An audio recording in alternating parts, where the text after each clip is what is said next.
Have you ever wondered there are groups of people, they get their job offers in the biggest companies in Poland as soon as they come to Poland.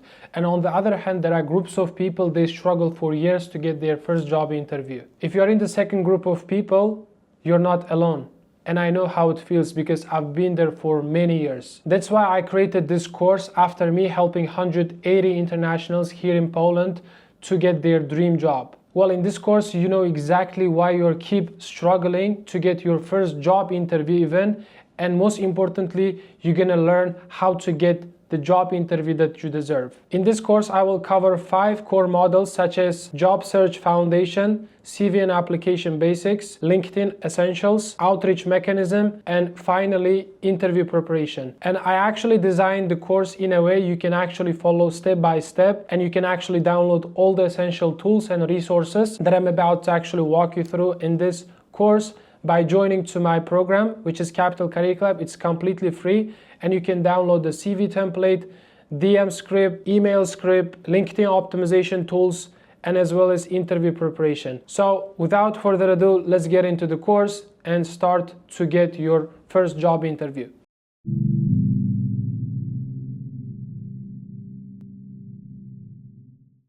Hey, what's going on, guys? Hope you guys are having an awesome day. Welcome to the first model of our first foundation video or the course. And in this video, I'm going to actually talk about the North Star framework and why it's important. And by the end of this video, you're going to find your North Star, and then job search becomes simple, not hard.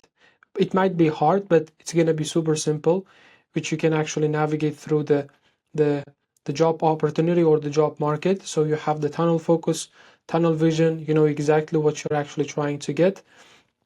That actually helps you to get the job offer or at least job interviews, and basically from separating a majority of people who are actually like applying and just waiting for the job interviews and just it's not going to happen, because that's the reason you actually joined this community in the first place. And we're going to actually remove everything what you've been doing, and we're going to focus on the new mechanism, new system that actually gets job interviews. So without further ado, let's get into it. The North Star framework. Pick one direction and move fast. You're open to anything, you are invisible. Flexibility doesn't help you, it makes you unclear. So I've been working with internationals over the course of 23 months, and the first thing we're going to do as soon as we actually sign client, we're going to actually give them the North Star. We're going to actually identify the list of the roles, the industry, and then the experience, and then we're going to actually like to analyze everything, like to just boil down everything into one place, and then basically that they can actually navigate through, because they know exactly what are the roles they can target to that makes them qualified for, and on top of that in the industry that they are interested in, and on top of that the roles that are on demand, if that makes sense. So just stick to this video and I'm going to actually walk you through everything. And most international students or internationals here in Poland, they are super flexible, and on Monday they apply to operations, and on Tuesday they apply to supply chain, and another day apply to customer service. And that's the reason that actually makes the HR confused, and that's the reason you get the rejection, or basically you're not going to get anything. Your CV looks confused. As I said, if you apply to multiple jobs, like obviously you should have different CVs, and that's the chaos itself. And we need to have the focus, and you need to know exactly what are the roles you can target to. I mean, I'm not saying don't target to other roles. You can actually have the season, or like this, you can actually focus on like the one job role, one industry for the next 4 weeks, and then you can actually switch it if it doesn't work. But you cannot actually target to multiple job positions simultaneously. As I said, you apply to supply chain, data analyst, project management, and on Friday you wake up and you apply to operations. On Monday you apply to like the project manager. So the point I'm trying to explain is you should have the focus, and that's how you can actually demonstrate yourself in the best way possible. So because like when the HR looks at your CV, they're gonna know exactly what you're trying to get out of this application process. The recruiters think this person doesn't know what he wants. If you don't have the unclear messaging, what's going to actually happen is basically you're gonna make them confused, and then you're gonna actually put yourself in the situation where you don't know exactly what you want, and basically they're gonna move on as soon as they see the unclear messaging. You're gonna get the rejection, or just gonna ignore you, and then your LinkedIn becomes generic. So the foundation is so important. I can't stress enough how important it is, because once you dial in the foundation, your messaging becomes the same. Your copy on LinkedIn, it might be outreach, it might be content, and then your CV, and even your LinkedIn optimization. As of right now, you have like the different skills set on your LinkedIn, and the different like the different copies, or like the keywords, which actually confuse the SEO, which is search engine optimization. And LinkedIn, basically HRs, how they find you. Basically, they have the tool called Sales Navigator, LinkedIn Sales Navigator, or LinkedIn Recruiter, and they actually type certain keywords. And then if you don't have one keyword like that actually repeats itself across all of the sections on your LinkedIn profile, your profile is not gonna hit higher score in the SEO. That's why you cannot actually pop up in front of the HR when they actually look for some specific keywords, because like you're too generic, and generic doesn't work. Generic equals invisible, and your networking has no target. So, and obviously we use we actually used four different distribution channel. We apply for the job, we network with people, we get referrals, and on top of that we write content on the LinkedIn, right? So like that's what we've been doing. I mean, if you're applying for only one job and just like applying for the job, which is like through portal, that's the one distribution channel, and you might reach out to people, and it's so rare. And like most of the internationals here, they have one CV and they apply to multiple jobs. And if we talk about the four different distribution channel, basically the networking is one of them. And once you actually build like that, understand your North Star and just identify it, and to the point, you know exactly what are the roles you target to, and by default your networking increases, and you actually try to connect with those who are in your industry, in your domain of mastery, and by default it actually increases, and it actually injects the LinkedIn algorithm to push your LinkedIn profile to more people who are like-minded or in the same industry that you're getting into. Specific ask gets replies, and vague ask gets ignored. This is what I'm actually pointing out with this copy, or just with this specific ask gets replies and the vague ask gets ignored. Even your copy or your outreach copy gets the same, because it becomes so simple, because you're not targeting to like the trying to connect with people who are in sales, marketing, operation, data, tech, or fintech or finance. You're targeting to one roles. So that's why you know exactly who you reach out to and which copy to use. And like you're so specific with the copy, because you have your own North Star.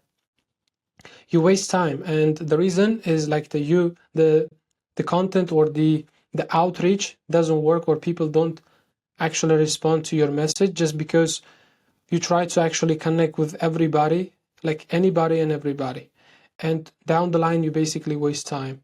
And spray and pray doesn't work. That's what you've been doing over the course of, I don't know, 3 to 6 months, and you have to actually stop what you've been doing, which doesn't work, and then actually focus on this program, this course, and identify your North Star first, and then we're gonna actually build the foundation from ground up to the point we start to get job interviews. You need one target, and a real North Star has three things in common. First is experience, the thing you've done, and an enjoyment, which is the thing that you enjoy to do, and then the things that you've done with the experience should have some demand in the job market, and it matches your experience. Transferable skills count, basically your the things that you've done, and then you have the list of skills that your target, like that you have, the companies or the roles that you're targeting to will appreciate what you have. And on top of that, you are really interested in working in the same industry or this industry that you like to do, the things that you like to do. For example, some people, for example, personally me, I hate Excel, and I don't like to work with, I don't know, like the numbers or just basically staring at the Excel sheet and just analyzing something, and it's not my thing. And some people might be, and if that's the case, so you have to know what you enjoy, and then like basically build the foundation and then the application process based off what you would like to do, if that makes sense. It's something that you wanted to do, and then ask yourself, you have to identify it, what did I enjoy doing, and then it has real demand. Even if you like something, if there is no demand on the market, so it's like useless, and no one gives a damn about your what you like, right? If it's not on demand. For example, if you find 50 jobs on the job market in the thing that you're good at, on top of the things you like to do, that means like the demand is high, which is like 50 plus job, which is good. So you can check it on LinkedIn, the job board, or Indeed, or Pratsui PL, whatever it might be.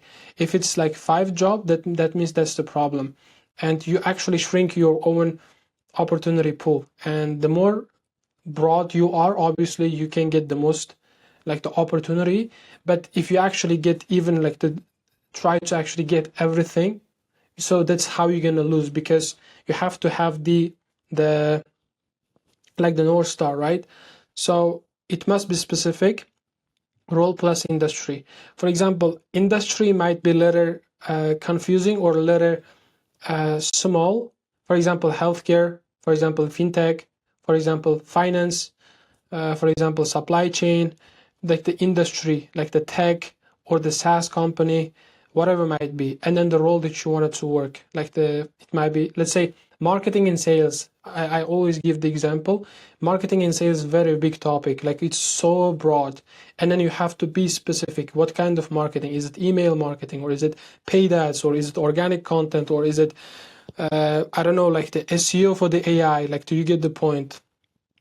If it's sales, like, is it B2B sales or B2C, or business development, or SDR role, which is sales development specialist, or like the CRM specialist? You have to narrow down the focus. And then plus, for example, SDR specialist for SaaS companies, B2B sales. So basically SDR, sales development position, representative, plus industry, which is SaaS, software as a service, in B2C, like the SaaS that actually serves people, B2B, sorry, serves people, like the businesses, if that makes sense. The more niche you are in, so that's how you're gonna make the, first of all, most money, and then you can actually separate yourself from majority of people. But sometimes the demand might be lower, so that's how you you have to actually prioritize the industries when you're actually applying to some specific the industry, if that makes sense. Experience plus enjoyment plus demand, that's how you're gonna find your own North Star. Step number 1, you have to map out your experience, what you've done, what did you study, and what are the achievements you have. Step number 2, identify the enjoyment, what are the things you love to do in your previous roles. And then step number 3 is basically check the demand. All you gotta do, test the water, which is job market. And if there is enough demand, so just kudos to you, just move forward with that. And then the step number 4, basically you're gonna decide which role, and then the industry you wanted to actually get into. You don't need a certainty, you need direction. So for example, as I said, if the pool is small, so you can prioritize the industry, prioritize, let's say, healthcare, and then second, I don't know, no profit or SaaS or B2B sales or tech. And then for example, on Monday you wake up and then you check the opportunities in tech, because that's your highest priority as a sales guy, let's say. And then you're gonna just find those roles and you're gonna apply. If the market is, or the pool is small, you're gonna switch to the priority number 2, industry, if that makes sense. And then you have to have the direction. I'm not saying you have to be very certain about the roles and then the industry. You can actually, especially the industry part, you can actually loosen up a bit, but you have to have the direction. What are the roles that you're actually getting into? So once you identify this, your CV becomes focused, you know exactly what you're trying to get, and then that actually helps the HR. You're gonna make the HR's life a lot easier by like basically being certain with your CV. And then same experience and better framing. Your experience is the same, like we didn't change anything, we didn't lie anything, but we actually have the focus and just identify the roles. And that's already better positioning, that's already better framing. And your LinkedIn becomes a magnet. Based off your CV, I'm going to show you how you can optimize your LinkedIn in upcoming videos, like the courses we have. We have dedicated LinkedIn profile essentials course. So you can actually watch it and understand how to optimize your LinkedIn to the point you can actually turn your LinkedIn profile to the magnet, like the opportunity magnet. Other day I made a post about my brother's case. He was working in Bidronka, just putting stuff in the shelf. And then while he was working, he got 4 job interviews. He didn't do anything. Once, like what we did is basically one time we optimized his LinkedIn profile, and that's how he's getting job interviews. And that's so powerful if you actually get it done right. And in this video, in this like the course, you're gonna learn everything completely for free. Recruiters search and you appear. So there are certain rules, like in terms of the LinkedIn optimization. And once you've done it right, when the HR looks for some specific type of people or the professionals, your LinkedIn profile pops up on the top. So they're not gonna actually miss it. So you're not gonna end up staying like the page number 10. So you're gonna be on the first page, even like ideally within like the within the like the first 5 like the people, if that makes sense. Your networking becomes targeted, so you know exactly who you reach out to, and your application becomes faster. So you don't have to have like multiple CVs. You're just gonna have 1 or 2 specific for the role you target to, and you're not gonna actually basically have a brain power to identify, or just brain power to decide like every single day what are the roles you target to. Because I know like how you are actually applying for a job, because I talk to 50 people every week, and most of them, they actually apply whatever they say on LinkedIn. And that's the reason you actually slow down, first of all. Second thing is your quality basically decreases just because you apply to anything, everything and anything. And on top of that, like you're not gonna get anything. That's the main one. But once you identify the North Star, it becomes simpler, and the simple is fast. Volume, which is like the number of applications, plus focus, which is targeted roles, equals interviews. So the volume I'm going to actually talk about in the upcoming videos too. So the volume might be number of applications, number of outreach, number of cold email, number of content you make, and then the focus is basically your own North Star. Like, you know, you have the tunnel focus that actually brings the job interviews on autopilot. I'm that serious. From invisible to obvious. So you become obvious, and you're not planning to actually or trying to catch all the rabbits. So you just need one, and you know exactly which rabbit you wanted to catch. And that actually makes you obvious. Your job search is not to look impressive. Your job search is to look obvious. So you're going to make everybody's life a lot easier with the consistent messaging across all distribution channels. Pick your North Star, and then you have to actually post it on our community. So I'm trying to design the community in a way which people actually connect with each other, like the people who have the experience help people in the people like basically like people trying to get their first job. It's not like me actually being kind of teacher and just showing you everything, but like I'm gonna actually bring the best value possible, like from my experience. Like there is no question about it, but I want you to actually try to connect with others, and basically like to share knowledge, help with each other. And by you actually being active on our community, that's how you're going to connect with more people, and then just hold with each other accountable, prepare for the job interviews together, and create content, just engage on LinkedIn, so on and so forth. That actually like the creates the steroid effect that I always say. And that's why I'm actually telling you that please post inside our community as soon as you find your own North Star, just to connect with people, and then we're just gonna actually give you the feedback. And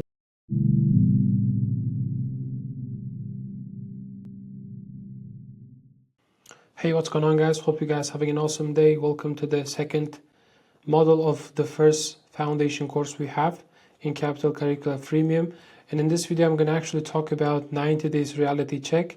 And it's related like a little bit of mindset, because I've been worked probably more than 200 people over the course of 23 months, and 180 people got the job offer, basically accepted. We actually got more than 180 job offers, if that makes sense. And to be honest with you, if I look at like all of the people that I worked with who are successful, they have all in one common: they didn't quit, and they have the right mindset before they approach to the application process.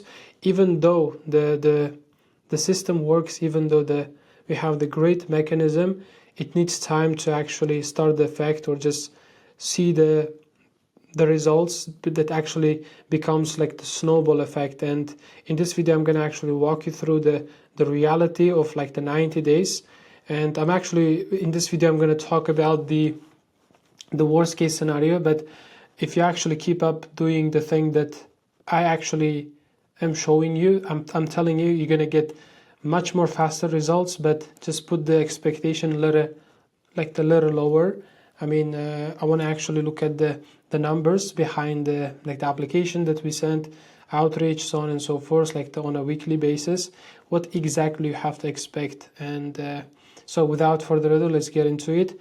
This is how the job search actually works. So in this video, I'm going to go through it. And okay, the most people quit after 3 weeks. And I mean, if you actually quit, I mean, it's better not to start, because you're basically wasting time. And like if you're thinking about getting a job easy or like fast or simple, I mean, you wouldn't see people working in the bidronka, you wouldn't see people delivering food, you wouldn't see people doing like the warehouse job, whatever it might be, or taxi. I'm not actually trying judging them, but I'm actually saying that it actually requires effort, it takes time, and it takes effort, and on top of that, it takes some sort of discipline to be able to actually get the job. And most people, they try really hard for 3 months, they 3 weeks, they feel like they're on sprint, and they don't actually give the time to the system that starts to work, if that makes sense. And they think it should be very fast, and then the week number 1, they apply to 20 applications and 0 response. And then number 2, week number 2, basically 30 applications and still silence. And number 3, they actually start to actually question themselves, or question their identity even. Maybe I'm not qualified, or it's my destiny, or it's not for me. I'm gonna stay in the current position or current state that I've been actually stuck for years. And they are like, after 3 weeks, they actually quit. And I always tell even my current clients, I say, the job search is not like a social media. You post something and then immediately people react to you. Or like it might be likes, it might be comments, it might be share, whatever it might be. It's not IG, it's not Instagram. The job search takes time. And then, like as I always say, good shit takes time. And after 3 weeks, I'm telling you, you're not going to get enough data to judge which your application is working or not. It needs time to actually get the data, get the feedback, and based off that, we're going to actually iterate the application process as we actually collect the data, if that makes sense. And then you quit right before it starts working. So the system works, I'm telling you, because I'm actually not holding anything. I'm just actually giving everything, trying to actually make it as compact as possible. And I'm telling you, the system works, but it takes time to actually start the effect, if that makes sense.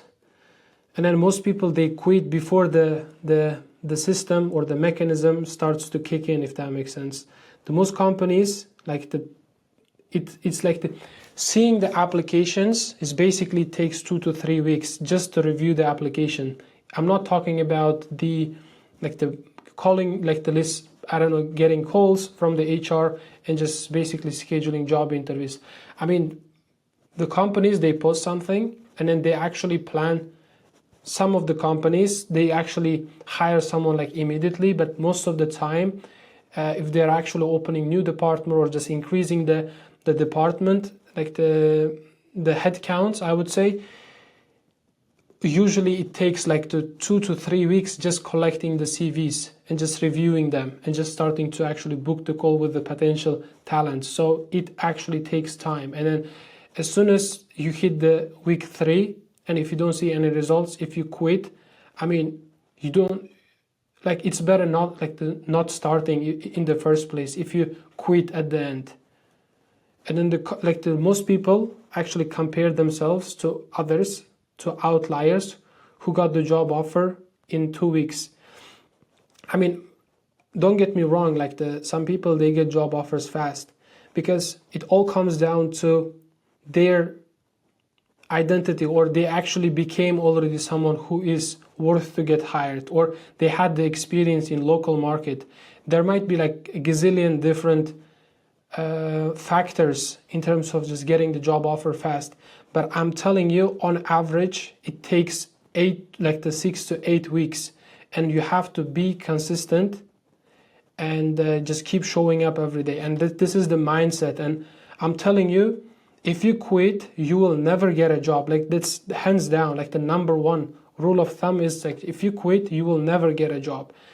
But like, if you actually show up every day, you know the data, you know what works over time, and then the thing that you do actually compounds. I mean, I always say the work that you work on, like the work you do actually works more than you work on it, if that makes sense. So the work itself works harder than the work that you put in, if that makes sense. So that's why the compound effect is real.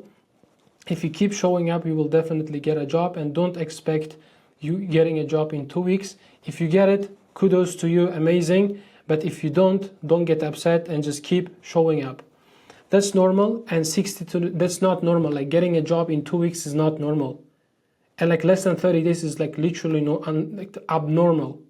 And then 60 to 90 days is the normal, okay? The biggest mistake most job seekers make is they don't track the progress. One of the most important factor, because if you don't track the number of applications, the number of outreach, like the conversion rate in terms of the interview, or like passing through the job interviews and getting the job, if you don't know your number, you actually cannot make better decision, or cannot make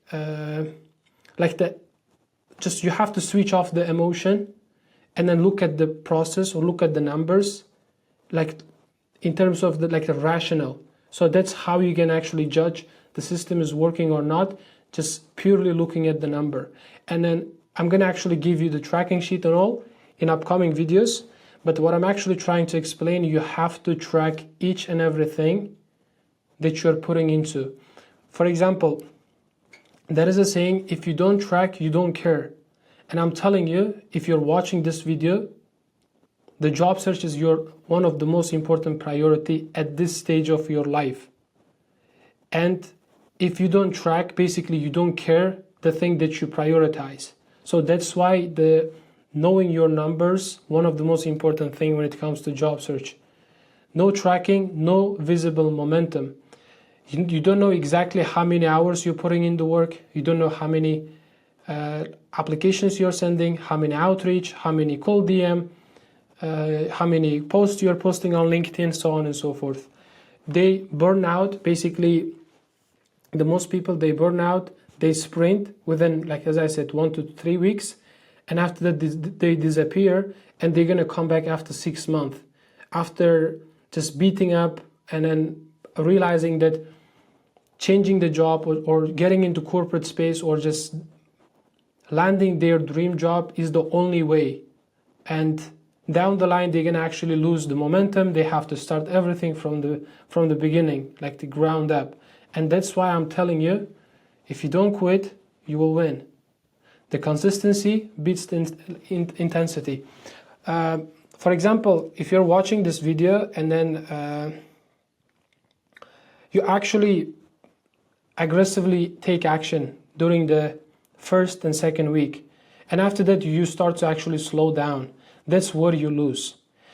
I'm not saying do not like to take aggressive action, but I'm actually saying that you have to maintain the putting in the work, or just showing up every single day, because it's not about how hard you work, it's all about how long you stay in the game, long enough to get lucky, the long enough to get the opportunity, the long enough to capture the opportunity, if that makes sense. So that's why the showing up is very important every single day. Sometimes like you can get lucky, but you don't know when. But if you actually show up every day, you're not gonna miss the lucky days. So that's why I'm telling you it's very important. 10 applications per week for 12 weeks wins. Getting a job is a math.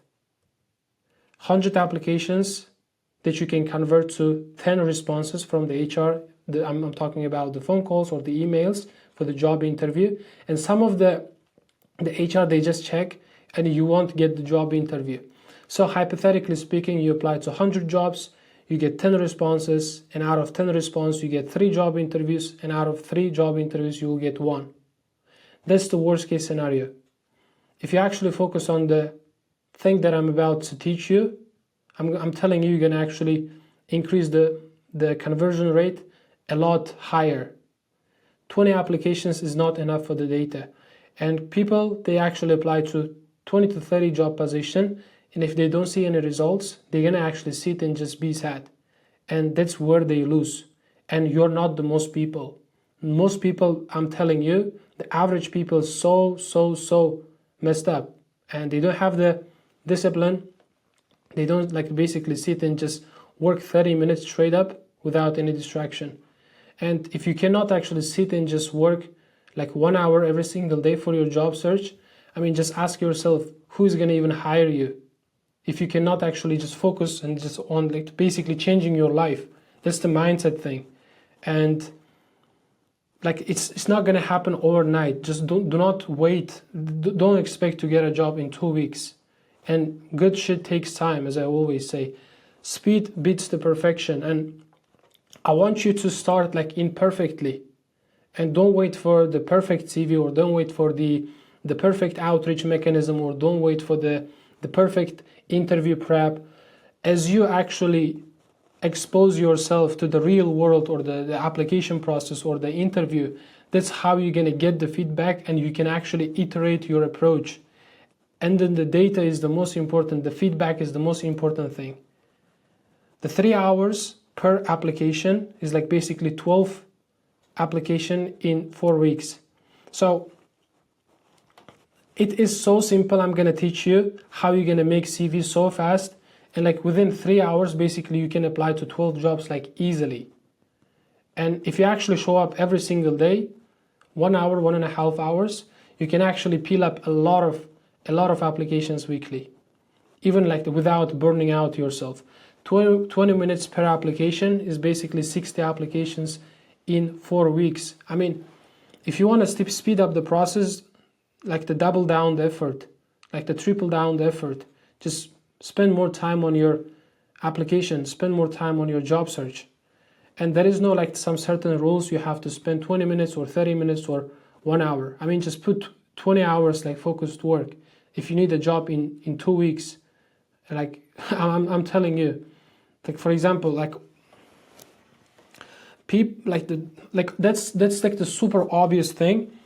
The people who are putting, let's say 20 hours, and then people who are putting 7 hours weekly is like more likely to get 3 times more interviews, more job opportunities than people putting 7 hours weekly. So like the equal and opposite reaction, like each action has equal and opposite reaction. Like that's simple math. If you wanted to speed up the process, put triple down the effort and just get the job offer 3 times faster than average people. The referrals cut the timeline in half. I'm gonna repeat again. Referrals cut the timeline in half. You applying for the job and just waiting in the queue, the HR will call you, is basically traditional path. But how are you gonna actually basically skip the multiple steps, initial steps in in the recruitment process is basically getting referrals. And getting referrals is all comes down to creating content, networking, and connecting with people. And which I'm going to show you in upcoming videos. Cold funnel. So hypothetically speaking, if you get one job offer out of 100, that's, I'm telling you, is like the bare minimum. You can, if you actually do the thing, as I said, that I'm about to teach you in this course, I'm telling you, out of 100, you can get, I'm telling you, like the 2 to 3 job offers, which is already high, which is already above the industry average. Referral funnel is basically 10 referral, you can get the 1 job offer. If you mess up, I mean, if you think about it, if you get referrals, like 95% of time you will get the job interview. And out of like 9 out of 10, you actually mess up, you will get the 1 job interview. That's how powerful the referral is. And then your week behavioral is basically predicts week 12 results. So I'm telling you, so we can actually focus on the referral part too. And then like basically the month number 1, build the foundation and start applying. And then, as I said, like the foundation is one of the most important thing that we covered in the previous video. Once you've done it, once you know your North Star, everything becomes easy. I've actually repeated probably 100 times. And then the goal is, for the first month, is applying 50 plus applications and getting 1 to 2 job interviews. That's how you can actually know what works, or just identify or determine what works and what doesn't. And after that, month number 2, you scale the volume and you improve your applications based off the feedback you get. That's why feedback is the most important thing. That's how you're gonna get see the feedback, is you actually counting or just tracking your applications, your numbers. The goal is, for the second month, is 5 to 8 job interviews. And then month 3 is close the deal, negotiate the offer. It's that simple. But people, like most people, they quit, as I said. Even if like you're watching, like most of the people who's watching this video, even though they know, they actually quit. And they never win in this life, like let alone they just getting a job. They never win. The weekly rhythm is basically 20 applications, 20 networking messages weekly, and 1 interview prep session. They track everything in application, responses, interviews, and offers. You're not failing, you are compounding. As I said, the work that you put on works on itself more than you put the work in it. Okay? As I said, I'm telling you, just compound effect is real. I'm telling you again, compound effect is real. If you put in the work, you will definitely succeed. Celebrate the small wins. Even for someone who haven't actually got any job interview, just getting a job interview is a big win if you think about it. Or like the email, or like the response from the HR or from the people who is trying to actually connect to. And like, even if it's small, I want you to celebrate inside our community. Post in our community, even if it's small. Because like, I want you, like I can post my wins, but it's not gonna resonate with you because my goal is completely different than yours. And then people who see the result, like who has the similar background, similar English level, similar experience, getting the job interview, is basically inspire other people too. And as I said in the previous model too, I designed the program, the community, in a way where we can actually connect with each other and inspire. The rejection equals proof they read your CV. When you get the rejection, obviously like ATS might reject yourself too, like your CV. And the rejection doesn't mean it's rejecting you, it's rejecting your CV. And it's not personal if you think about it. It's just, for example, let's say I have a restaurant, right? and I'm actually cooking food, I'm just bringing people and I'm getting like the negative feedback. They're not actually hating me and my identity, and like there is nothing wrong with my identity. The one thing is wrong is with my recipe and then the way how I cook food. And then basically it's not like the rejection is not personal. And honestly speaking, if you actually zoom out a bit the rejection and just look at the situation like from different angle, change your perspective. Imagine the robot is basically rejecting you and you're getting emotional about it, or the HR is rejecting your CV and you're actually getting emotional about it. To be honest with you, you don't. That's stupid. Like that's so stupid. Like just think about it. You are getting rejected. Your application is getting rejected. You're not getting rejected, and then you're actually being mad or just being sad about it. Just think about it. And to be honest, you don't even know that person. Who is that person? And like, or you're being emotional just because the ATS, just a robot, like the bot, basically like rejected your application and you're being emotional. Just think about it. It's like, it's insane. Accountability matters. As I said, just show your progress, just post, engage with other people inside our community. That's how we're gonna hold ourselves accountable. And then share it. Like, do not even hesitate. Like I'm telling you, just share it. I mean, identify your North Star. Just share like how many applications you did, how many outreach you did, the copy you used, and like ask question. Just tag me. Like I'm here to help you. Okay? So the report your numbers every Sunday. As I said, once you've done it everything, the moment the Sunday hits, just make a post. Hey, for example, I'm Aziz. I'm targeting to do X, Y, and Z your role. This is my North Star. This week report is basically I've applied to 20 jobs, 20 outreach, I've got 3 phone calls, and I've got 1 job interview and I got rejected. That's fucking W if you think about it. Then remember why you started. Whenever you get the rejection, just think about it, why you started in the beginning. Why you came to Poland in the first place. And just appreciate the position that you have right now. Because like not a lot of people from your country was able to come here, if you think about it. The positioning, like your position is way better than 99% of people in the world. And that's the blessing, that's the opportunity. And then whenever you get the rejection, just ask yourself why you started in the beginning, why you came to Poland in the first place.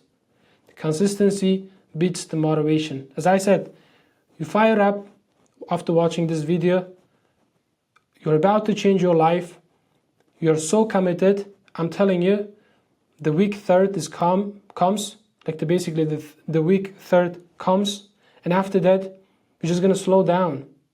And if you actually quit here, that's where you lose. And I don't want you to lose, I want you to win. That's why like the motivation is like fluff.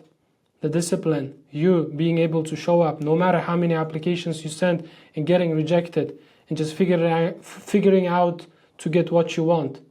Okay? Do this for the next 90 days. I'm telling you, you will get a job. The winners, even though they don't get a job in 90 days, they're gonna actually do another 90 days. Eventually they will get a job because they've built differently. And I want you to know about it, and I want you to act like this, okay?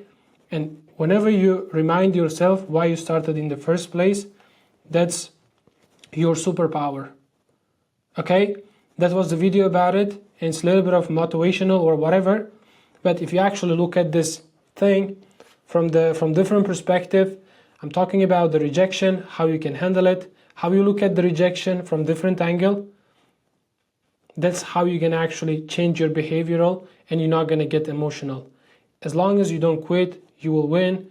And I can't wait to you actually posting about your job offer in our community. And thank you so much for the time, and it was helpful, hopefully, and see you in the next time. Bye-bye.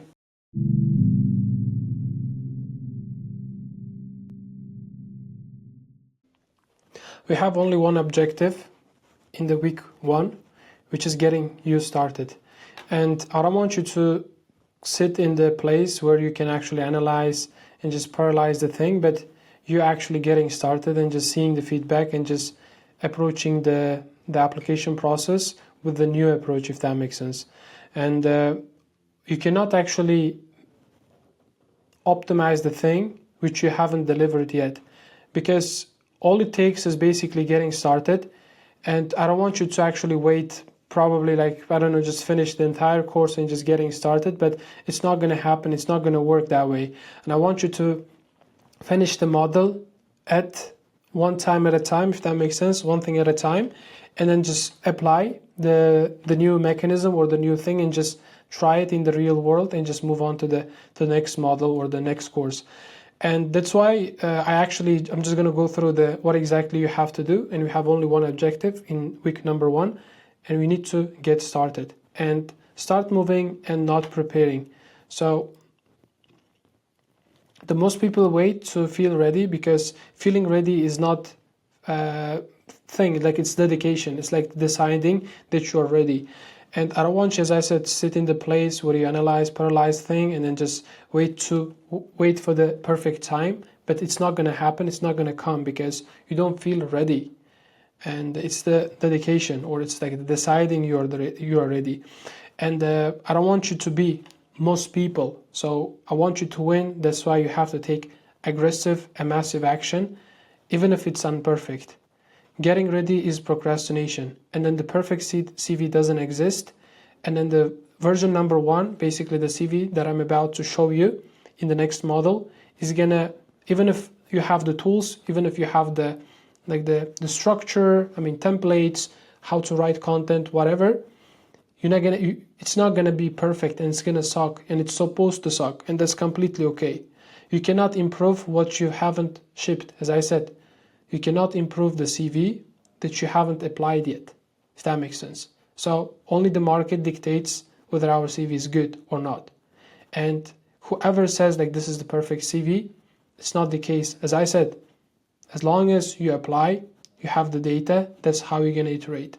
Fear disappears after the first action. So you might not be active in terms of the job search, I don't know, over the course of 3-6 months.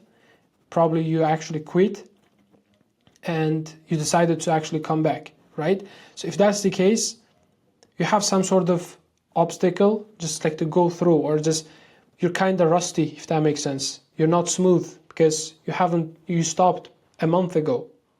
And just getting back is like the easiest thing ever, is basically make the CV that I'm going to show you in the next model, and you're just going to apply. And this is the first week. Action is just getting started. And I don't want you to get job interviews. I want you to get started. Okay? The week number 1 is not about results. It's about momentum. The habit number 1 is basically apply to 2 jobs every morning without even brushing your teeth. Okay? Just you wake up, just grab a coffee or just water, I don't know, just sit and just apply to 2 jobs and just do the other thing. 2 jobs per day, basically 10 per week, like to 40 per month. So like the 2 job might look small, I'm telling you, but like from my experience, people like for example, people work with me, like let's say for 1 month, 2 months, right? And then if someone works with me and then apply to 2 jobs every day, from the moment they start to work with me, right? So it's gonna be 2 jobs, 60 jobs, right? And I'm telling you, there are people who work with me, they don't actually apply to 60 jobs even after 1 month, after 2 months. So 2 jobs per day looks small, but it's all about, as I said, consistency, staying in the game long enough to capture the opportunity. Don't overthink, apply anyway. Habit number 2, you have to track. So because the numbers we talked about, it's very important, and we cannot improve what we cannot measure. Okay? Date, company, role, and status. I'm actually throwing my own advanced CRM system, basically a tracking sheet where you can actually download it in the next model, I believe. And I'm just going to actually attach a bunch of resources inside this, like the download page, inside this course, so you can actually download it and you can start to actually use it. Okay, tracking matters because it actually shows the progress, and whatever happens like in the future, you know exactly how much you put in the work, how many applications, how many job interviews, how many outreach you did, basically everything. You can actually keep track of all the effort, all the hours, I mean the activity that you put into your job search. Okay, habit number 3 is basically 2 minutes daily review. After the application, after the entire thing, it's like the reaching out to HR, reaching out to the hiring managers and just applying for the role, right? You just need to actually review it, and you can actually know how you can improve. Did I apply? Did I track? What's tomorrow? Okay, once you've done it, you're just gonna actually say, did I apply? I mean the 2 job applications daily. Did you track it? And what's tomorrow? Total daily time is basically 73 minutes. And if you actually go, just immediately wake up and just pull up your phone before you actually, I mean waking up or just taking off from your bed, is basically takes 20 minutes. Just if you go to the Instagram or I don't know, TikTok or YouTube, instead of you doing this like the useless thing, you can actually focus on the thing that actually potentially change your life, which is getting the job offer. And that's simple. It's so simple to say, but it's really hard to actually keep up the work. And sometimes you don't feel like it. Sometimes you can actually procrastinate, and you do like the bunch of meaningless things leading up to this, like the action. And then I'm telling you, the only thing that matters is basically taking action. Okay, simple routine beats the complex system. All I'm asking for is not for me even. For your future is just apply to 2 jobs for the next 7 days for getting started. Okay? Your brain will lie, I'm telling you. If you haven't started applying after some time, your brain will lie to you. Don't believe that guy. He's lying. You're gonna get another rejection. But I'm telling you, that's how we're gonna get started, and that's how we're gonna optimize the process in the future. You might say that I'm not qualified, just apply anyway. As long as you meet the 60% of the job requirements in the job description with the CV you have, just apply. You need to research first. You can say, I need to research first. Apply first and do the research later. Because don't do research the companies that ghost you. And you never know whether you're going to get the rejection or the interview, or they're just going to straight up ghost you. My CV is not ready. That's another objection. Use whatever you have. It might not be perfect. It might not be ready yet. Still apply, okay? The volume beats the perfection. In like the week number 1, we have only one only objection, which is applying for jobs. I'll apply tomorrow. Do not do this. Do it now. 5 minutes rule, start immediately. Week number 1, scorecard. By the end of the week, you should have basically 10 applications minimum. And all tracked, 5 days show up. 1 community post after you finish your assessment. That's assessment, okay? Just take it, the assessment from me, and just post it, what you've done. Okay? Do not expect the interviews. As I said, the objective is you getting started. Week number 1 plan, like the week number plants the seed. You don't have to harvest yet. As I said, it's all about getting started. Post your results every Sunday. Learn, adjust, repeat. Simple as that. Learn, adjust, repeat. Nothing crazy, nothing rocket science. Week number 1, and then the week number 2, we're gonna do more of what worked. Okay? That's how we're gonna track the performance, the numbers, number of application, number of outreach, the CV that we used, the copy that we used. Okay? Starting imperfect wins. As I said, the momentum first and then the results later. As I said, snowball effect. The compound effect is real. That's how you're gonna start, okay? Apply 2 jobs today. Literally right now. Okay? So in this video, in the next video, I'm gonna actually attach after this, the school section, right? Like the courses you're watching one after another. And in the next video, I'm gonna actually give you the downloads, like the bunch of like the plan for your week, like the toolkits, basically worksheet. I mean, like the tracking sheet. Basically, I'm gonna give you everything for you to getting started. And that was the video about it, and it's quite super short. And I hope that makes sense. We have only one only objective, which is you getting started and applying to 10 jobs at least, and then tracking it and just analyzing it and just posting it on our community. And that was the video, and see you the next time. Bye bye.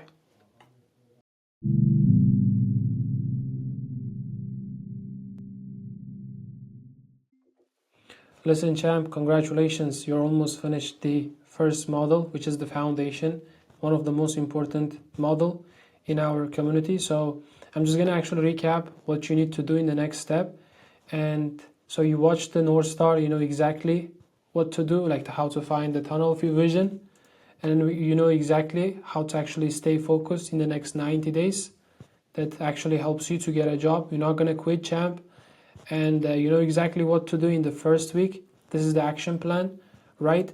And then you have to download these tools or the download sheet. All you gotta do you just need to click, make a copy, and after that you're gonna come to this. You're just gonna actually get forwarded to this sheet. And okay, this is the resource section. I'm actually trying to actually help you to execute as fast as possible and as accurate as possible. Hey, listen, champ, if you're still here, you're already different than 99% of people who watched the first and second minute of this course and just actually quit. Let me tell you something. I have something to share with you. I want you to join to our free community, Capital Career Club Premium, where you can actually download all the materials that I actually walk through in this course. And on top of that, we conduct weekly coaching calls, so you can actually bring your questions, you can bring your CV, and we can actually audit your LinkedIn profile. So instead of you actually doing or trying to actually figure out everything on your own, you can actually just join to our community where people actually hold with each other accountable, and then basically it's going to be a lot easier and basically fun getting a job. So I designed the program in a way which actually people get connected with each other and basically help with each other. So if you don't want to actually do it or just figure out everything on your own, you can actually join to our community. It's completely free, and on top of that you're going to get free coaching calls that actually helps you or gets you the feedback so you can actually improve your approach. So down the line, it actually helps you to get a job faster. So the link is in the description, so you can actually join completely for free. And in the next video, we are going to talk about CV and application basics. So first week, what you need to do is this is the first download number 1, North Star Decision Worksheet. So the North Star Decision Worksheet, basically that pick one role, pick one industry, start applying, basically start applying everything.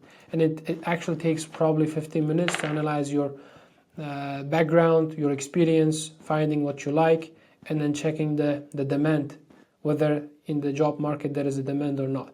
So you're just gonna go through it, the job number 1, your industry, like basically the experience, the last updated experience, before one that, and before another one. So basically you need to know the title. I mean, obviously you know what are the roles that you worked at. So the questions you have to answer, and I'm not going to actually dive into this deep, but what I'm actually trying to explain is basically you have the source. You just need to go through it. I'm telling you, it takes a long time to execute because it's important. The theory is nothing at the end. That's what you do, like at the university, right? Like the professor, I'm actually trolling the professor. Okay, basically, I forgot what I was going to say. Yeah, we went through the theory, and then that's how we're going to take action, execution. So this documents is going to help you to take action. And then we have the 90 days job search tracker, and as soon as you actually click this button, click this button, you're gonna get forwarded to this thing. Again, you're gonna copy this to your Google workspace, and application tracking sheet, application tracking 2.0. That's the application tracking sheet. That's what you can actually get forwarded, and that's how you can actually keep track of everything right there. Okay, I'm just gonna show you. Anyways, make a copy and you're gonna get forwarded to this thing, and then that's the date, position, company, resource, job post URL, resume that you used, and then I'm gonna actually teach you how to make a resume in Google Doc, so you can actually just click, let's say, the Google Doc, and you know exactly which CV did you use for exact role. And after that, that's the status, under review, phone screen, interview scheduled, interview completed, second round, final round, offer received, rejected. Okay, so you withdraw or no response. And then this is the HR LinkedIn URL, HR email, the company type, like the contact type, like the how did you reach out to them, the follow-up, and then the quality score. So each and every time when you apply, you're gonna come to this column, and you're just gonna pick, is it the high targeted, perfect match, customized, good, or basic, in terms of the job description, right? And at the end, you're gonna give your note. So that was the 90 days, like the job search tracker, and you're gonna keep track of everything. Just gonna go through it, and then we have the week number 1 daily checklist. Week number 1, day first, you're just gonna start. You're gonna watch the video. Go to the second model, which is the like the CV, and then the application basics. And after that, the momentum, like the consistency, push, week bonuses. So you're just gonna go through all the document. I'm not giving you freaking fluff, and it took me quite long time to actually come up and just organize or design this course. And what I'm actually putting or just giving you, it is like literally, like, even if it's free, I'm telling you, it actually works, and it's all up to you that actually makes the system work. And the communication, so this is the important part. I want you to share the win, even if it's small, okay? Community accountability template. You don't have to predict thing. All you gotta do, just copy paste. Just gonna say the North Star commitment post. My North Star, let's say, social media marketing manager in fintech company. Why? 1 to 2 sentence. Explain why this fits your experience, plus you enjoy, and then the demand you see on the job market. Let's go. That's simple. For example, my North Star customer success manager in B2B SaaS. Why? I have 3 years in customer support. I love solving problem and helping people succeed. And there are 200 plus customer success manager as customer success specialist positions, or the jobs in SaaS right now. Let's go. That's it. Template number 2, week first result post. Week number 1 is done. Application number, response rate, interview, days I showed up. 7, like let's say 7 out of 7, 5 out of 7. What I learned, 1 sentence. Second week goal. Example, here you go. I'm stuck, please help me. That's how you're gonna ask for help, and then we're gonna help you. And I'm gonna actually, if I have time, I'm just gonna actually sit and just respond to your questions, or like that there are other people too. They are way ahead than you in our community, so you're gonna get the response too.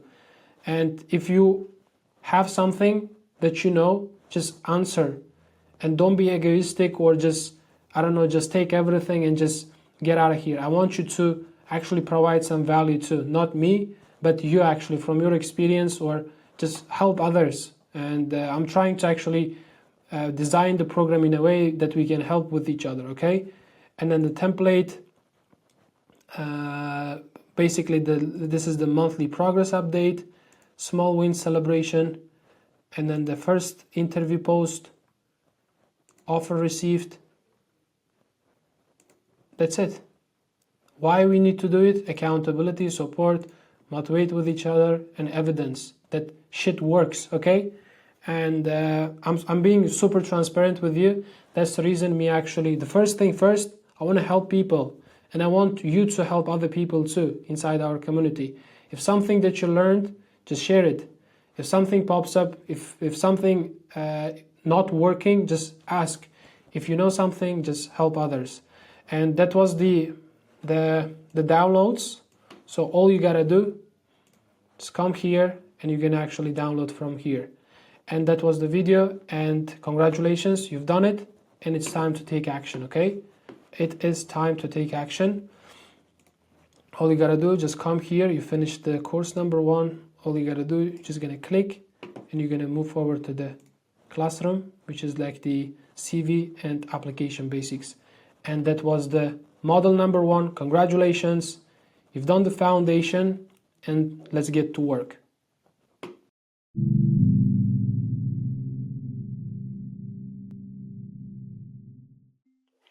Welcome to the second course of Capital Curricula Freemium. And in the previous model, in the previous course, we talked about the North Star, and you know exactly what are the roles that you target to, you know exactly the company, industry type, and you've done all the homeworks, which is like in the download, like the page we had in the previous course. But in this course, we're going to talk about CV and application basics, and we're going to start with the 6 seconds rule. So without further ado, let's get into it. Your CV gets 6 seconds, not 6 minutes. Recruiters don't read CVs, they actually scan it. And I'm just going to actually show you one really good graph. You can understand what I'm actually trying to explain. Because as you can see, that's the F-shaped scanning.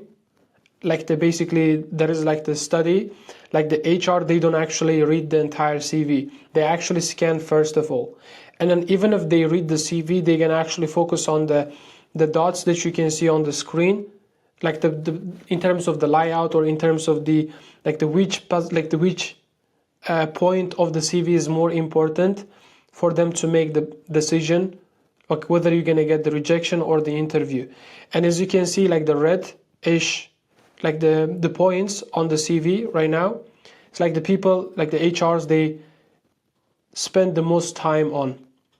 So like as you can see, like the below, like the bottom part of the CV, like they don't even scan it. So it's that much important. And our goal with the layout, with the template we use, like in terms of the content wise too, we have to optimize it in a way that we can actually pass it to like through the 6 seconds. And so like that actually helps us to, make them to like to continue reading the CV. So eventually you get the job interview. So that's how it looks. So first of all, immediately they're going to look at your name, your location, like where are you based, your phone number, your email, your LinkedIn, right? This is the top, of your CV.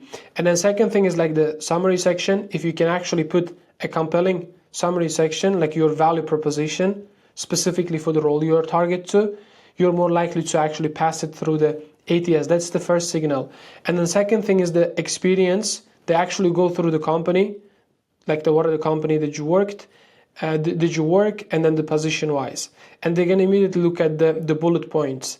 And the fifth is basically like the table of content, or just the section wise, like the hard skills, soft skills, education, so on and so forth. That's the how they actually scan the CV, like whether you like or not. I mean, that's how it is. And if your CV is like the scattered, or like if your CV not optimized for the F-shaped scanning, or not optimized in a way it's easy to navigate through the content that you have on your CV, you're going to get the rejection. And no matter what, like I'm telling you, no matter what, you're going to get the rejection.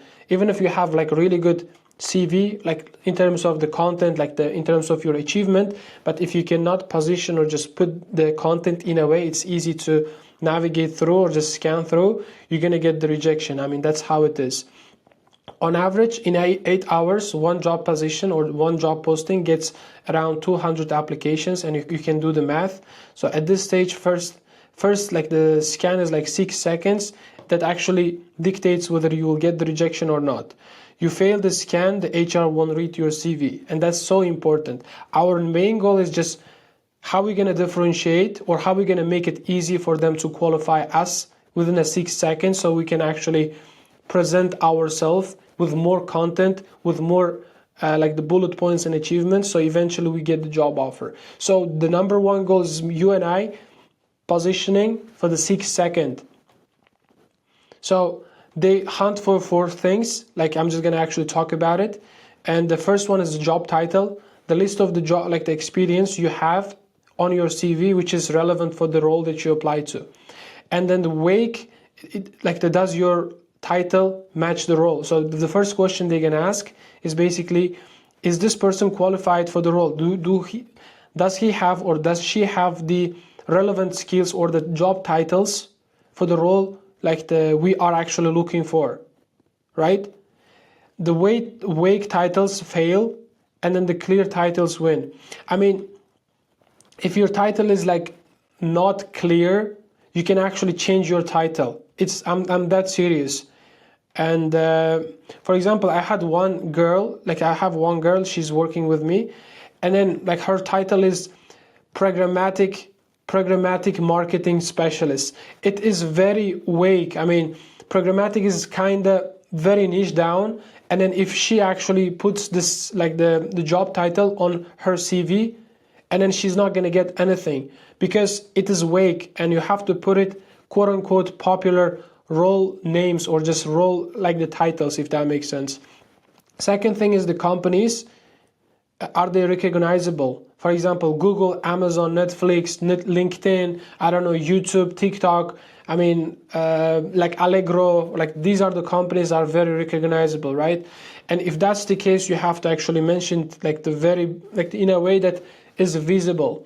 If you don't have the recognizable, like the quote unquote brand companies, you have to actually add some sort of context. Like what's the company about, right?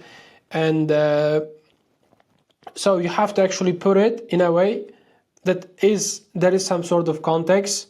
So like the HR know exactly like what kind of company that you worked, if that makes sense.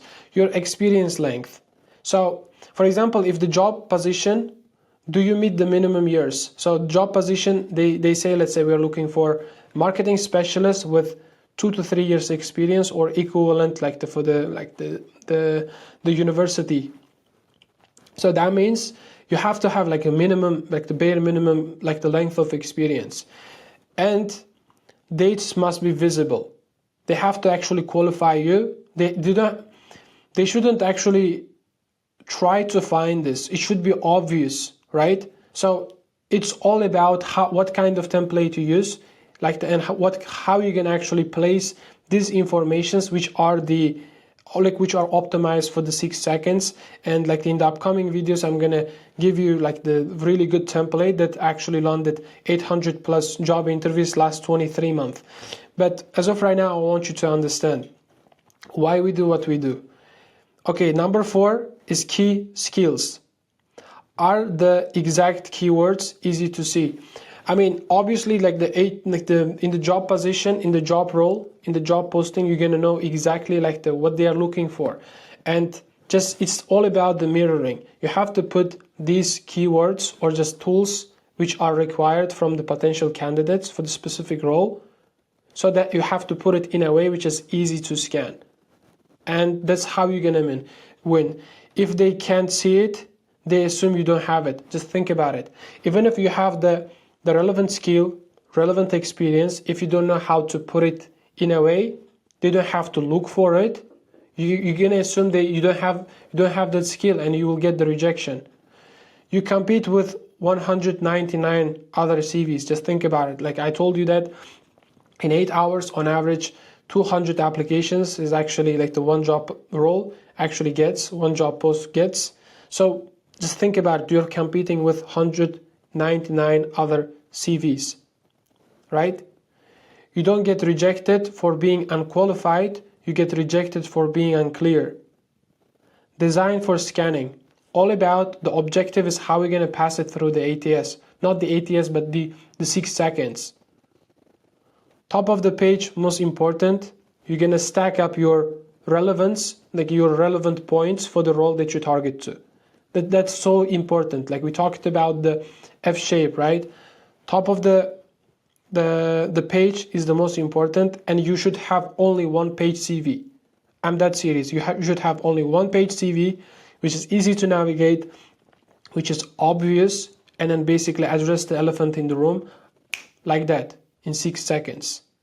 Left side, section anchoring, basically the summary, and then the experience, and then the project if you have, and then the dedication, and then the skills. That's it. You don't have to have like the achievement section or hard skills, or like the hard skills is important. In the skill set section, you can put the hard skills too, like the tools you know, but in the bullet points you have to mention this too, like which I'm going to talk about really quick. And bold attention magnets.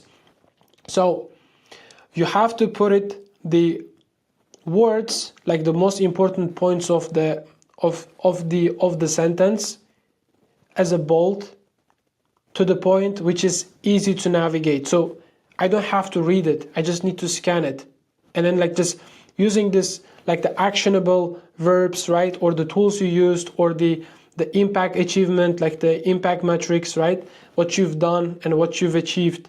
These are the most important parts of the bullet points, and that's how you're gonna just make it as a bold, so that like HR, like by default they're gonna look at these words, like which is like the poppy, which is like the bold, if that makes sense. The numbers, instance credibility. Yeah, for example, when you talk something, you have to actually back it up with a proof, and then you actually putting the bullet points with the numbers, that actually helps you to be able to actually be credible.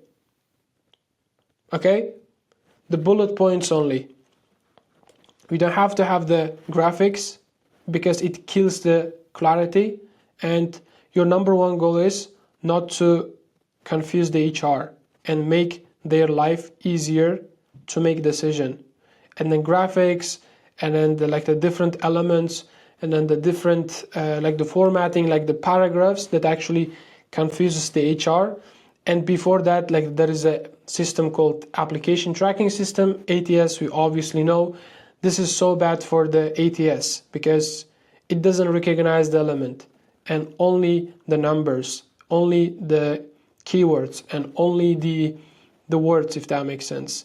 White space wins, and you don't have to just like to smash everything or just squeeze everything into one page, and like which are like the 80% of the words or the 80% of the information irrelevant for the role. And you have to select the things which are only relevant for the role, and you have to remove everything else. And that's so important, because other day I made a post, YouTube video about like the one guy who is from India, who's been working with me for a couple of months, and he had 9 years experience in managerial positions. And the problem we had, actually, he tried to actually flex his achievement with a bunch of like the very long text, like the copy, whatever. And that's the reason he actually not being able to get the job offer, even though we've been working for 2 months, and even though he has 9 years experience. Because the goal is not impressing the HR. Like no, like our goal is positioning in a way which is clear, and then specifically for the role. And no matter what, even if you want the Oscar, like honestly speaking, like it's not gonna help you to get a job. Like you have to remove this thing from your CV, because it's irrelevant for the role you apply to. So that's why one-page CV, which is like there are a bunch of open space. I'm not saying like to just like send the CV which is empty. No, I'm saying you have to put the information in a way which is clear to navigate through. Clarity wins, as I always say. Run the friends test, share it in the community. Once you have the CV, you're going to share it, and we're going to give you the feedback. If your CV fails in our test, you're going to actually fail in the HR's test.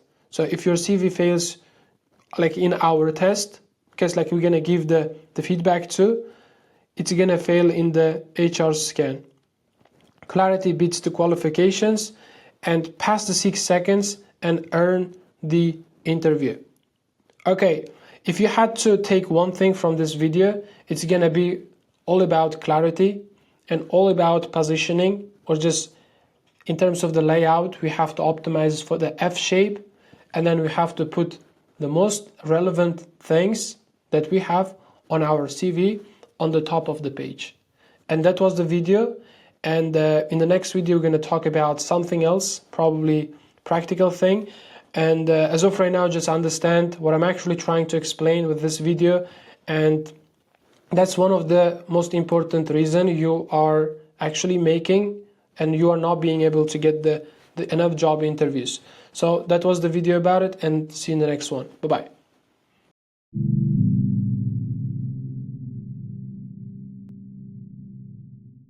If I had to start everything all over again, me trying to get my first job, this is exactly what I would do. I would actually spend 90% of my time writing my CV bullet points and experience bullet points, and I can't stress enough how important it is in terms of you actually presenting yourself in a way that your bullet points actually shows your impact, shows what you're capable of. And in this video, I'm going to talk about how you're going to write a compelling bullet points to the point that you can actually get job interviews, and that actually addresses the doubt or the questions that the HR or the hiring manager have, so you can actually get the job interview. And without further ado, let's get into it. Writing compelling bullet points, turn tasks into impact. Most bullet points are garbage. I'm going to repeat again. Most bullet points are garbage. And on average, I look at people's like the probably 50 CVs every week, and like the people who potentially wanted to work with us, or the people inside our community before they actually getting started with the new system or the new templates. And I actually see their profile, like the CV, and then oftentimes I see that the bullet points are garbage. And honestly speaking, 80%, even like literally 80% of you actually getting the job or getting rejected is because of your bullet points. They describe the task, not the results. So most of the bullet points, they're like responsible for, supported, worked on type of thing, which first of all, there is no any context. Second, no one knows what they've done in terms of the achievement.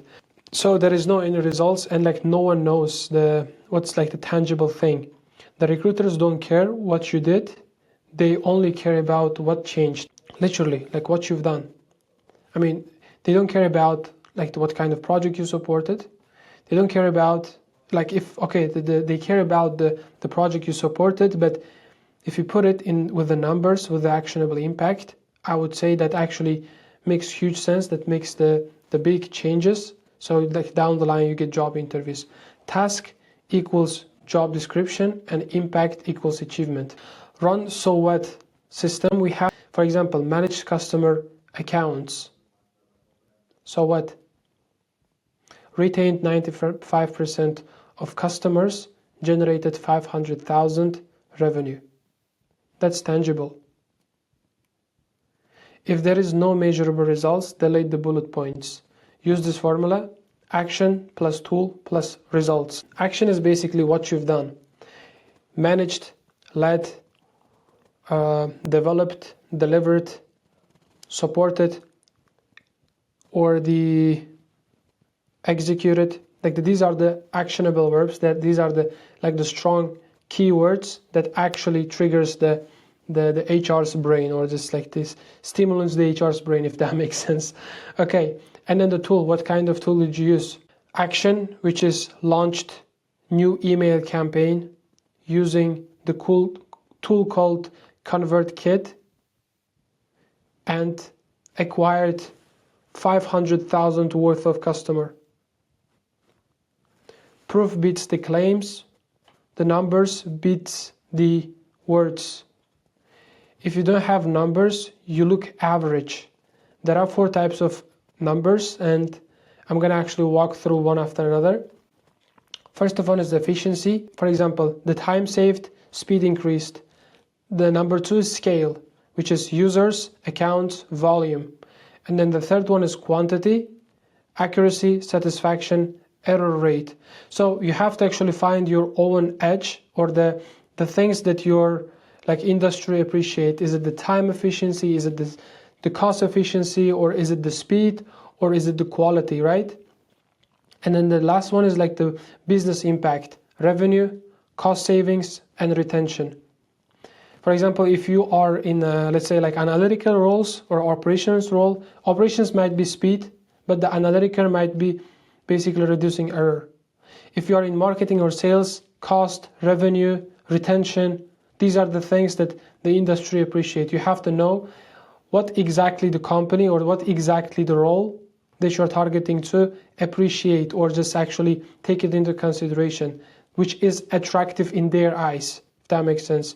Use before and after. For example, from 2 hours to 15 minutes, from 92% to 99.2%, transformation is powerful. You might say, I don't have the numbers, but I'm telling you, you have. You do have the numbers, but you haven't paid attention enough yet. So ask how many, ask how much, and ask how fast. Estimation, no numbers. So weak verbs kill impact. So like obviously, like we live in the world like by default, right? And you don't pay attention that much. I'm telling you, if you actually sit in the next 2 hours and just analyze what you've done in your past experience, like if you're working right now, you can actually just pay attention your week and what you've done. And then you can actually slowly, analyze and just pull the data. It might be efficiency, it might be quality, it might be speed, or it might be like the business impact, right? And you have to put it in a way that is attractive enough for the role. The weak verbs kill impact. Responsible for, helped with, worked on, as I said, these are the weak keywords or actionable verbs. These are not actionable verbs, if that makes sense. The strong verbs show ownership. Led, built, optimized, analyzed, delivered. Match your verbs to your level. If you are a junior role, supported plus results. Supported social media marketing team to generate 500,000 followers. Mid-level, developed ads campaign to get $500,000. If it's senior, led 20 social media marketing specialists to launch X, Y, and Z. So you get the point. Now, this 3-step process. So if you don't know how to actually, find your own, like the impacts or the actionable verbs or what you've done, and just put it in a way which is compelling in terms of the bullet points, I'm just going to show you how you're going to actually do it. Step number 1, you have to brain dump like accomplishment. As I said, with the pen and paper, if you sit and just analyze your professional experience, I'm pretty sure you can find a bunch of stuff. Step number 2, you have to add numbers. Achievements, you're going to add numbers. It might be, as I said, quality, speed, efficiency, business impact. Step number 3, formula using action plus tools plus results. And then the final check, the verbs that you're using are strong in your bullet points, the tool that included. Okay, you have to identify the tools that your company, as I said, the roles that appreciate. Is it SQL? Is it Excel? Is it Power BI? Is it ConvertKit? Is it Google Ads? Is it, if you are SDR role, which is Sales Development Specialist, is it the Sales Navigator? Is it CRM system, HubSpot, Salesforce, whatever it might be? You have to know your own tools. And after that, you have to include it in your bullet points, because no one cares about what you put on your, like the skill section. People or the HRs, the decision makers, they want to see it in action. By you mentioning those keywords in the bullet points, that's how you're going to actually just use the tools in the action, just getting something. The tool itself is not the thing. For example, it's kind of knife, right? It's kind of like, I know how to use knife, I know how to use scissor, I know how to actually use camera, but like you have to put it with the camera what you've done, right? Like what you've achieved. So that's the tool. you know how to use it, but you have to put it in the context. They understand this, if that makes sense. The numbers included. When you're putting into the context, you have to actually back it up with the proof, which is speed, quality, business impact, and efficiency. I'm pretty sure if you sit for the next 2 hours, you know how to actually pull the data or pull the brain dump the achievements and just add the numbers, as I said, in 4 different domains, and you can actually get the compelling copy specifically in terms of the bullet points. One clear idea. If yes, you're done. And rewrite 3 bullet points today and post in our community. For example, if like we have the community, and if you have any questions or if you have like some sort of dilemma in terms of which kind of bullet point you wanted to use, you can actually just ask or just put like the list of bullet points that you wanted to use in your CV, and we can actually give our feedback. So just to recap the video, first of all, the impact, the actionable verbs, and then based off your own level, is it junior or mid or executive level, you have to select the verbs, which is actionable verbs, right? And after that, you have to use use numbers to show the impact, what you've done. As I said, the tools itself or like the tools like themselves, they are not the selling point. You knowing how to use it to get something is the most important thing. And I can't stress enough how important having a compelling copy, like in terms of the bullet points. And as I said again, if I had to start everything from the beginning, me planning to get a job through the distribution channel, which is application, which is applying for jobs, I would spend 90% of my time specifically on crafting a compelling bullet points. I hope that hits home, and sit, basically execute, and move on to the next video, and see you in the next time. Bye-bye.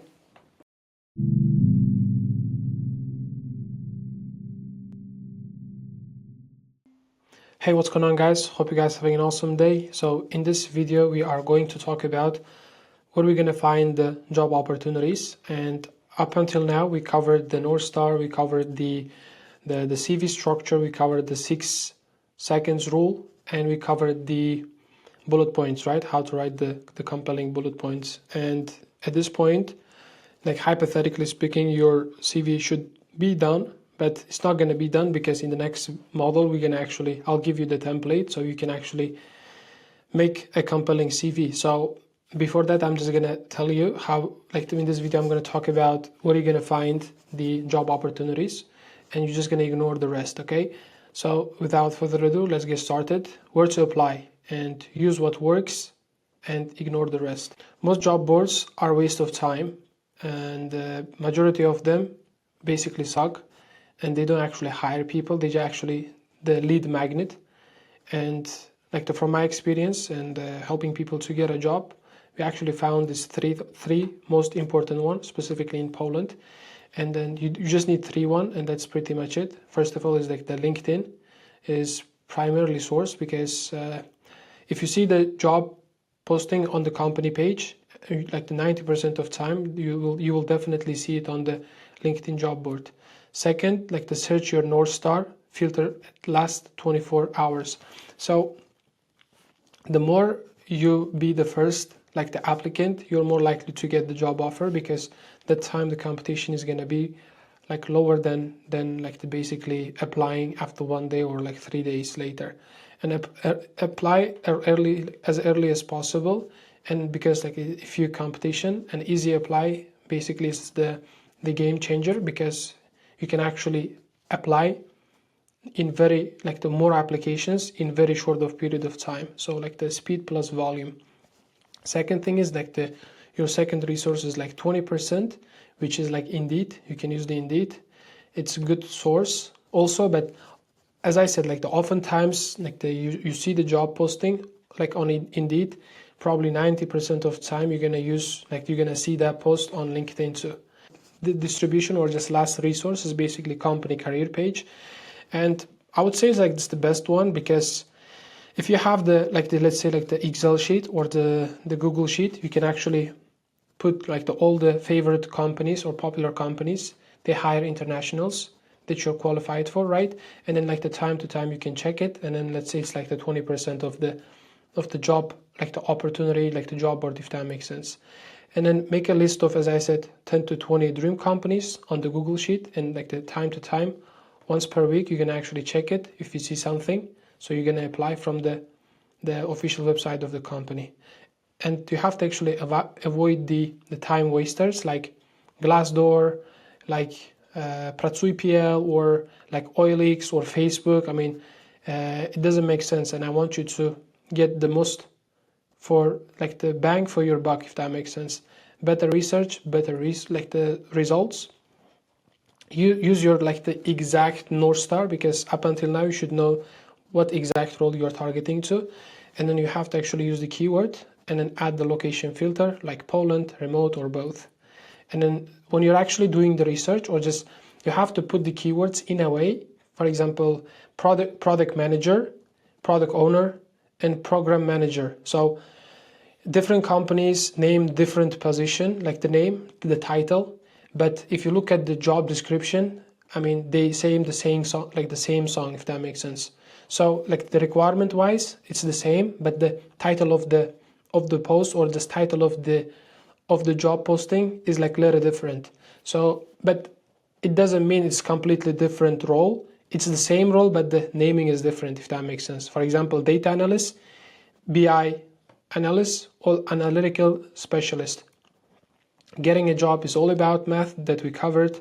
10 applications, 100 applications equal one job opportunity. It's the bare minimum. And with 20 applications, you cannot get enough data. And then start with the quantity first and just focus on the quality later on, okay? Target 20 to 30 applications per week. So it's gonna be probably, let's say the 3-4 application per week. And that's how you're gonna actually win it. I mean, if you wanna get the job faster, you can actually double down the effort that we talked already. So if you wanna get the job offer faster, so you have to apply more, or you have to actually aggressively take action. Apply if you match 60% of the requirement from the job description. So do not self-reject yourself. And it's better to try than actually self-rejecting and not applying for the job. But if you cannot match, let's say, less than 60%, do not even attempt to apply, because you're just gonna waste time. And set a daily timer, or the 30 minutes application block every single day, same time, because it's your own the schedule, right? You know exactly what you have to do. It might be school, it might be part-time job, and it's your routine, and you have to actually just block certain time of your calendar, so dedicated for your job search. As I said, it's not the Rome is not built in one day. It's all about consistency. It's all about you staying in the game long enough to get the opportunity. Use the 3-tier strategy. So you have to actually diversify the applying for the jobs. For example, tier 1, dream roles, 10%, literally dream roles. I mean, the role wise and then the company wise, right? And then the tier 2 is basically 60% of the job description, as long as you match it, so you can apply. Okay? And then the third tier is basically volume, which is 30%. For example, if you cannot find the ideal, the role, at a given day, let's say on Monday you wake up and you see that there is 4 job position you can apply to, you apply. And then after some time, let's say on Tuesday you wake up, you didn't see any results, any the open job positions, right? So if that's the case, you can actually start with the tier number 2, and if you cannot find it, so you're gonna go to the tier number 3, as long as you're actually hitting your 2 to 3 job application on a daily basis. And then you have to track everything, the data, company role, and then the source, which is the Indeed or OLX or Facebook or company website or Indeed, and then the status, did you apply, or did you find it, or the which stage of the interview process, or did you get the rejection, or just accepted the offer, right? That I gave the tracking sheet already, and so just use it. And I'm telling you, the data is so important, because it actually allows you to make rational decision remove the emotion and just focus on like to basically look at the process from the perspective of like the rationality, and you don't get emotional. And if you apply to 20 jobs and just get nothing, and then you be emotional about it, and you're not going to get a job, honestly speaking. It's all about numbers game and then the quality of the number. And as I said, like the intensity is nothing as long as you show up every day. I'm not asking for to apply to 20 jobs every day. I'm asking for 3, and it's totally durable, even if you have the full-time job, even if you have the studies. Okay? The systemize it or you will quit. As I said, like if you don't have the right system in place, it's really hard to actually like to keep up the work, especially if you don't see any results. But if you actually engage with us in the community, find an accountable partner, be active in the community, make a post, share your thoughts or share your story. That's how we can actually hold with each other accountable.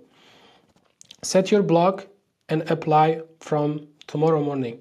So that was the video, right? And focus on the LinkedIn, and then ideally LinkedIn first of all, and then second of all Indeed, and then the company website, and just ignore like all the other like the resources, like the sources, like you actually finding the portals, if that makes sense. And if the company, like if you see the company, first of all, like the company post the job post inside the company website first, and then they're gonna actually repurpose across all the like the job board platforms. So if you actually if you just list out the list of the companies with the link, and then you're actually checking on a weekly basis or like the 2 to 3 times every week, so you're gonna be the one that apply the first. And then I feel like the HRs or the company employer, they actually prioritize those who applied from the company website, if that makes sense. Okay, because they have the data. And then the second thing you have to do, you have to prioritize the tiers. Tier number 1 is like 10%, like your dream jobs. Tier number 2 is like as long as you're hitting the 60% of the job description. If you cannot find the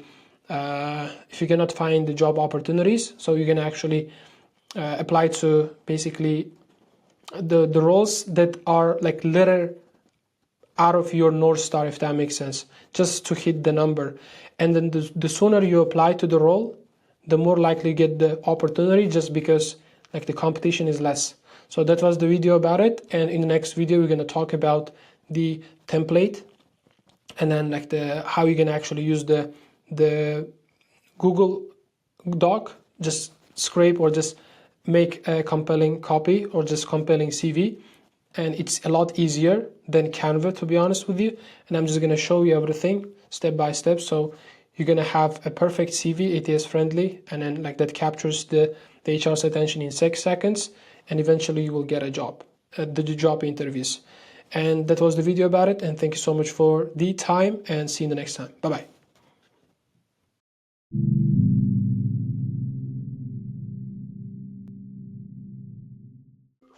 Hey, welcome back to another video. So in this video, I'm going to walk through the CV template that we actually use to get 800 plus job interviews last 23 months, and me actually helping 180 plus people to get a job here in Poland.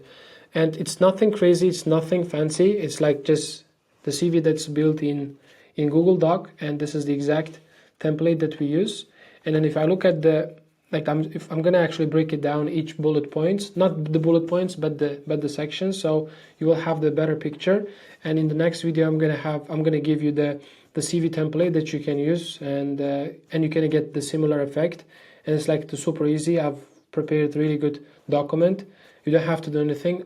You have to just put the information or the bullet points in your personal detail in a way more compelling, so you will get the job interview. So without further ado, let's get into it.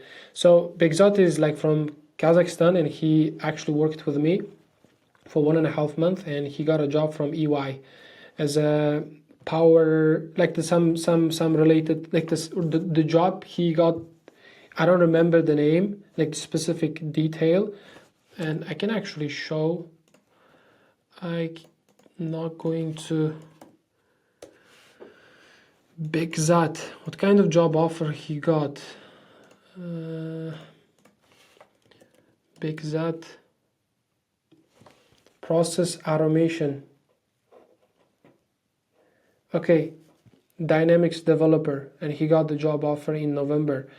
And so what was the, and he's still working with me, and he didn't, to be honest, satisfy the job he has, and he's been with us and he's been working, and he wants to get even better job offer. So but with this CV, he got the job offer recently, 4 months ago, and that's the exact CV that he used, and he got the job interview from PNG, went through a couple of rounds of interview, and like finally he got the rejection.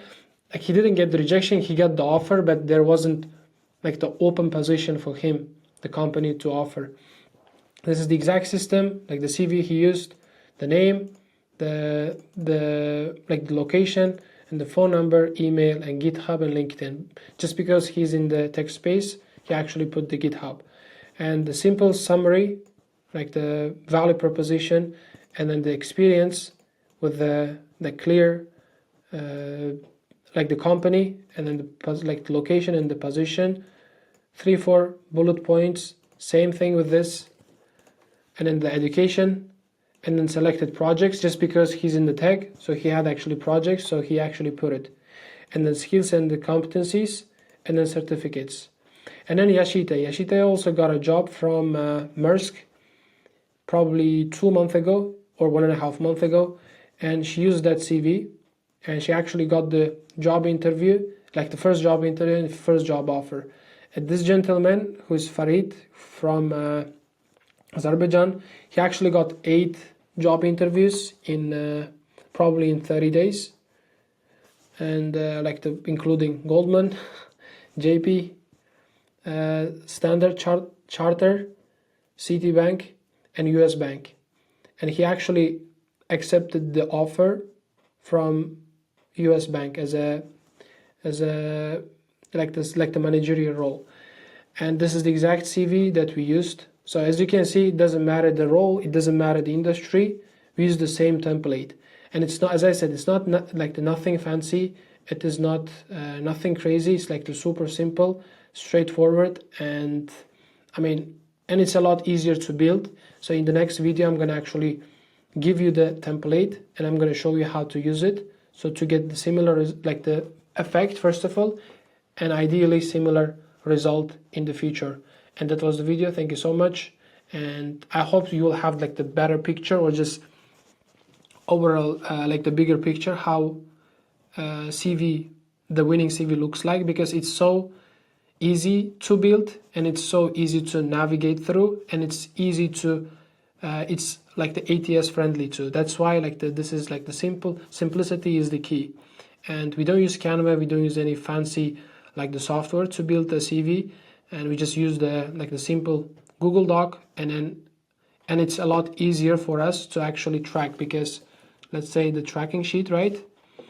For example, I can come here, and I'm gonna say, let's say Yashita, right? Let's say CV. I'm just gonna put CV as of right now, and then the data from your Google Doc is already synchronized to this document, right? To this tracking sheet. And every time when you make a CV or optimize it for some specific role, you're just gonna actually come here and just like the type name of the document, and you can actually place it here like that. So whenever you get the phone call, you're just gonna come to the tracking sheet and immediately know which job position you applied and what kind of CV, with the what kind of CV. And so you can actually track it under the review, and then the status, like the contact type. So you get the point that I actually covered in the previous video.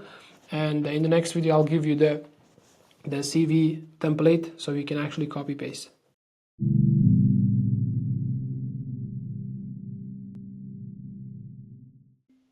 Hello champ, welcome to another video, and in this video I'm going to show you, as I said, the CV template that you can actually plug and play, just copy paste. Okay, now it's time to take all the learnings and actually make the winning CV that actually gets job interviews. And instead of you actually juggling around the tools, what if you actually join to the free community where you can actually download the template that you can actually copy paste your content from your existing, like the current CV you have, to the CV template that we use that actually got 800 plus job interviews like last 23 months. And on top of that, you can actually make the CV and just post in our community and just tag me, and I'm gonna give my own personal opinion. And on top of that, you can bring this exact CV to the group call that we have on a weekly basis on Sunday at 12 p.m. so you can actually get the feedback on the spot. So I'm just gonna attach the link down below. You can actually join completely for free, and let's start to watch the LinkedIn optimization, LinkedIn essential course. So I just want to actually break it down the document itself first, and I'm just going to give you the template here. Okay, first thing first, like the CV template with with the inline instruction. So as I said, we don't do the crazy, the fancy looking CV, but we're going to make it super straightforward and easy for us to make every time when you tailor a CV, right? Okay, the full name, have to put it, and then the one line separate by the city, like the Warsaw or Krakow, and then the country, like basically Poland, or if you're in Germany, just put it Germany, whatever. And then the phone number, email, LinkedIn, GitHub if you're in tech. The example is gonna be Warsaw, Poland, plus 48, 123, 456, blah, blah, blah. And then email, and LinkedIn and GitHub. And you can actually hyperlink it, just Command K, and then you're just gonna actually put the link, from your GitHub or from your LinkedIn. And then the professional summary, it should be 1 to 2 sentences using the formula: who are you, what you've done, big results, and what makes you special for the role. And one sentence should be your role plus years of experience plus key areas. Your role plus years of experience, skill number 1, skill number 2, skill number 3. For example, computer science graduate with 2 years experience in process automation, backend development, and data analytics, delivered 40 plus efficiency gains and 85% manual effort reduction using Microsoft Power Platform, Java and SQL, top 10% academic achievement with agile and international project experience. KYC specialist who delivered 0 compliance violation across 50 plus client profiles and $2 million monthly AML monitoring, streamlining, blah, blah, blah. And then professional experience, the job title, company, it's the straightforward, okay? Just go through it and understand. And first of all, understand before you actually just copy paste this the template. You have to know what we do and why we do it, right? And after that, you're just gonna come to this page. You can actually click the file button, and then you're just gonna what is the make a copy? Yeah, here it is. Just make a copy, and you're just gonna name it, let's say CCC CV template, and then you will be able to actually get this template to your own Google Doc where you can actually start to to edit or just customize it. All right, I'm just not going to make a copy as of right now, and the structure follows the same structure, the same layout. It is F line specific, F line ready to go, and ATS friendly. And if you actually get it done right, especially the bullet points, especially the professional summary and all, I'm telling you, you can actually get a shitloads of job interviews. I'm that serious.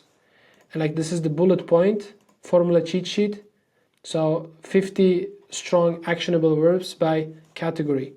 So if you're in leadership management, use these keywords. If you are in the creation and development, use these keywords. If you are improvement and optimization, use these keywords. If you are analytical and problem solving, use these keywords. If you're delivery and execution, use these keywords. If you're in collaboration and communication, use these keywords. I have everything, you just need to use it, okay?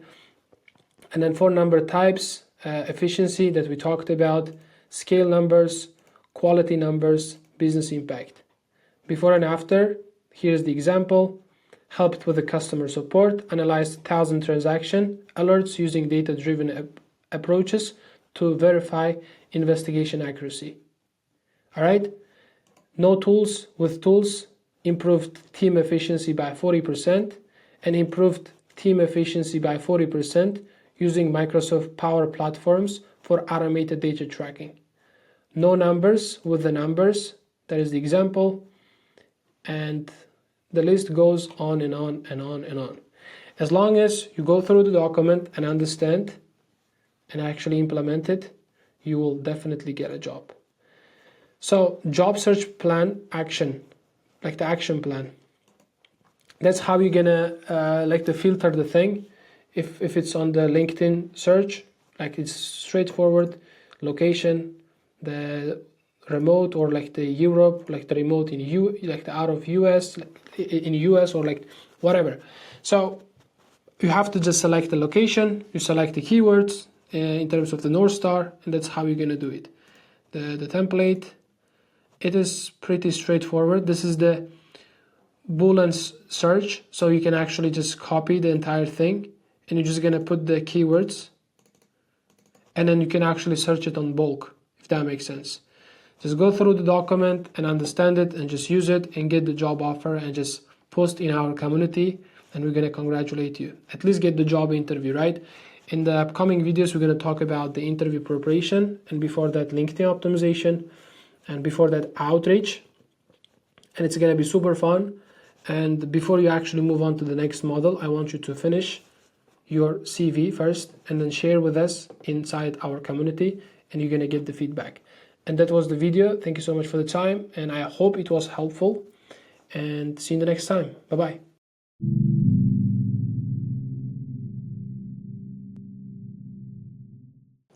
Hey, what's going on, guys? Hope you guys having an awesome day. Welcome to the LinkedIn Essential course we have, which is our third model in Capital Career Club Premium, and where we actually talk about the importance of LinkedIn. And I'm gonna actually show you how you can optimize your LinkedIn profile in a way that actually works 24/7.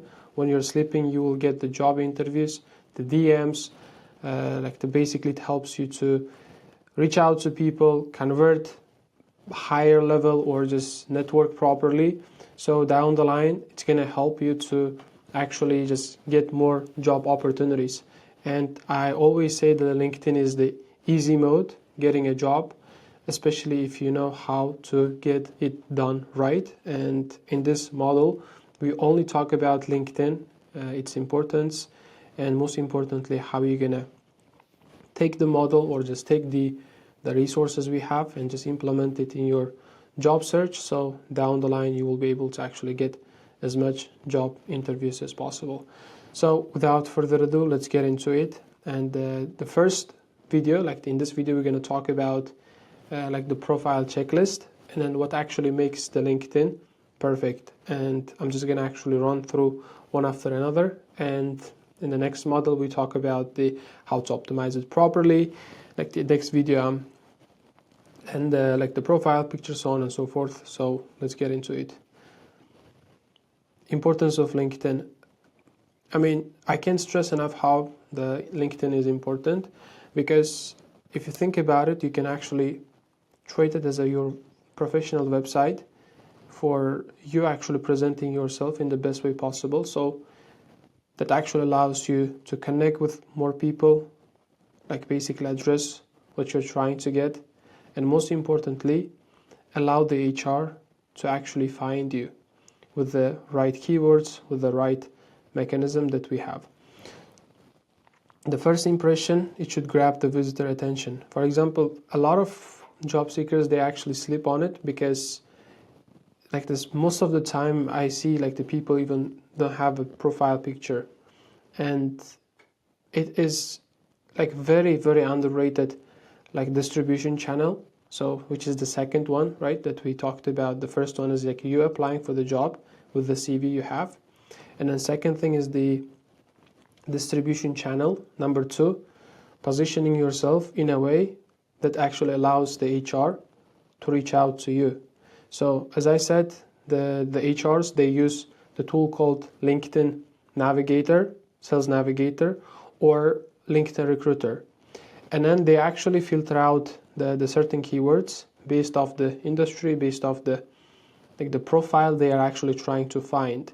And if you actually put the right keywords on your LinkedIn profile, you are more likely to actually show up in the search bar. So you will get the DM from the HR and asking for your CV, or looking forward to talk to you, or trying to actually connect with you.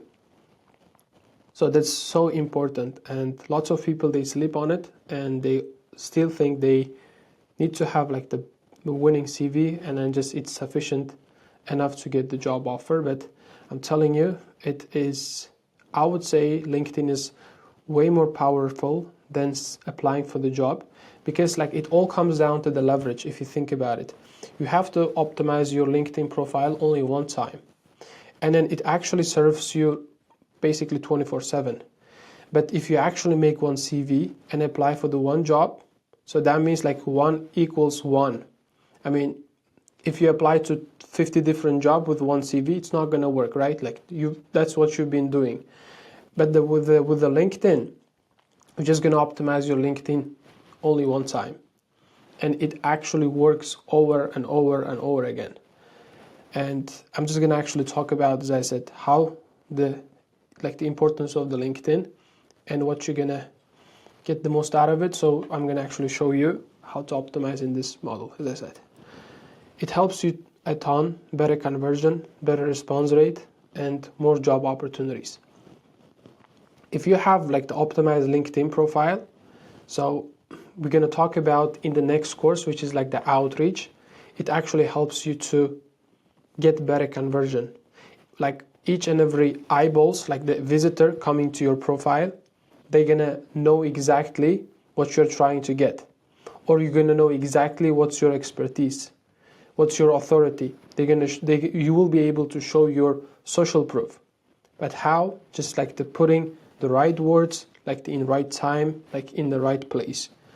Better response rate. When you reach out to people basically check your LinkedIn profile first, and they can actually address do you look like professional, or do you provide some sort of value, out of the connection, right? It's not like one side of thing. It's like the both, right? You have to bring something to the table, and then they bring something. So it's everything is transactional in this life, and the LinkedIn is the same. So once you have the optimized profile, you look like a professional, you're more likely to get the response rate. So you're not people don't get actually you don't get actually ghosted or just ignored. I mean, people like to text me. I mean, you talk about LinkedIn all the time on your post, yada yada yada.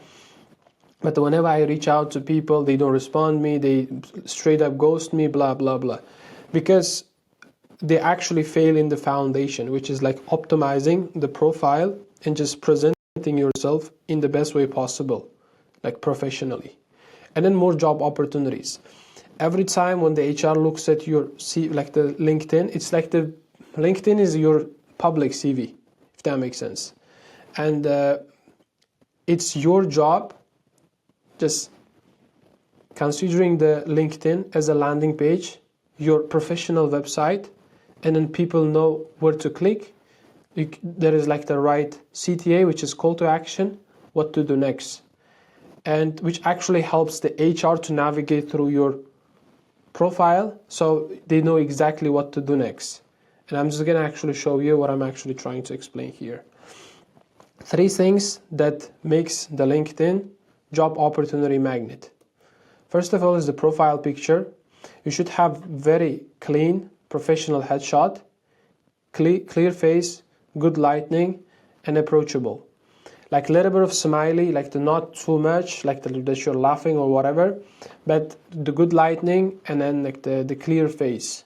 And to be honest with you, you don't have to go to the the professional studio, just take a picture. You can actually do it with your iPhone, and with the sunlight, or just the light that comes out of your window. And as long as you have the still background, you can actually change it later on. And I'm just going to show you a couple of examples. So that's Samandar. Probably his profile is like has done by AI, but like no one knows. As you can see, it's like very clean looking, and I'm just going to show you the banner too, how it looks like in one like the LinkedIn profile, and then the banner, how it looks as a whole. Okay, and this is Shahzad, and that's me.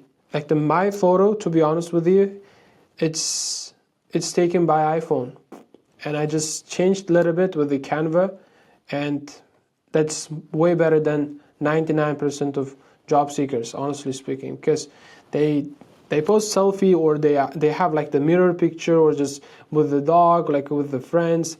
It's not a dating app, right? So we have to present ourselves in the best way possible, like quote unquote professional.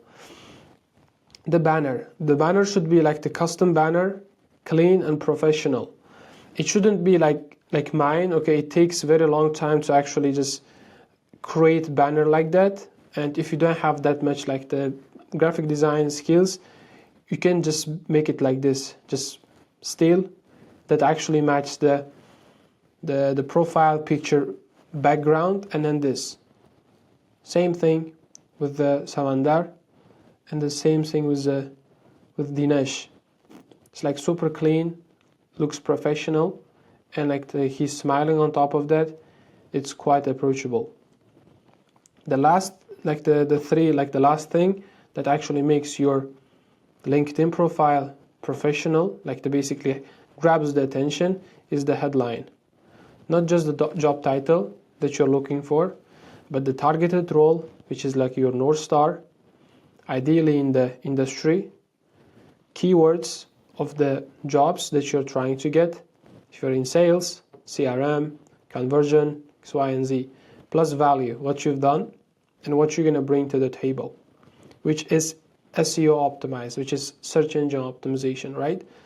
For example, sales development representative generated 1,500 sales calls. LinkedIn Sales Navigator, that's the tool. B2B sales, that's the industry. Enterprise sales, that's the industry. SDR, which is the job position, sales development representative. BDR, which is business development representative. And CRM, which is the tool the industry uses. And then DM me for more info. That's my brother's headline. And like the other day I made a post, like the video about this. Like he was working in the Bidronka, and like within 4 hours or 3 hours he got 4 job interviews without him applying for the jobs, without him knowing it. If the section number 1 fails, 70% of the visitors basically bounce back immediately. So the headline, like your profile picture, banner, and headline, that actually hooks the visitor. But the about section, this is your conversion point. The most people, they don't write anything on their profile like the about section. Okay, the goal of you actually presenting with the profile, with the banner, with the headline, is you actually hooking them up, like the visitor wise. And then perfect, like the about section where the conversion happens. The perfect about section consists of 3 paragraphs, which I'm going to actually talk about in a second. 3 short paragraphs, 2 to 3 measurable achievement, and at the end, CTA. It's like the call to action, what to do next, what you want them to do, right? For example, they explain what you do, like your industry, your expertise, prove why you're good at this, show them what you've done, like with the undeniable stack of proof, what you've done, and tell how to reach out, like to you, tell them how to reach out to you, okay? Which is like the CTA, call to action. If the section 2 fails, you won't get DMs from the HR. As I said, the hook is like the banner, profile, and headline, but the about section where the conversion happens. For example, That's my brother's about section, which is so good written, and I'm just gonna actually read it. Sales development representative generated 450 to 500 qualified B2B prospects monthly and 30 to 35 discovery calls weekly for enterprise SaaS clients. 20 plus months of proven sales execution managing 40 plus daily conversations while maintaining conversation quality and CRM discipline in remote first environments. What I do: generate high volume qualified pipelines for enterprise and mid-market SaaS organizations. You see how deep or how niche down the messaging or the copywriting is. Drive consistent appointment bookings through strategic LinkedIn prospecting and constructive qualification. Maintain meticulously CRM documentation, ensuring accuracy, forecasting, and team visibility. The core expertise: B2B sales development, lead generation, appointment setting, LinkedIn prospecting, sales qualification, pipeline management, CRM management, constructive selling, remote sales operation. These are the keywords. I mean, whenever the HR, they actually look for the keywords like this, his profile is going to pop up. Why? Because the keywords are written like this strategically. So, and then it's quite short. And then currently seeking, he's actually giving what he's trying to get out of job market. And let's connect. If you are building high velocity sales team or need someone who can fill pipelines while maintaining quality, let's talk. DM with the SDR for the priority response. He's actually giving the CTA immediately, CT call to action. The language: English fluent, Russian B1, and Uzbek native. It shouldn't be crazy, like the very long, but it should be like the straightforward, compact, and then which is like the reach, like the very reach, like in terms of the industry keywords and like industry tools that you have in your industry that you have to present in the about section. The experience section, proof of, so we're gonna that was the about section, we're gonna talk about experience section. Proof of ability, 3 to 5 bullet points per role, strong verbs, numbers, and keywords. So you can actually treat it as you actually treat your bullet points on your CV. Titles and data must match your CV. So like keep in mind, double check, triple check, it should be like matched with the CV you have, because our goal is talking or just delivering this consistent messaging across all the distribution channel. It might be CV, on the CV information the same information on LinkedIn, outreach, the copy you sent, cold DM or the cold email, whatever might, or even the content you write, it should actually sing the same song, if that makes sense. If the section 3 fails, no credibility. So you presenting yourself with the numbers, with the actionable verbs, and with the impact, the keywords are very crucial, and that's how you're gonna set the credibility. Searchability is like all about the keywords what you write across, from the top to bottom of your LinkedIn. 20 plus relevant skills. In the skills section you can write the skills, and then top 3 skills, pin it. So top 3 things, what are the top 3 skills in your industry that actually appreciates, or they are looking for. The simple hack how you're gonna find this, you can go to the job, the descriptions of the posts on the job board on LinkedIn, and you're just gonna actually scan through it. And what are the 3 things the companies or the potential employers are looking for from you in your industry, in your North Star, if that makes sense. Clean custom URL. You have to actually write your URL, for example, linkedin.com and forward dash, and then like your name, and then your surname. And you can actually do it like very easily. I can actually show you right now.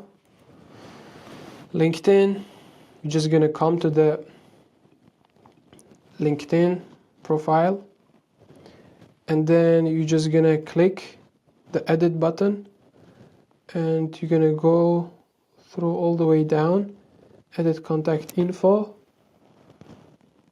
Okay, as you can see, mine is like the www.linkedin.com /PointOfAziz, and I'm pretty sure you can do it easily,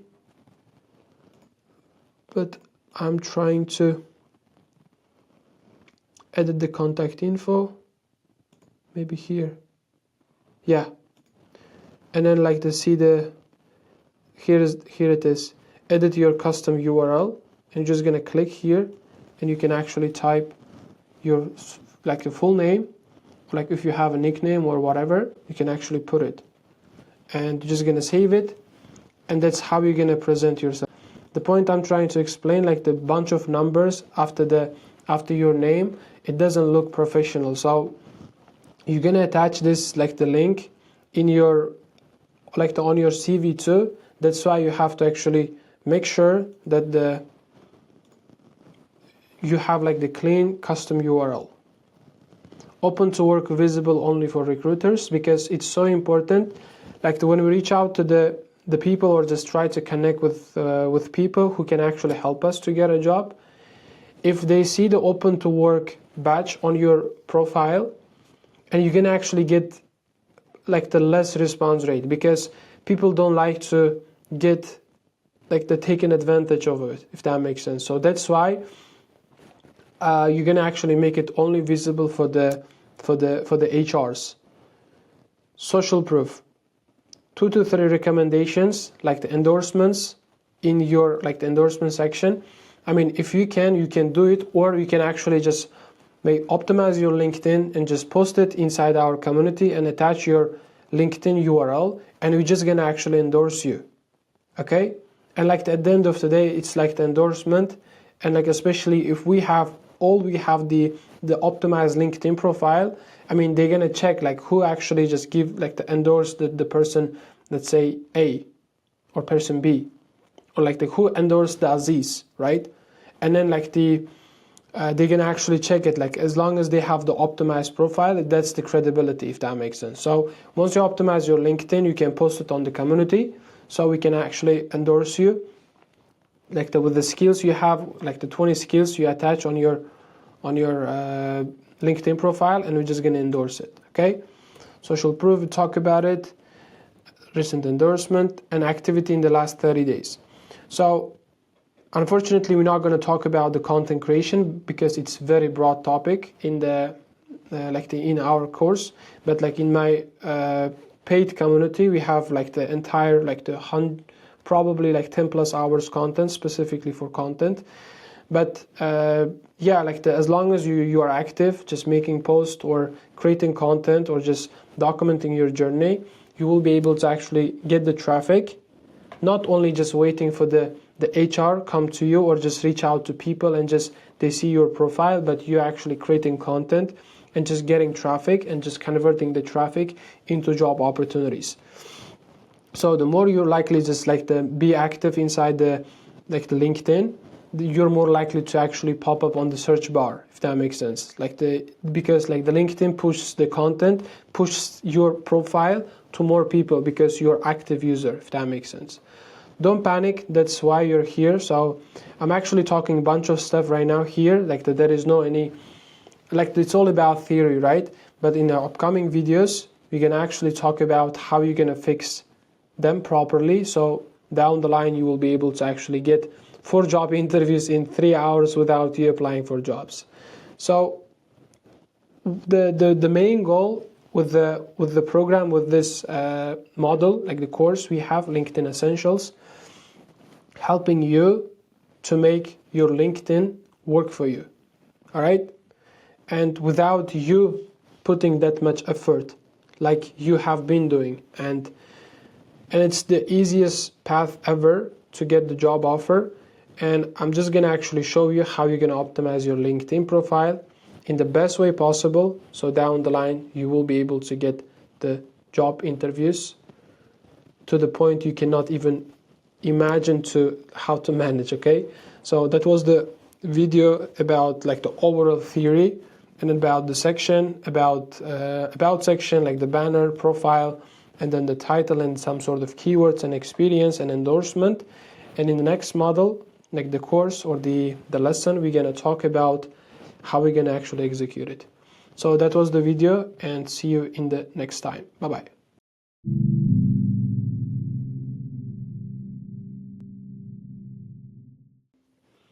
Welcome back to the next episode of the LinkedIn Essential course we have, and in this model we are going to talk about how to write the compelling copy for your headline and about section. And in the previous model we actually discussed about the checklist, and I actually went through the title or the headline all the way to the like the endorsement section. And in this video, like specifically we talk about the headline and about section and how you can actually turn your profile views into interviews. So without further ado, let's get into it. The most headlines, they fail because they actually state the obvious. For example, software engineer, data analyst, sales, the marketer, or customer service. That actually tells me nothing new, because like it's obvious thing, it's just a title. And in this video, as I said, I'm just gonna go through what actually makes the headline perfect, specifically in the about section. The generic and invisible, like if you actually put the customer service, like it depends on like what you're targeting to, but with the title it's alone, you cannot actually get nowhere. Okay, you might actually appear in the search bar, like when they actually look for some specific, like the profiles, like in your industry. Let's say like the HR is looking for, let's say, customer service representative, right? And then if you put the customer service representative on your LinkedIn profile, you're more likely to actually appear or just pop up in the search bar. But the problem is you cannot actually turn or just convert them.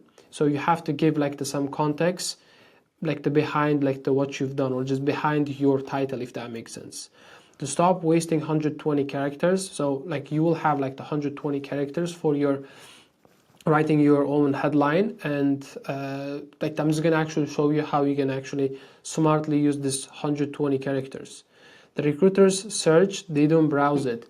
So like basically when they actually when you will be able to actually show your profile like in front of their face, right? So you have to actually optimize like everything to convert and just ideally get the job, at least get the DM. And then if you like keywords, you don't appear. So not only your job title, but the tools you use, and then the tools you use, and then the job title, and plus the industry keywords, that actually helps you to optimize the entire copy all the way from the headline to the endorsement. So that's how you're gonna actually appear, or just as a okay, I'm gonna actually tell you one thing. For example, the LinkedIn actually scores your entire profile. Like, okay, let's say like the 95% of the, let's say out of 100%, like the job seekers or like the professionals in some specific domain, they're gonna actually appear in the first or second page of the CV, like the job search, or the filter, like they use LinkedIn Navigator, or they use LinkedIn Recruiter that I talked about it like in the previous video. So you're more likely to actually rank up on the high. So like it's kind of just buying, I don't know, camera, or just buying some mouse, right? So you type on the Google, like in the search bar, it actually shows, right? Like the sponsored page first of all, and after that, like based off the website, based off the product description, like basically the Google actually ranks the product, if that makes sense. And the same thing, the same search engine actually works specifically in job search too, like specifically talent sourcing, if that makes sense. Use this formula. You have to use the role, like the your North Star, right? And then the specific niche in your industry, and then the proof what you've done, and the tools, like you actually getting some achievement using the tool. For example, generated $200 million using email marketing. Specifically, I don't know, like the optimized 50% manual work using CRM optimization. So you get the point. Start with your target role. Add your niche, for example, B2B sales, like the B2B SaaS, fintech, or e-commerce. So this is the industry, honestly speaking. So you know what I'm actually going to? Finding the North Star is the number one thing that you can do for your job search. Once you have, as I said, like the tunnel focus, you know, like you can actually know what to write on your CV, what to write on your LinkedIn, and like what are the keywords you can use, because your messaging is quite consistent, and that's how you can actually win. That's why I couldn't actually stress enough, like in the like the foundation model, we had actually 2 courses before, like the first, like the foundation model we have, like the finding your own niche, finding your own industry, and finding your industry like in a way so that you can actually capitalize on it, if that makes sense. The add proof, you have to add proof. For example, 95% retention, 90% client retention, 200% growth in client acquisition, and then you have to write the years of experience. 2 years, 3 years in marketing, 5 years in sales, 9 years in managerial position. You get the point. 2 years plus experience. So that actually gives you some sort of credibility, if that makes sense. You have to add tools too. As I said, SQL, Power BI, HubSpot. It depends on your industry. Like, as I said, if you are in the operations, SQL is the number one. Power BI, just showing something, like if you are a business development specialist, just demonstrating something, you're gonna create the Power BI dashboard and just show the data. If you're in data, Power BI also works. I know the people like in data, they actually should show like some sort of presentation, right? And that's why, like if you're in sales or marketing or client acquisition, it's like obviously HubSpot is one of the best or the biggest tool in the world, specifically in the CRM space. Like it's like all-in-one tool, right, for the marketers and like the sales guys, if that makes sense. And great headline equals searchability and specific and credible. So just to recap, the great headline should be searchable, which is rich in keyword wise, like in your specific industry, and it should be specific in terms of the niche you have, and then like you have to be credible.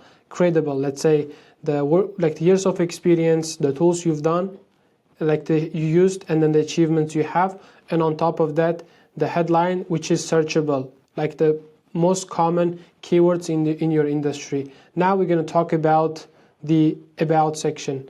So the about section, but because like most of the people, they actually make like very big mistake, which is like that they're going to actually give like the entire boring their like the personal biography. There is no like some context, and to be honest with you, it shouldn't be very long. It should be like compact and rich in keywords. Like always remember, like the keywords is very important, because that's how we're gonna actually pop up like a lot, or just we're gonna rank up higher, because like overall the LinkedIn assume our profile, like the LinkedIn profile, like the scores higher than other people.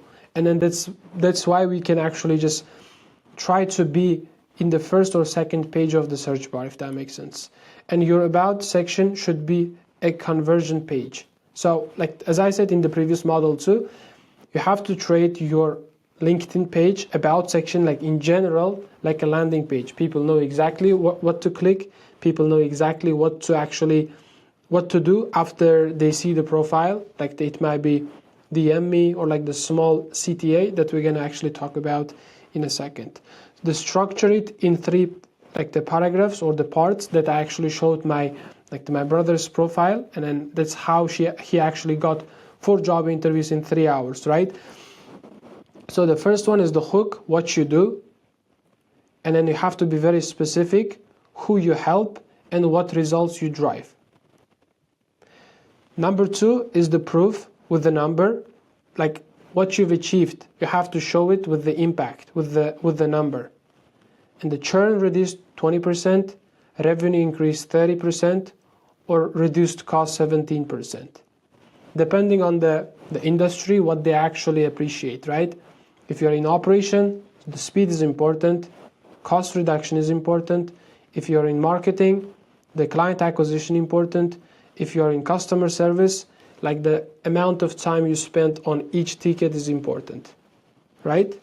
The optimized process through X, Y, and Z, and cut manual work 50%. The proof builds the trust. And then lastly is like the tools and then the keywords you use in your about section. Show how you deliver results. SQL, Salesforce, Google Analytics, or CRM, Google Ads, organic content. Email marketing, HubSpot optimization, or AML compliance. As I said, you have to know what are the things the company or your potential employers appreciate at the role that you're targeting to. And then based off that, you can actually optimize your LinkedIn across the entire, like the sections. The final line is like the call to action. You have to let them know what to do after they actually go through your profile. Tell them exactly what you're looking for. You have to be clear. I'm looking for X, Y, and Z roles where I can actually bring my skills so the company gets benefit. The short paragraphs and then white space. So I don't want you to, like, I believe the LinkedIn gives probably 2,700 characters for the about section, but you don't have to use all of them. But you have to put it in a way which is concise, like nowadays people don't read. And you have to be very, very careful about what you write. And you have to remove everything else which is not relatable or which is not relevant for the role that you're trying to actually get. It shouldn't be long, but it should be super short and compelling, and most importantly, searchable.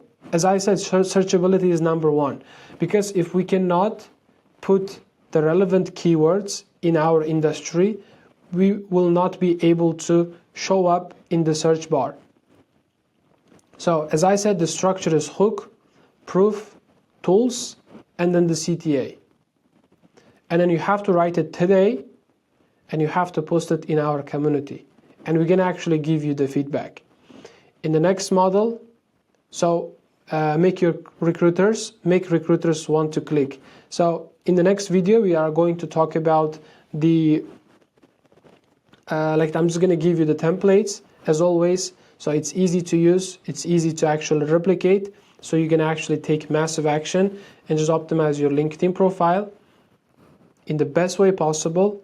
So you turn your LinkedIn like a job opportunity magnet, okay? So that was the video about it, and see you in the next time. Bye-bye.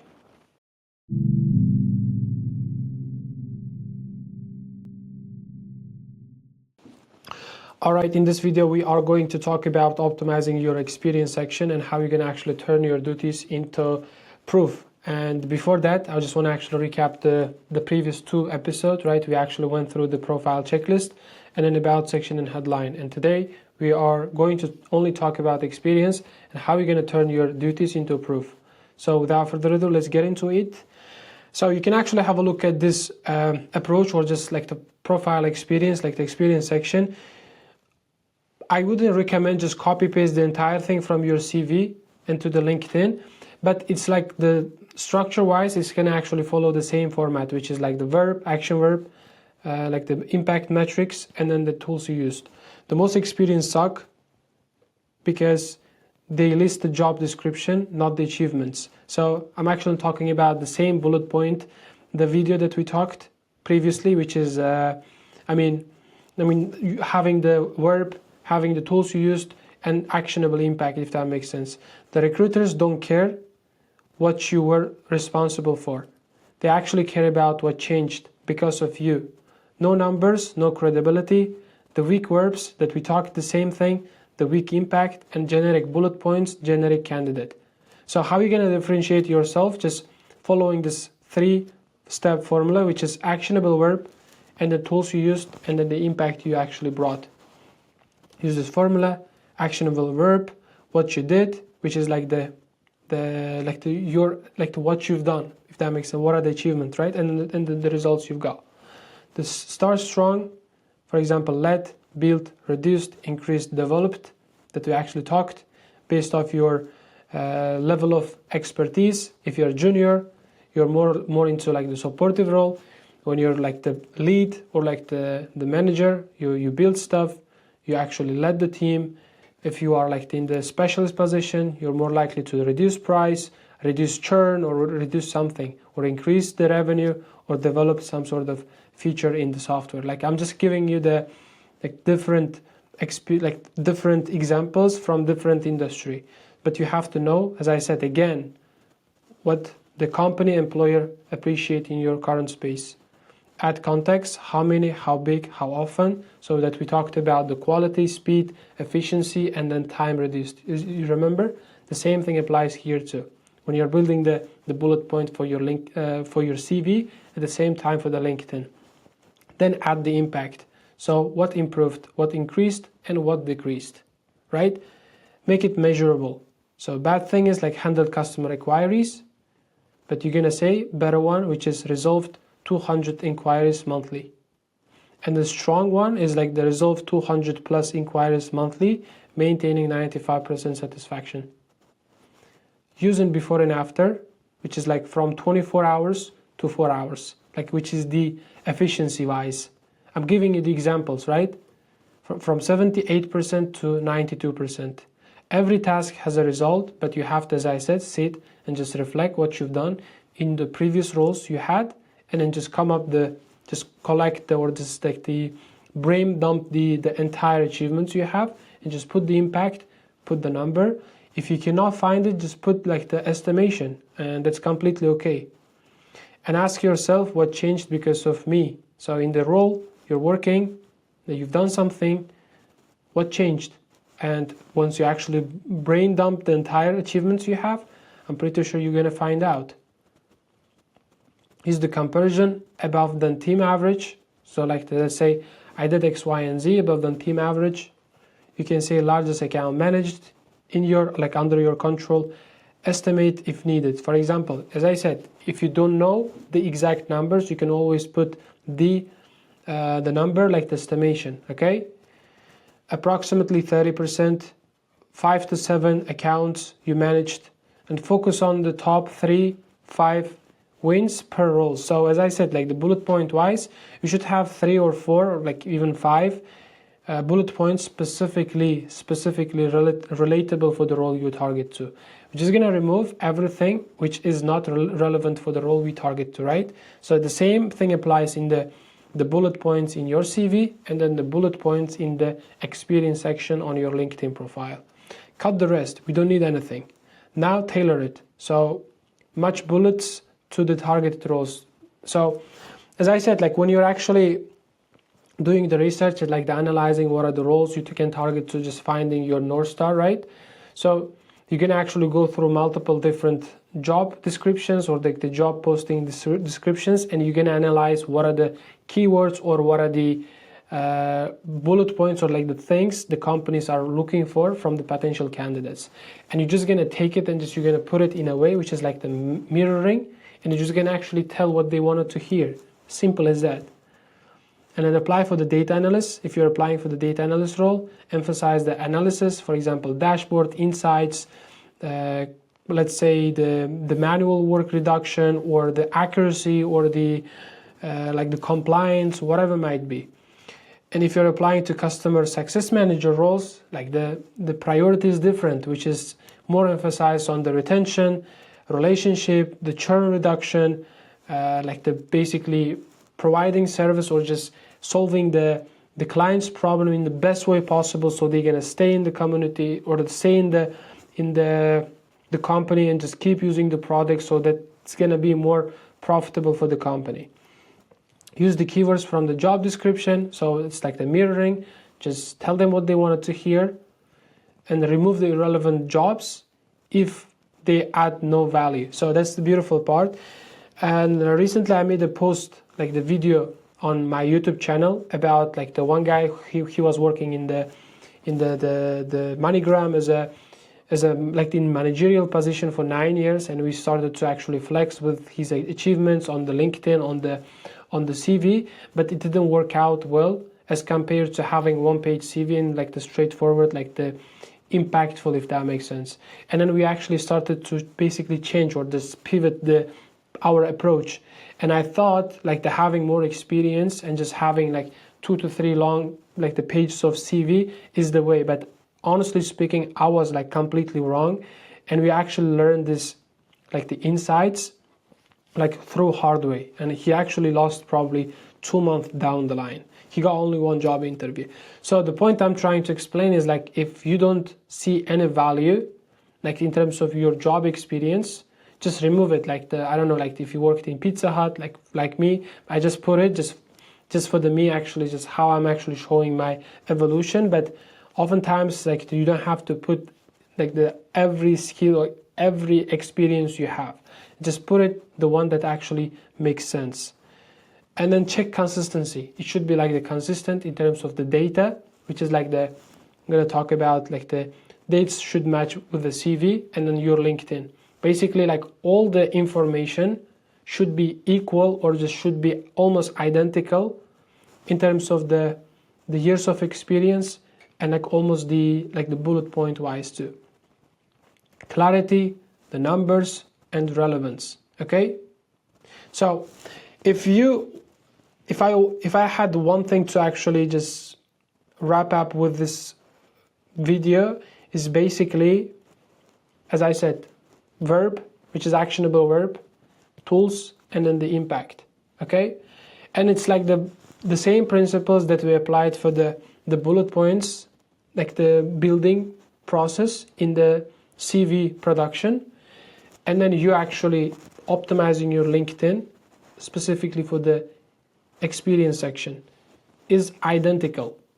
Okay, you can literally copy paste, but I wouldn't recommend. I want you to check the common keywords from 10 job position. Just go to the 10 job position description, right, and then job post descriptions, and just identify the roles and identify the appreciated skills or appreciated tools from the potential candidate, right? And then you're just gonna actually take it, just put it in a way which is directly to like the basically injects the SEO, which is search engine optimization, that we talked in the previous video. So that was the bullet point, quote unquote, theory, how you can actually structure it. And promise, I'm gonna actually talk about or just give you the document. You can actually copy paste or just plug and play, or I'll give you the framework, how you can actually use this, like the philosophy, if that makes sense, into the action. So you're gonna get visible, and then you're gonna start to actually build some sort of credibility, so you're more likely to get the DMs from the HRs. And that was the video about it, and see you in the next time. Bye bye.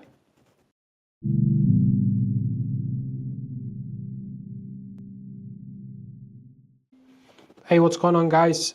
In this video we are going to actually take action and just execute, and all of the process or all of the philosophy that we actually covered up until now, and we're gonna actually put everything into action. So you're gonna be able to actually optimize your LinkedIn profile. Now you've seen one optimized LinkedIn profile can bring a lots of job interviews on an easy mode while you're sleeping. The biggest mistake would be just watching this entire course on LinkedIn optimization and just doing nothing, and just keep doing the same thing over and over and over again, just expecting something magic will happen.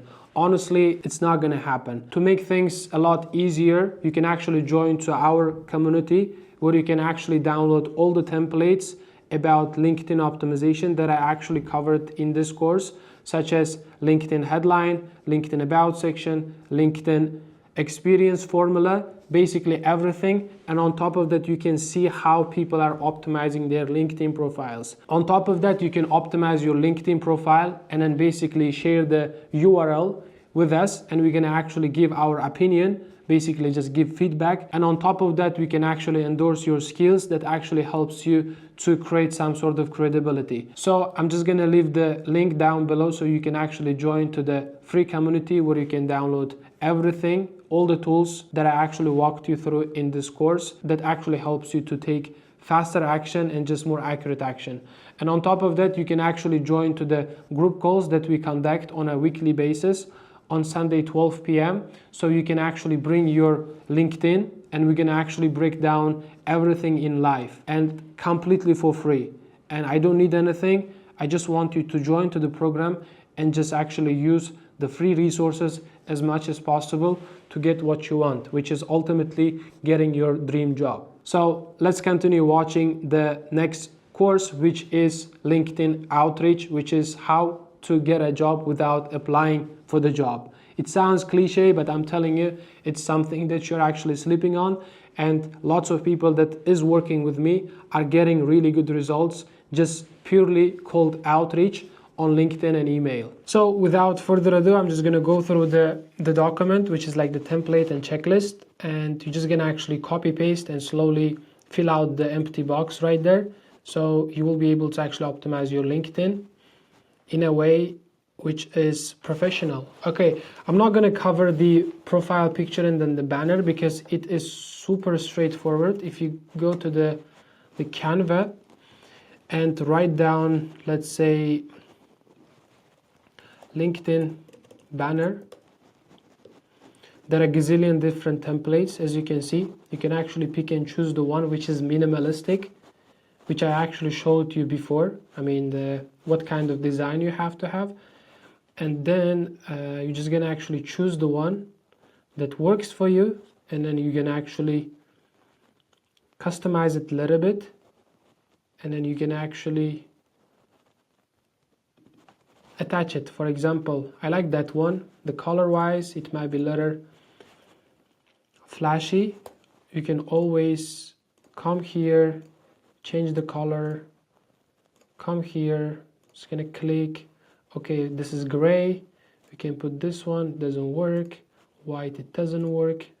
The gray might be. Or you can actually click this and you can use like the two color in one element. Let's say I'm gonna do like this. The background wise, I'm just gonna click white or just like let it this color. So you can always customize it, and there are honestly gazillion different designs you can pick and choose, and that actually works for your own industry. For example, if you're in UI UX, like the product designer, or like the InDesign stuff, that's the elements. It is perfect. I can say Aziz Hayitov, and then user experience designer, my email, let's say Aziz capital careerclub.com, and my phone number, and that's it. And you're just gonna download it and you're just gonna paste it. And in terms of the profile picture, just gonna come back to the template section again. You're just gonna type LinkedIn profile picture, right? And then there are like the million different one. Honestly, I like that one a lot. Just gonna click.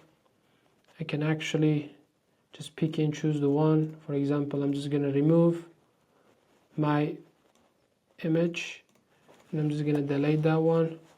I can actually put it a little bit wider, and if I don't like this, the color wise, I don't like this one, I can put little gray thing, and I can put white-ish, and I can do, instead of yellow, I can go for another gray, or I can do blue. Yeah, so you get the point, right?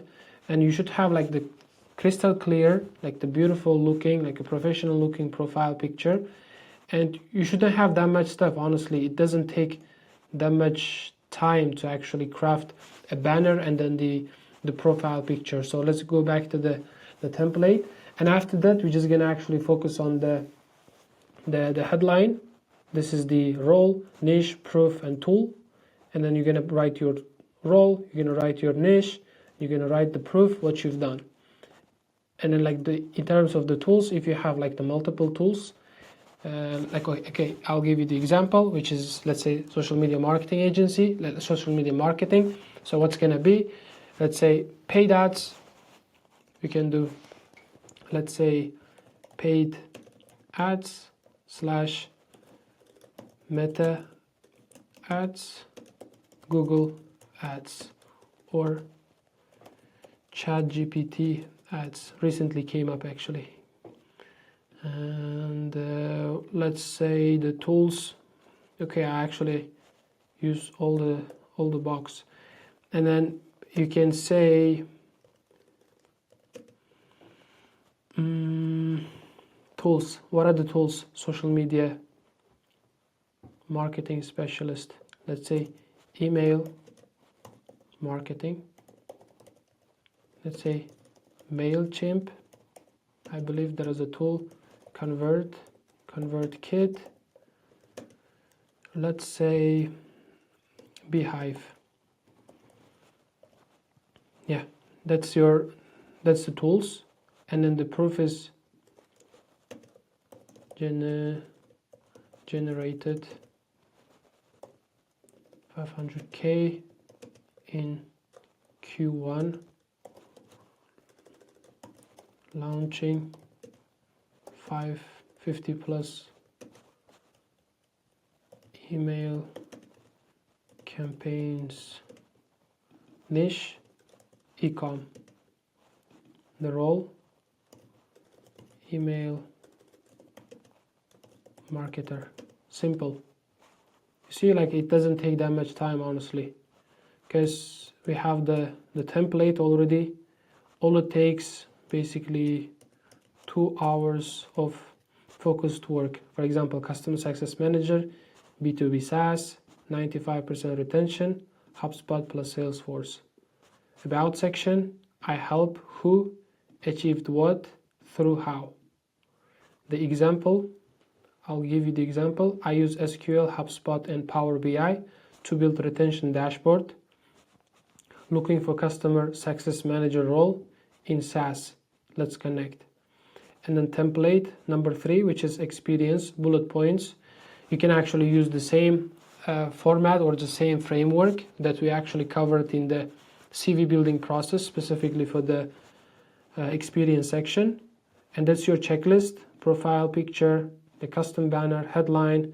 Don't forget the change your the customized your LinkedIn URL, and then the 20 plus skills in your industry, and then make sure the dates, and then the dates, all the data matches exactly the same like your CV and on LinkedIn, and you have to turn it only open to work, which is visible for the HRs. And you have to actually score the entire thing. And at the end, once you optimize your LinkedIn profile, you can just come to our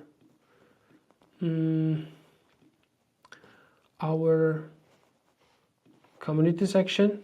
You're just gonna actually come and just write my LinkedIn time to roast my LinkedIn profile, and then you're just gonna attach your URL, and you're just gonna give us some context and what are the roles you're targeting to, what's your industry niche, and your tools you used, and we're just gonna actually we're just gonna roast, if that makes sense. And then like you're gonna select the topics here, and you're just gonna post it. And that's pretty much it. And that's how you're gonna optimize your LinkedIn profile and everything you need to know. Like, you need to know to actually to understand or to have the knowledge, which is theory that we covered.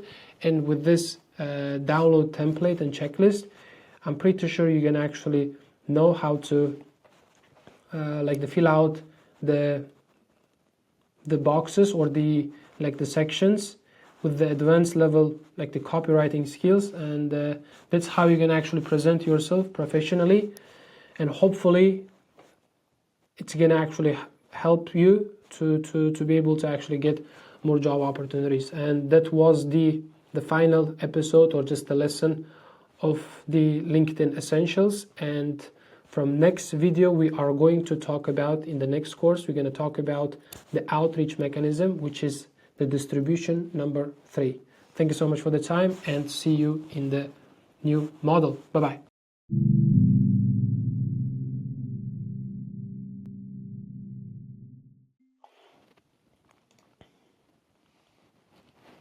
Welcome to the outreach mechanism course we have in Capital Curricular Freemium.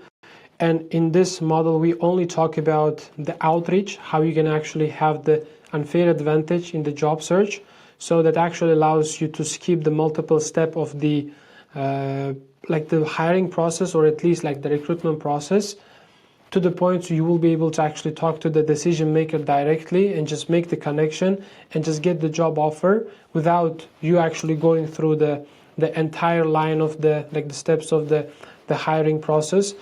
To be honest with you, that's the easiest way of getting a job. And on top of that, if you are applying for the higher level job positions, you're not going to see the bunch of like the higher level job positions on the job board, but they are in the DMs. Because I've been working with people a very long time, and whenever we actually close or they just get the job positions which actually offers between 20 to 30,000 zlotys per month, oftentimes we actually get these job opportunities from the DMs, from the referrals, from creating content. They are not on the job boards. And in this video, I'm going to actually talk about everything about like the science behind the outreach and how you can actually get the unfair advantage. And so you're not going to actually wait in the queue just hoping that HR is going to see your LinkedIn or see your CV. So without further ado, let's get into it. Why networking beats application? And application are the lottery. For example, as of right now, I'm looking at the job postings, and within 24 to 72 hours, one job position gets around 200 to 300 applicants. So, but the HR probably looks at 20%, or not 20, but 20 like the applications. And I'm telling you, that is a big bottleneck between you actually applying for the job and then like the HR is seeing is like the ATS. And you're going to actually hope that the ATS is going to detect the keywords you have on your CV, and then we'll be able to actually represent yourself like in front of the HR with the CV you have that you applied with. And it's not even guaranteed way, because you never know like who is like with whom you're competing with.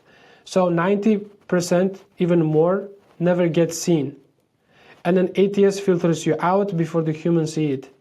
And then you look like identical to everyone else who's applying for the role. And I'm telling you, like the applicants also getting very smart about it. And like we are living in the AI world, right? And everyone knows how to write a compelling copy, specifically in their LinkedIn or in their CV. But people actually don't know how to use the outreach mechanism to get the most out of it. And so that's why I'm actually taking my time and dedicating in the next probably 2 hours, just explaining you how you can actually take the advantage. No one is advocating you when you're actually applying as like the based off the CV you have. And applications equal black hole. So you're just going to apply for the role and you never know whether you're going to get the job interview or not, because competition is very high and you have to actually separate yourself from the crowd. And the networking equals strategy. So I'm going to repeat again, networking equals strategy, but most people fail because of they don't know how to use the networking strategically, or just networking, how to network properly. And then, as I said, 60 to 70% of the jobs never get posted, especially higher level positions in the job market. They're in the inboxes, they're in the networking, they're in the referrals, and they're in the company internal system.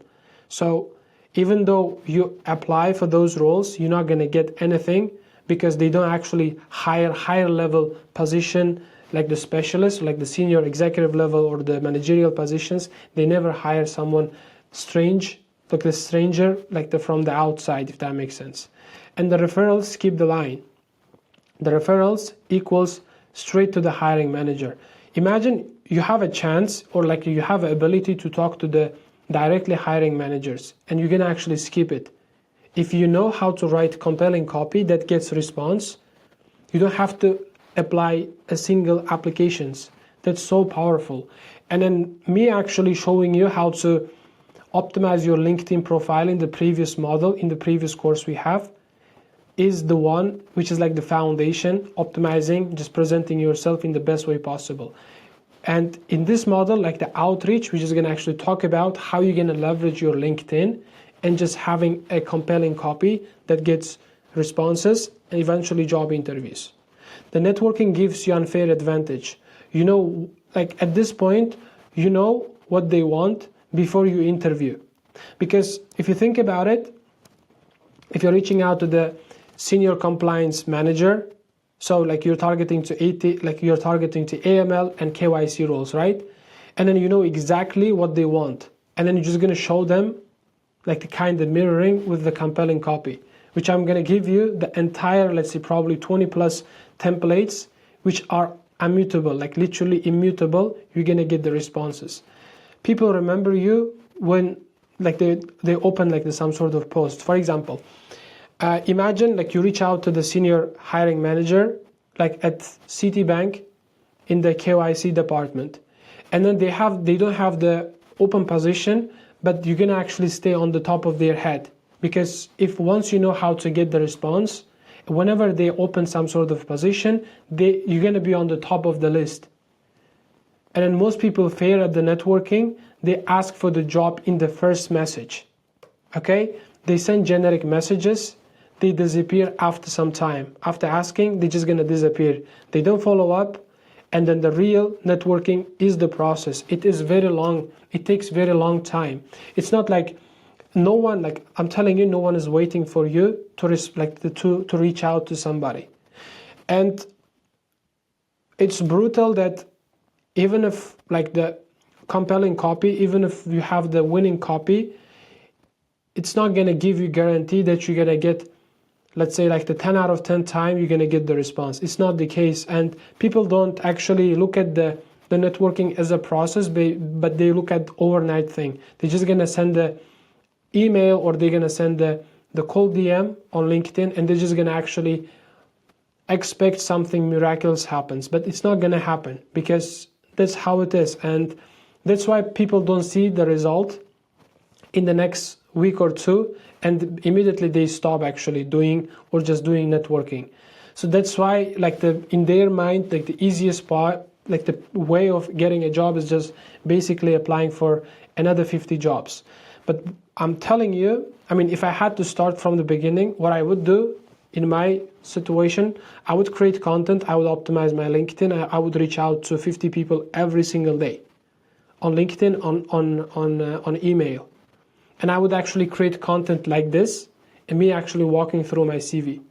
That's how much powerful it is. I'm telling you, if you actually get it done right. Step number 1, reach out with the value. You have to always lead with the value, or you have to ask the question.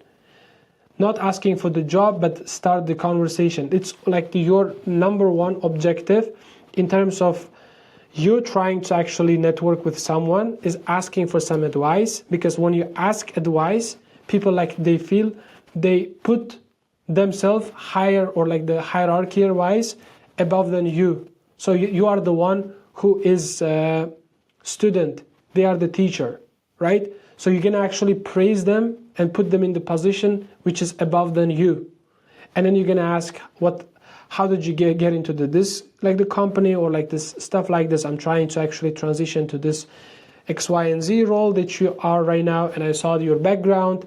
You're actually coming from customer service, but you're working in the P&G, or you're working in supply chain, or you're working in the investment banking. And I'm actually curious how you transitioned from customer service to investment banking, if that makes sense.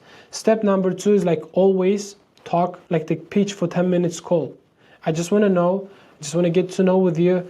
Seems like you're an interesting person, X, Y, and Z. You have to praise them always. Like I'm not sure, I highly recommend you to read the book called How to Win Friends and Influence People.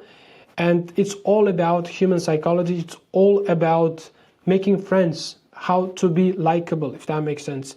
And I cannot actually teach everything into one, like the model in the next 2 hours, the entire human, like the psychology in terms of networking. But I'm just gonna actually give you some templates, and then the outreach copy, I would say, so you can actually replicate.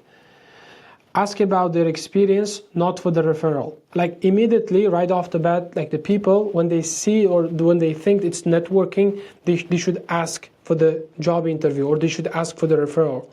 And no one wants to get taken advantage of it. Like if you think about it, if someone comes to me and just try like the slides into my paid community, like without paying, I mean, how I'm gonna feel? Or like me working in the marketing manager role, and like someone is texting me, hey Aziz, just refer me. I mean, who the fuck you are? Like the first question I'm gonna ask. I'm being super honest with you, and just you actually trying to get the referral from the first message is not the way you how to get the referral. You should always optimize your first message to get the response, and after that you're gonna actually elaborate to the points where you can actually get the referral.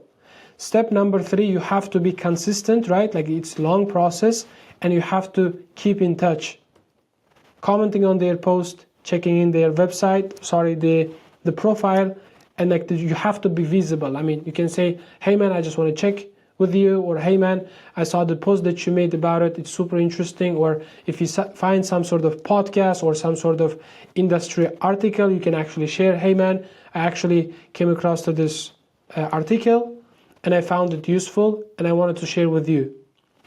You always lead with value, if that makes sense. And then the 4th is just opportunity comes to you.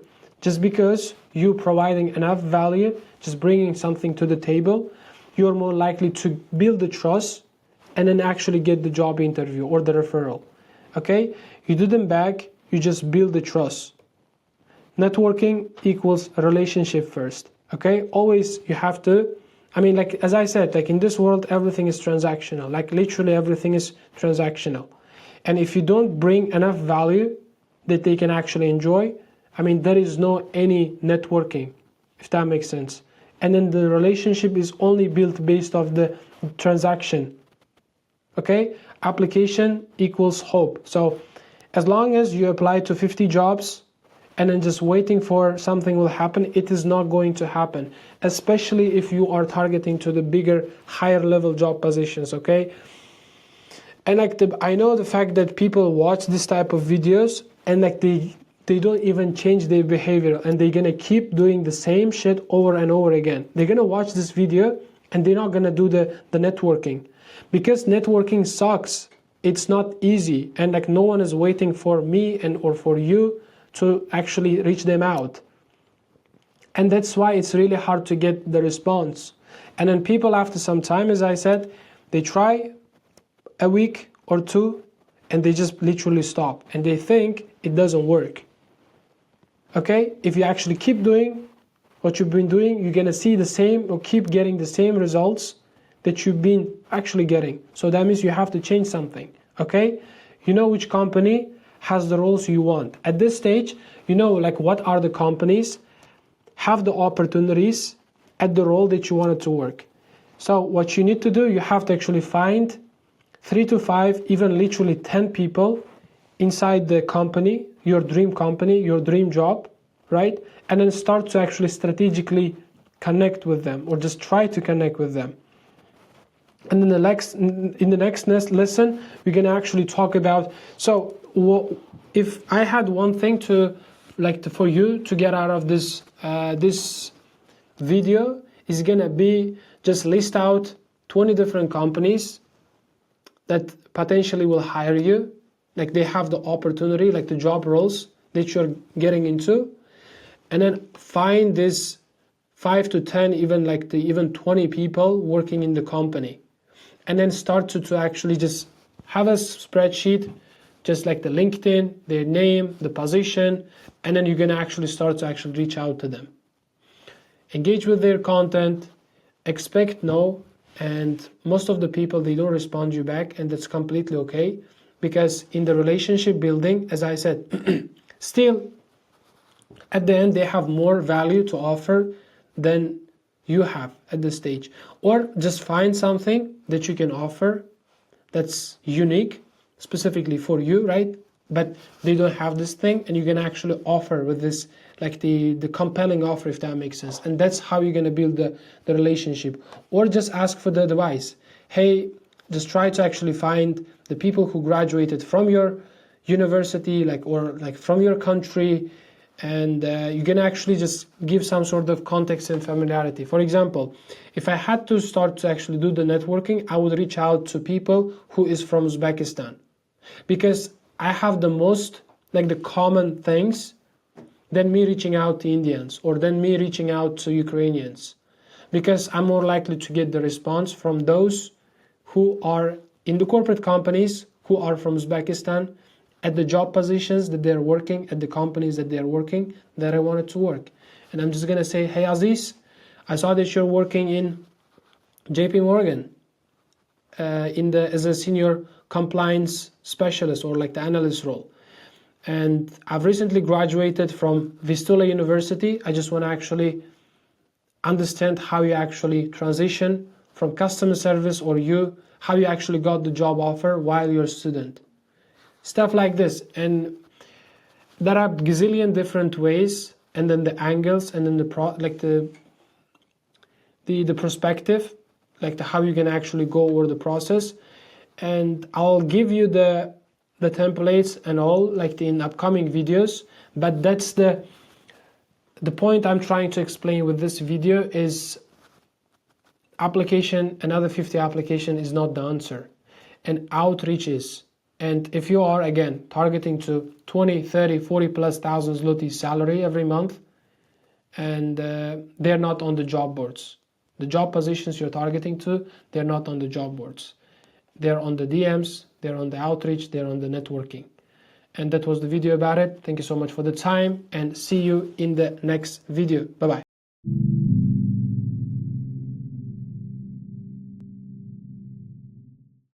In this video, I'm going to talk about 5 messaging templates that actually work. And before me actually getting started, I wanted to actually talk a little bit about my, the personal experience, me running, first of all, Capital Career Club, and before that, me running my social media marketing agency, specifically for the real estate market, and specifically in US.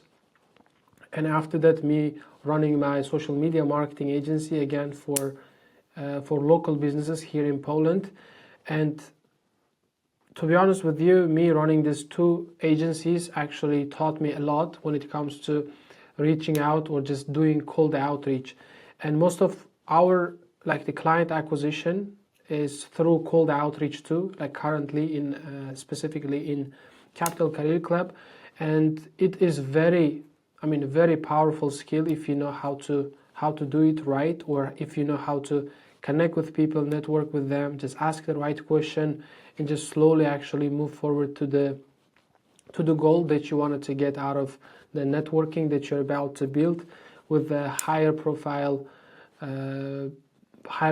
people. For example, the HR, the hiring manager, people who are working in the company that you wanted to work, or the roles that you are interested in. And first of all, the most important thing when it comes to the networking is the personalization. And you have to understand that you're not the first, or you're not the first guy who is trying to connect with someone who is higher profile, the person, for example, the HRs, the hiring managers, or someone who could actually help you to get what you want in the job market. So how you can actually differentiate yourself from the majority of people is basically you being personal, being authentic, and you doing your own homework before you reach out to someone, and being super personal, that you know exactly their professional background. How they did started, how they actually did the transition, what they are doing, what are the certificates they finished, or what are the you have to know the ins and outs of the prospect, or the prospect is someone who's trying to reach, right? So that's why like the most people they fail, because they don't know how to do the cold outreach. You have to do in a way as if you know that person already, as if he is your friend, or as if you've been actually engaging with his content and you know exactly like the ins and outs of his professional background.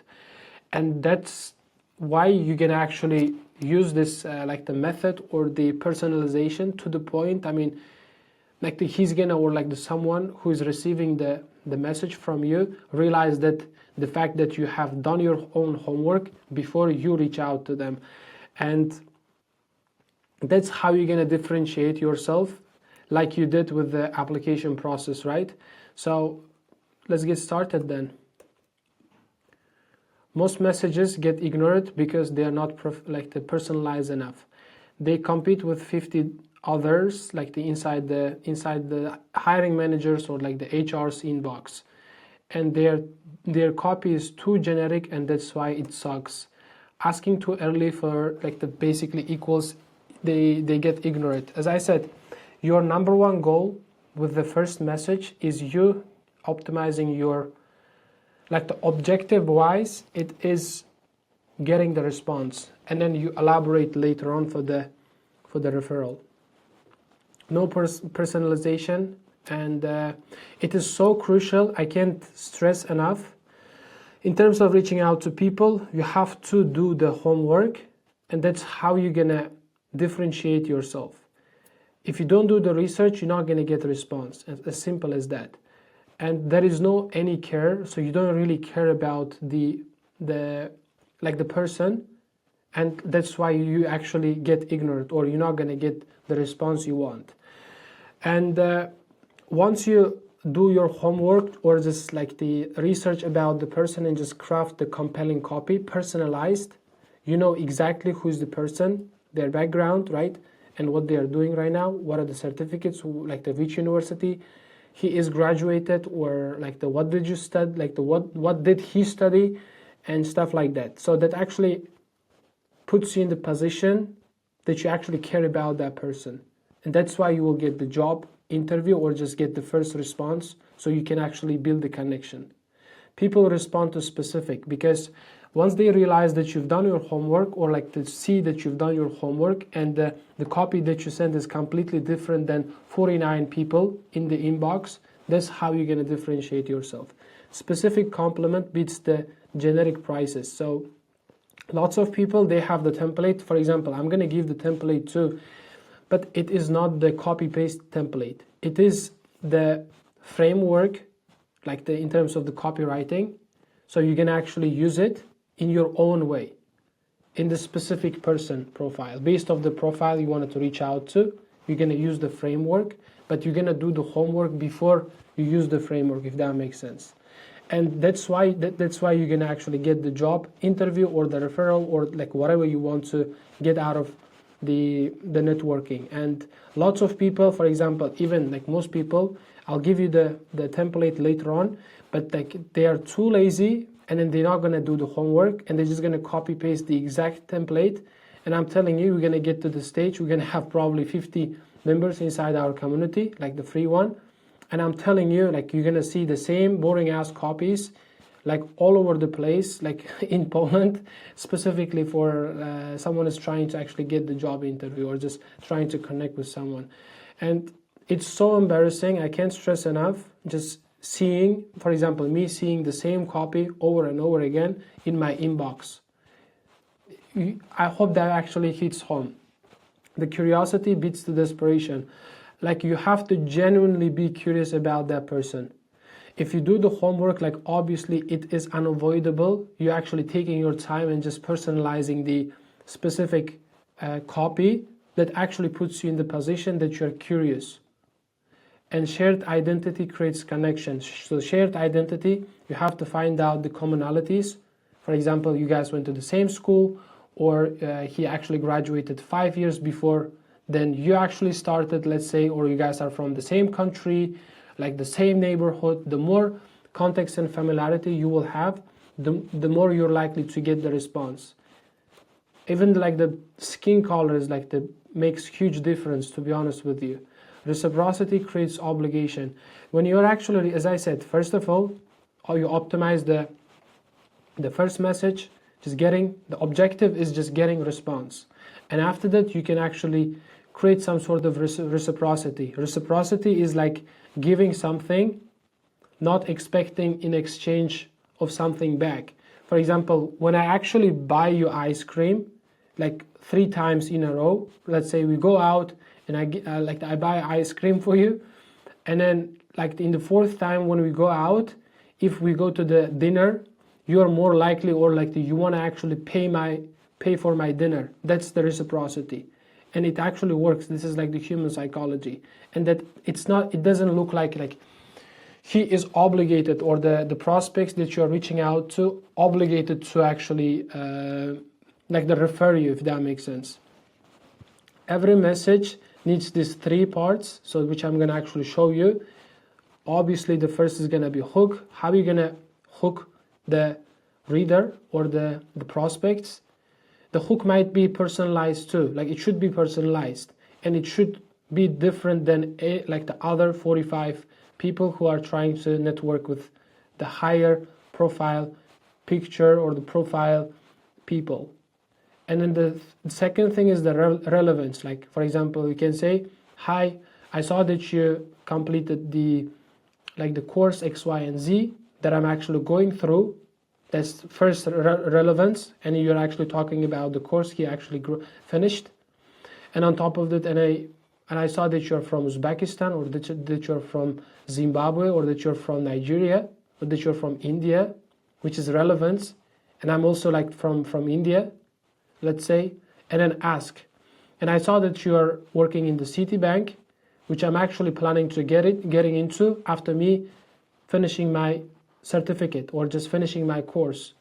And I want to actually ask about how did you actually break through it? Like simple as that. I'm just like improvising at this stage, but the point I'm trying to explain is like the more relevant, the more curious, or just more personalized you are, you're more likely to get the response. And then the hook should be very specific. First line, the relevance is why them, because like you have to put the relevance, right? Why them? Because you guys went to the same school. Why them? Because you guys are from the same country. Why them? I don't know. What might be the other thing? Like the same, like the previous company. Let's say the guy right now. Let's say the guy works in the JP Morgan, and right now you're working in ING, but you want to work in JP Morgan.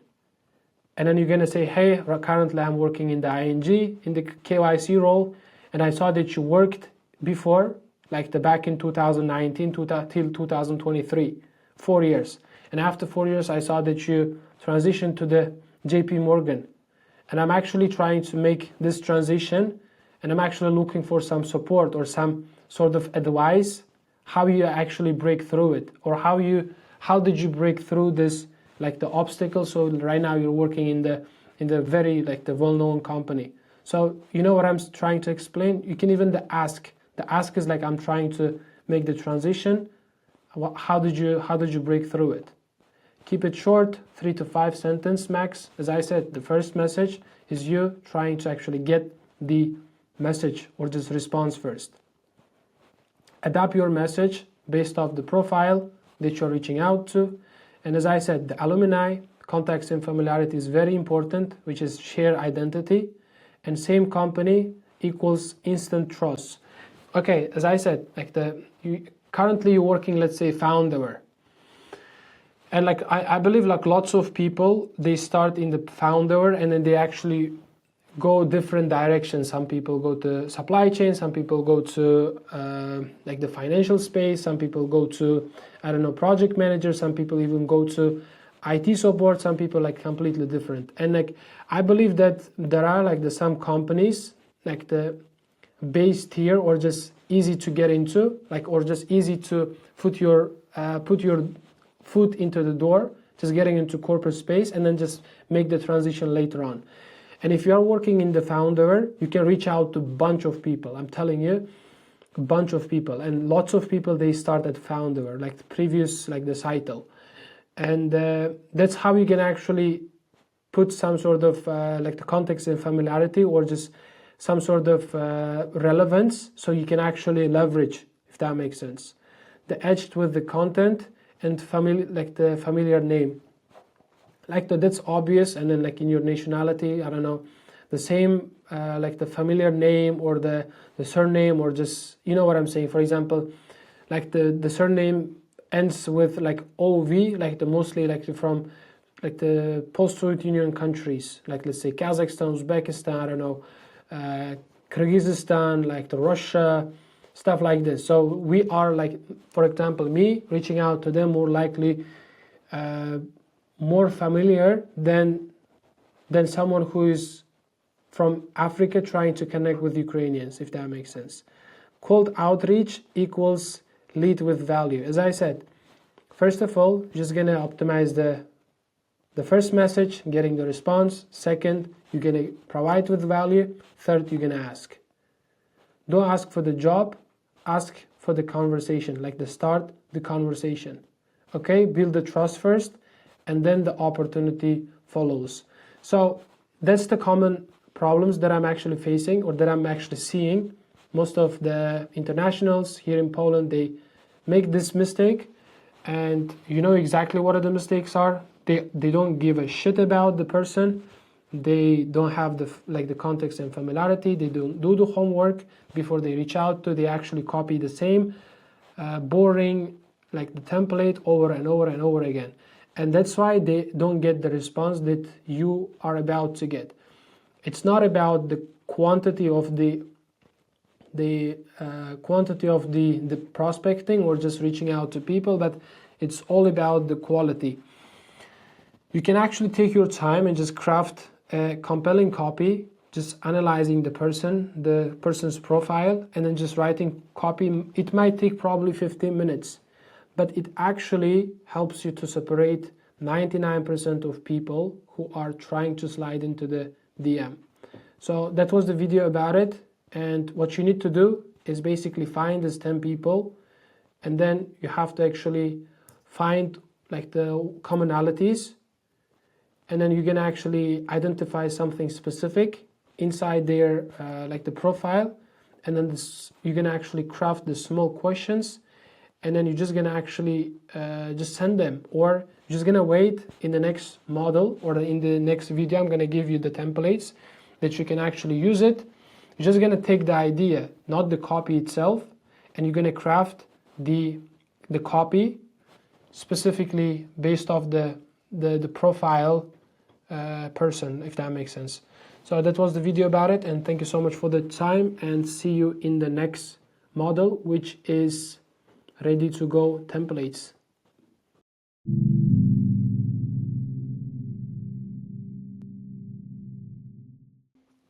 Hi champ, hope you are having an awesome day. So welcome to the next video, which is the golden nugget of this program, or of this like the outreach mechanism course. And in this video I'm going to show you 25 different templates that you can actually copy paste, but not in a way you actually copy paste and just send this exact template to everybody, but you can actually do your own homework before you reach out to each and every prospect. And I'm telling you, the template is so powerful, and it's your responsibility. You're actually taking your time and just doing your own homework, and just putting in a way that is resonated, or like that's reasonable, or that is relatable to the prospect that you are targeting to. If you made it till the end of the outreach course we have, at this point you already know how you can actually cut the half time of the recruitment process and directly talk to the HRs and then the decision makers. And knowing this theory and just going out there sending 20 different highly qualified DMs and emails is completely different game. To make your life a lot easier, I actually put all the materials together inside our free community, so you can join and just grab it and actually start to copy paste the exact script, the exact copy that actually gets the responses. So down the line you will be able to get more job interviews and more job offers without you actually waiting your time in the queue, if that makes sense, with the CV. On top of that, you can actually join to the weekly coaching calls that we have on Sunday 12 p.m. where you can actually get to show your conversation flow, your copy, and then what kind of basically like the outreach system that you're using, and you're gonna get the feedback. So that actually helps you to optimize your process to the point so you can get lots of job interviews and lots of job opportunities at the end of the day. So I'm just gonna actually attach the link down below so you can join for completely for free. So that actually helps you also hold with each other accountable. Just show up every single day. I know the job market is hard. The job market is like literally brutal. And on top of that, it actually helps you to operate as a community. So just join to the Capital Career Club now. And as you can see, we have 25 different templates, starting with the alumni, content amplifier, manual connection wage, the company insider, former colleague bridge, problem solver, hiring manager direct, reverse referral, so on and so forth. And if you see like the alumni bound, we have the content amplifier, and like everything is right there, and all of the copy is written like very advanced level, like the copywriting strategies, like which is Henry Ford or the David Ogilvy or the Claude Hopkins. These are the OG of copywriting, and copywriting is so powerful skills, to be honest with you, because like it actually triggers the human brain and actually triggers to take action, and it's only your responsibility just taking this golden nugget, the templates, and just putting in a way that actually helps you to get what you want out of connection. What I'm actually trying to explain is like the copy is so powerful, and we have 25 different of it, depending on the context, depending on the relevance, and then the specific situation. And it's your responsibility just taking your time and just crafting or just taking the angle, like the which angle you wanted to actually move forward with. And the LinkedIn connector, we have the skills borrower, we have the geographic neighbor, we have the side project connector, we have the competitor intel, we have the recent departure, we have the layoff survivor.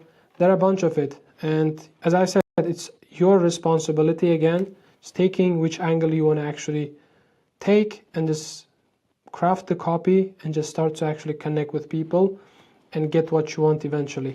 And that was the outreach model we had.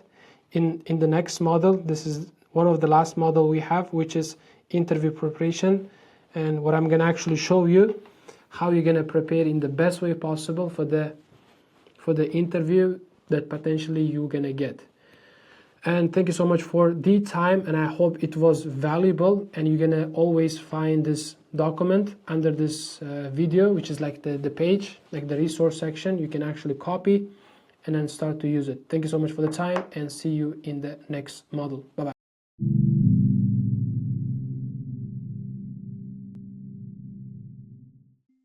Welcome to the new course of Capital Career Club Freemium, and in this course we're gonna talk about the interview basics, and specifically in this video I'm gonna go through the 20 most common interview questions that you have to know, and like in terms of the categories too, and I'm just gonna actually run through one after another. And before that, I'd like to talk about the overall structure of how you're gonna prepare for the job interview. Honestly, you should actually three things you have to study: your job, like the job description of the company, right? And then second thing is your experience, your CV. And then the third thing is about the company, and like a little bit of hypothetical questions. And probably like 80% of the job questions or the job interviews like repeated, and some like the little changes might happen, but especially if you're targeting to like your industry, and like 90% of the questions are predictable, because they like if you have the North Star, you know exactly what they are looking for, And all you have to do is basically study your CV, job description, and then the company. A little bit of like the scenario based questions. So 20 most common interview questions, no exact category, and then controlled answer. Let's get into it. Every question fits into 4 categories. Question number 1 is like the category number 1 is background, who you are, I mean your past experience, kind of walk me through your CV type of thing. Number 2 is behavioral, what you've done, which is like the things you've done. Let's say like this, describe me the situation or tell me about the time type of thing. The third is situational, which is like how would you react, like the how you think and how you actually approach to the problem, like which angle they want to actually see this thought process or they want to see your problem solving skills. And then the last one is like the company fit, why specifically this role. And if you actually master these 4 categories, I mean the interview becomes like second nature, and you're just gonna show up and just kill or just crack the interview and finally get the job offer. And honestly speaking, it all comes down, it all boils down to the preparation. How are you gonna prepare to the best like the best possible like the outcome. Like oftentimes people wait the interview to come first and then they actually prepare, but it is completely wrong, because without you having the interview or just landing the interview, you can actually prepare at least for the behavioral, situational, and then like the walk me through your CV type of questions, like the background. And honestly, like 80% like of the questions are repeated, and especially if you know your own industry, right? So it all comes down to preparation, you actually talking to camera, and especially nowadays most of the companies they conduct the interviews in Google Meet or I don't know, Microsoft Team or the like the Zoom, whatever. Like it's like the online, it's like the face to face. I mean, obviously some companies they right now like after the COVID they actually conduct the interviews like in person. I mean, I'm actually preparing some of the clients that I work with, but 80% of time I would say all of the interviews in like the online, if that makes sense. So you're mastering these 4 categories, the questions in those like the 4 categories. I mean, you're gonna master probably 80% of the predictable job interviews, if that makes sense. The background questions, tell me about your CV, tell me about yourself, walk me through your resume, why did you leave. You have to actually use the past and then the present, and you have to connect with the future. For example, I worked in the founder as a customer service representative role over the course of 2 years, and I feel like it's the time for me. At this stage, I actually mastered everything, and I'm kind of plateaued my potential, and that's the reason me actually applying for the customer success manager role. It is kind of natural transition for me to actually achieve my kind of like the improvement or just personal improvement in terms of salary, in terms of the like the professional growth, if that makes sense. Start with the past and then just connect to the present, and then you're gonna connect the present to the future. It should be like the 90 seconds, and they don't have, to be honest, they don't have time to like to listen to your life story, and you have to put the thing only matters. And like we're living in the age of like the social media, people have very less attention span, so that means they don't give a shit about your personal life. And after like the 90 seconds they actually check off, just bored out of it, and they're just gonna actually nod their head, but they don't listen. And the more like the concise compact answer actually wins in this case. Behavioral question.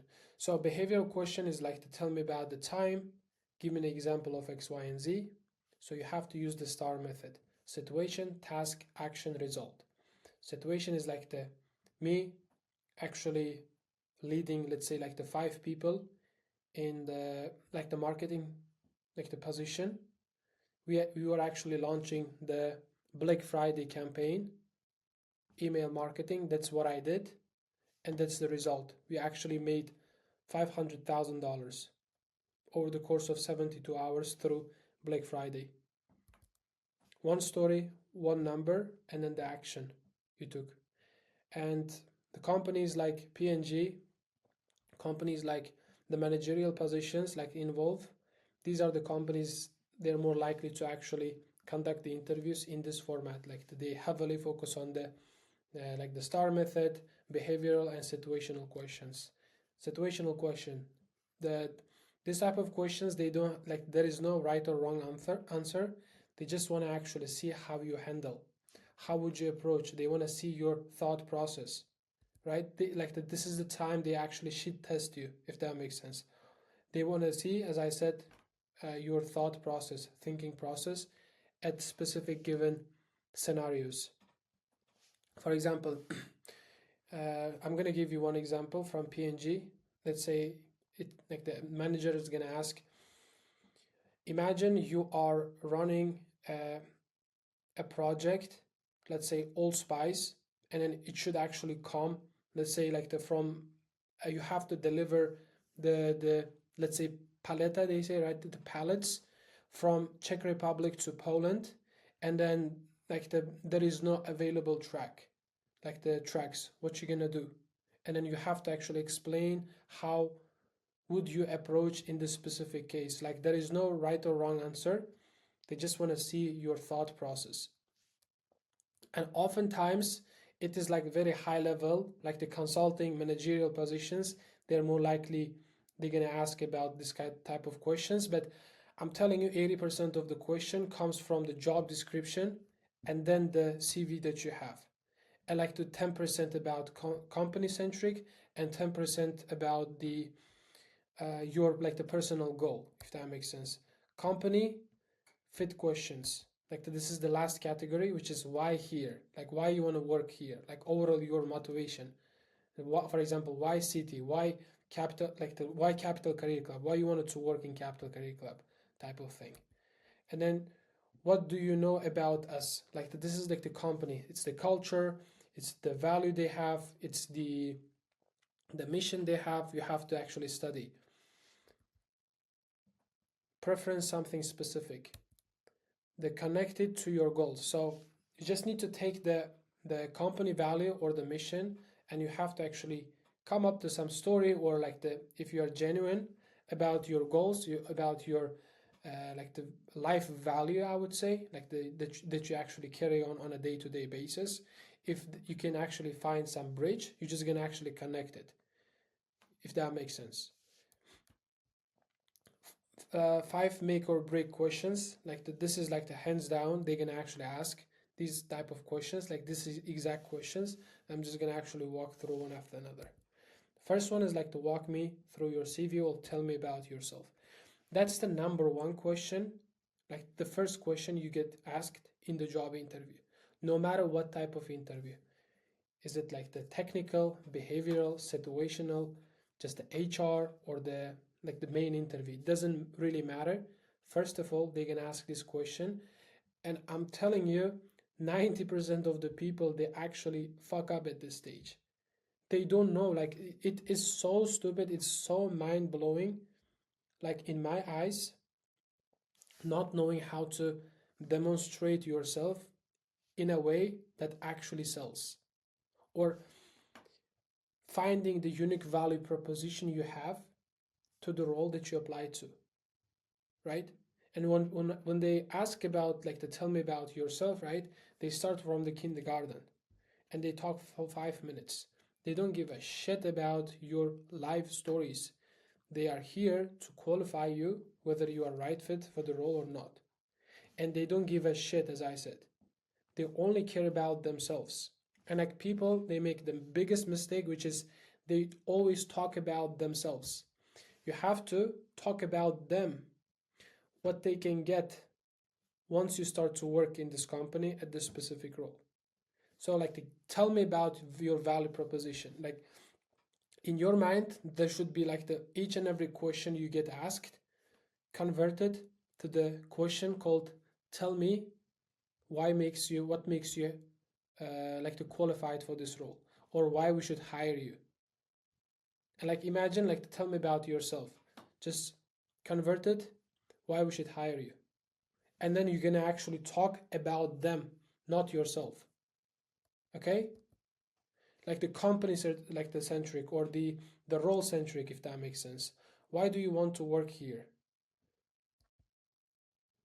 Tell me about the time when you failed.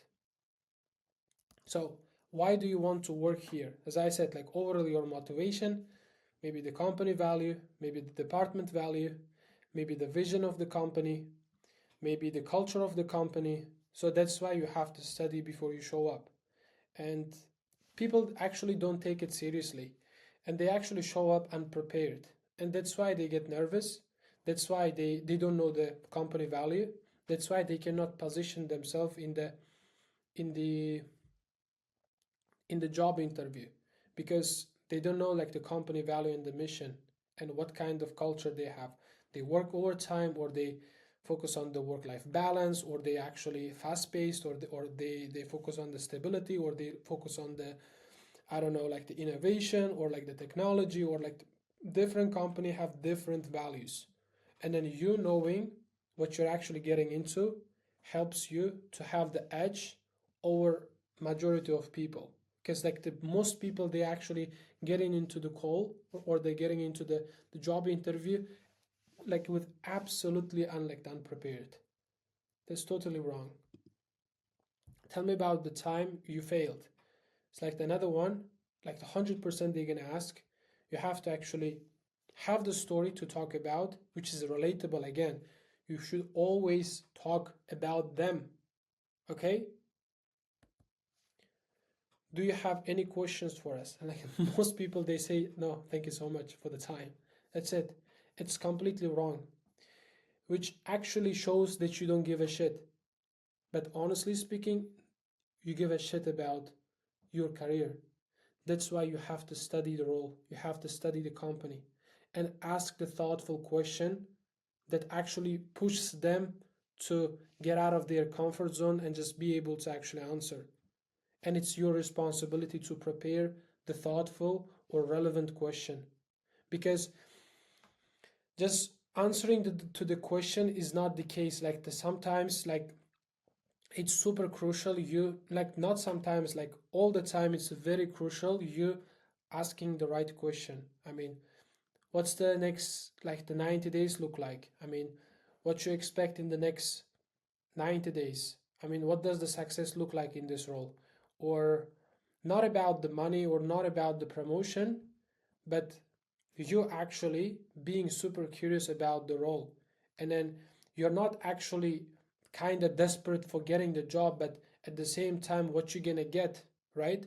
Like as soon as you like to start to work with them, or just spend your next 2 years, like the what's gonna happen, like this type of things, like that actually helps you to be more curious, and that helps you to be more authentic than just like the asking the right question, which is like the outside of the box. Okay, why we should hire you? Overall, your value proposition, unique value proposition, what makes you highly qualified for the role. Unexpected question, if you see the unexpected question comes up, you have to pause, you have to think and structure, or you can actually just rephrase the question again, or just ask for the explanation. If you don't know, you have to be straightforward and say no, and you have to actually tell that what you're gonna do. You're gonna say like the how you're gonna figure it out. How would you figure it out, if that makes sense? The biggest weakness, another one. What's your biggest weakness? And you have to pick the real weakness and then show the improvement, like the how, what you're doing to improve your weakness. Why leaving? If you're currently employed, you have to have the real reason. It's not about just talking shit about the company that you have, but you actually plateaued in terms of you growing as a person, or as a like the professional, and then you, it's like the natural transition to the potential role that you're about to get. And then 5 years plan, it's like obvious, because at the end they want to, I mean, I always say that the companies, they invest money, time, resource for the A players, and they don't want to actually hire someone who can actually stay in the company for 3 months and just quit, because all of the training, all of the time is actually valuable for the company, and they don't want you to quit, especially it's like the big company, and they're gonna actually facilitate the way of you actually improving and just providing or just contributing in the best way possible. So let's just getting into the company, you should have some sort of story, like what's the plan, what you want to actually do. You should have your own story, if that makes sense. And then realistic ambition, what you want in the next I don't know, 2 to 3, just 5 to 10 years. And then it's like the very common one. It's like tell me about the time when you had a disagreement with your manager. And as I said, it's like in my paid community, I designed the entire like the interview preparation, just having 10 to 20 different scenarios for each and every case you have. And then once you have the cases, you're gonna actually put all the cases into star method, and you're just gonna create a story. If you don't have the story, you're just gonna sit and just reflect what happened in the last 6 months, in the last 1 year, in the last 2 years, like what happened in the last company you worked or the role. And then you have to come up to the stories which is relatable at the same time, which are resonated with the with the questions or with the company that you're giving the interview for. And then you have to be the respectful, data driven, and positive outcome. The salary questions, if they ask for the salary expectation, try to actually let them to anchor first. This is the crucial part, because that's where you start to do the negotiation. For example, before that you have to do your own homework, which is the using AI, or just I don't know, talking to people, just understanding how much your market value, the specific role, and then just coming up to the idea or just coming up to the number which is reasonable. If you are good at the negotiation, you can actually anchor a little higher and just do the negotiation from that on. But you should always let them to anchor first, okay? And after that you can actually negotiate, because at the end of the day, all the companies, they try to actually save resource, save finance as much as possible. They want to actually hire the best talent for the cheapest possible way, or as cheap as possible, if that makes sense. Okay, next lesson. So we're going to talk about specifically for the star method, and that was the overview of the the 4 categories of the interview, the questions, and on top of that 20 different questions of the the common questions that you might potentially get asked. And in the download section, I'm just gonna actually attach all the questions, 20 questions, even more, and you're just gonna go through it and just you start to actually do the practice before the interview happens. I'm telling you, the interview preparation happens once you start to apply for the job, not you actually waiting for the job interview and then doing the practice in the next 72 hours. It's not gonna work that way. You have to prepare. You have to be prepared before the interview comes. And then you're just gonna show up and you're gonna act, or you're gonna perform as if you're talking to camera, or as if you're talking to your phone, and just you doing the practice, or just doing the practice in front of mirror. That's how you can actually win the job interview. Thank you so much for the time, and see you in the next episode.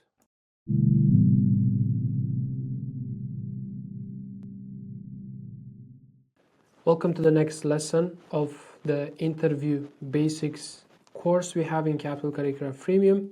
And in this video, I'm going to talk about specifically the star method and how you're going to actually get the most out of it. So you're not going to look like liar inside the interview, because oftentimes people try to improvise at the spot and they look like a liar. And that's the last thing that you want to be, or that you want to actually look like inside the interview. And you preparing before the interview happens is very crucial, and that's why I decided to actually take my time and just dedicated the one lesson specifically for the star method. And as I said, especially if you're targeting to leadership, managerial, or like the team lead positions, I believe that the STAR method is very important, and they're gonna actually ask it. And nowadays, honestly, like the STAR method or the situational and behavioral question, like quite tricky, because it actually puts you in the situation that you cannot lie.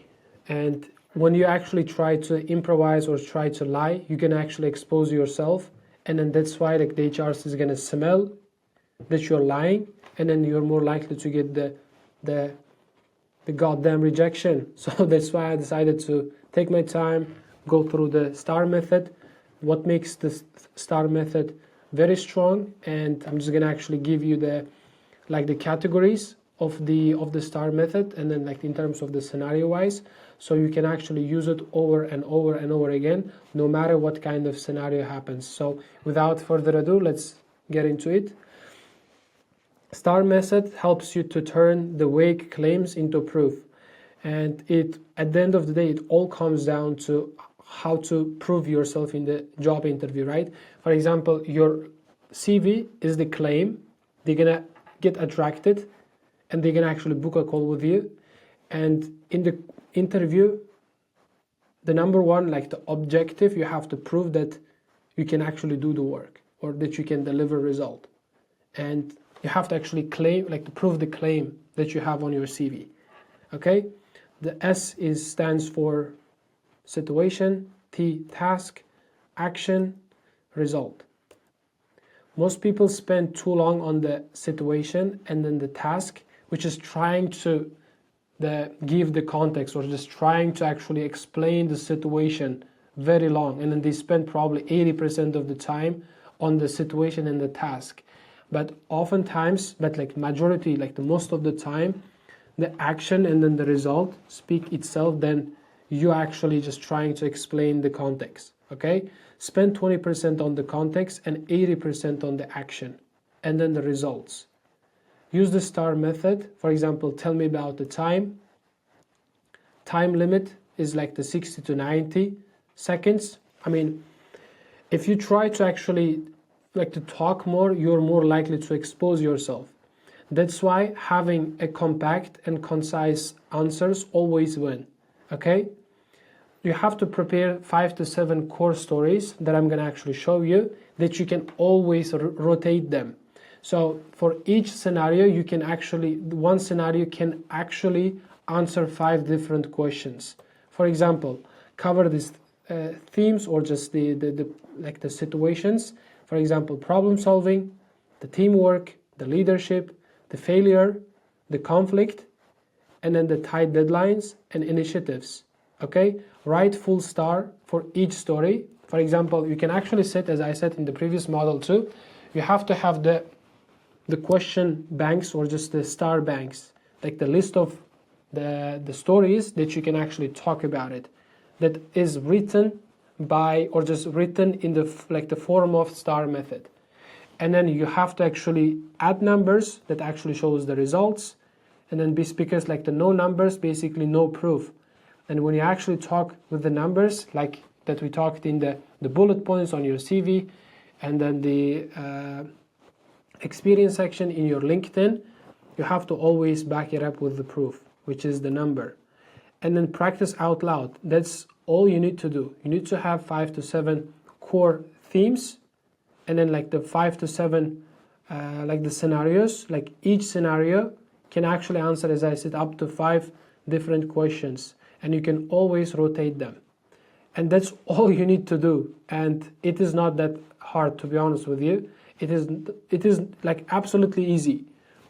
You just need to, it might take up to 2 days, I'm telling you, but down the line it's gonna save a ton of time and embarrassment in front of the HR, or in front of the hiring manager, because HR is not gonna ask like the STAR questions or behavioral or situational questions.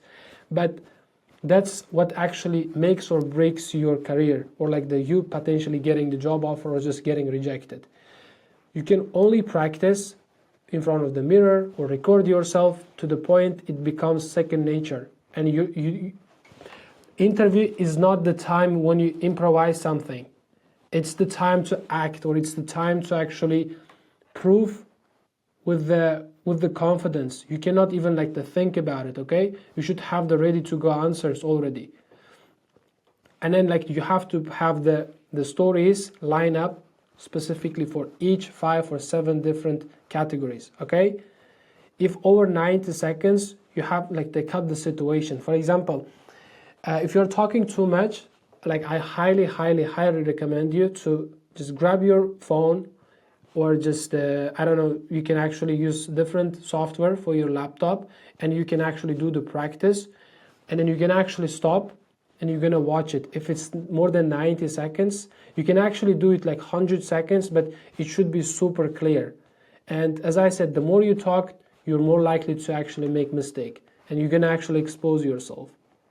And then that actually counter effect you actually getting the job offer. That's why it's so important. One story can answer up to 5 questions. As I said, like the conflict. The conflict might be with the manager, with the team lead, with the colleague, or I don't know, with the security in the office. If it's like the team leading, it might be leading the project, leading the department. If it's like the team player, it's like the communication, or I don't know, like the skill wise. So you get the point. All you have to do is just 5 to 7 different categories, and just writing like the word by word the answers, or just the story, and just practicing to the point it becomes second nature. Once again, the interview is not the place where you actually improvise, it's the place you perform. Leadership questions, emphasize on the leadership. If it's pressure questions, emphasize on the deadline. If it's communication questions, emphasize on the alignment. As I said, memorize 7 stories, not 50. And you're good to go. Like 95% of time, you can actually just back it up, or just ready to go answers for each and every different scenarios that might actually happen in the interview. It's so easy, but it takes time to actually craft a compelling story that resonates with the HR, which is like resonates with the hiring manager. As I said, the HR is not going to ask a question like this. Adapt, don't memorize the script. As I said, you have to talk like naturally, right? Like to focus on the tonality, pause, or just focus on the thing. Like you gotta slow down when the point is important, which is like the all about tonality thing. But you cannot actually learn this without you recording yourself. But if you record yourself, you're gonna see the grammar mistake, you're gonna see when you are rushing, you're gonna see where like you're making mistakes. So you can actually watch it all over again, so you can actually correct yourself, like the one step after another. That's why like the camera is really good than actually mirror, because you can actually get the active feedback at the end, so you can actually judge yourself. The 4 mistakes to avoid is basically mistake number 1, saying we instead of I, because you have to take the full ownership, because the star is like the situation, the act that you, or the task that you had actually, right? And then the action you took, not the we. And you have to take the full ownership and just actually take the situation like on your shoulder, and just showing that what you can actually capable of. Step number 2, not using numbers. When you actually talk about the result, it's not like the project actually was successful. Like what does successful look like in the project? Is it the money, or is it the time efficiency? Is it hitting the deadline? Or is it the, I don't know, cost reduction? Right? You have to give some context, like with the win, like the result.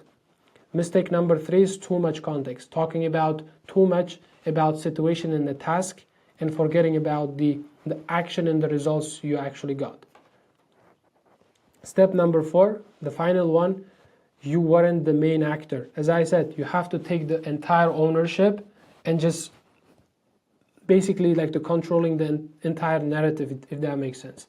Because they care about your performance, and how would you react, or how would you approach their problem that might face in the future if you are successful in in the recruitment process. Okay, interviewers hire proof, not the potential. You have to, as I said, the star is like to tell me about the situation when you did fuck up, or like tell me the time when you actually missed the deadline and what did you learn, or describe me the situation when you had to do things like above and beyond yourself, or like tell me the time, I don't know, like your manager got sick and like you had to actually just carry the boat, if that makes sense. And then you have to actually come up to some story which is you are the main character in the story. Okay, build your trust, build your star method or the bank today, as I said. And then in the next video we are going to talk about the company research, which is one of the most important part when it comes to preparing for the job interview, specifically for the missions, their visions, what they value, company culture, so on and so forth. So the STAR method is very important. If you get it right, that's how you're gonna win. And you cannot, as I said, once again, you cannot just show up without preparation, without having the stories in the job interview and just expecting they're not gonna ask you. Like, that's stupid. Like, I'm telling you again, that's stupid. You being nervous in the job interview, that actually indicates that you are not prepared yet, that you're not prepared enough. That's the reason you're nervous. And you actually preventing this situation is not gonna happen, which actually potentially helps you to start to make, I don't know, extra 2,000, 3,000, 10,000 zlotys every month. You not being able to prepare enough. It is stupid. It actually changes your life trajectory, right? It helps you actually provide, like to just be financially stable. And that's why you not being able to prepare enough, that's stupid. And don't do this, please. Have the story bank, have the categories, and just put all the questions in these categories. And after that, just craft the compelling stories where you are the main character and defining the results and then the action you took. That was the video about it. Thank you so much for the time and see you in the next video, which is company research checklist. Bye-bye.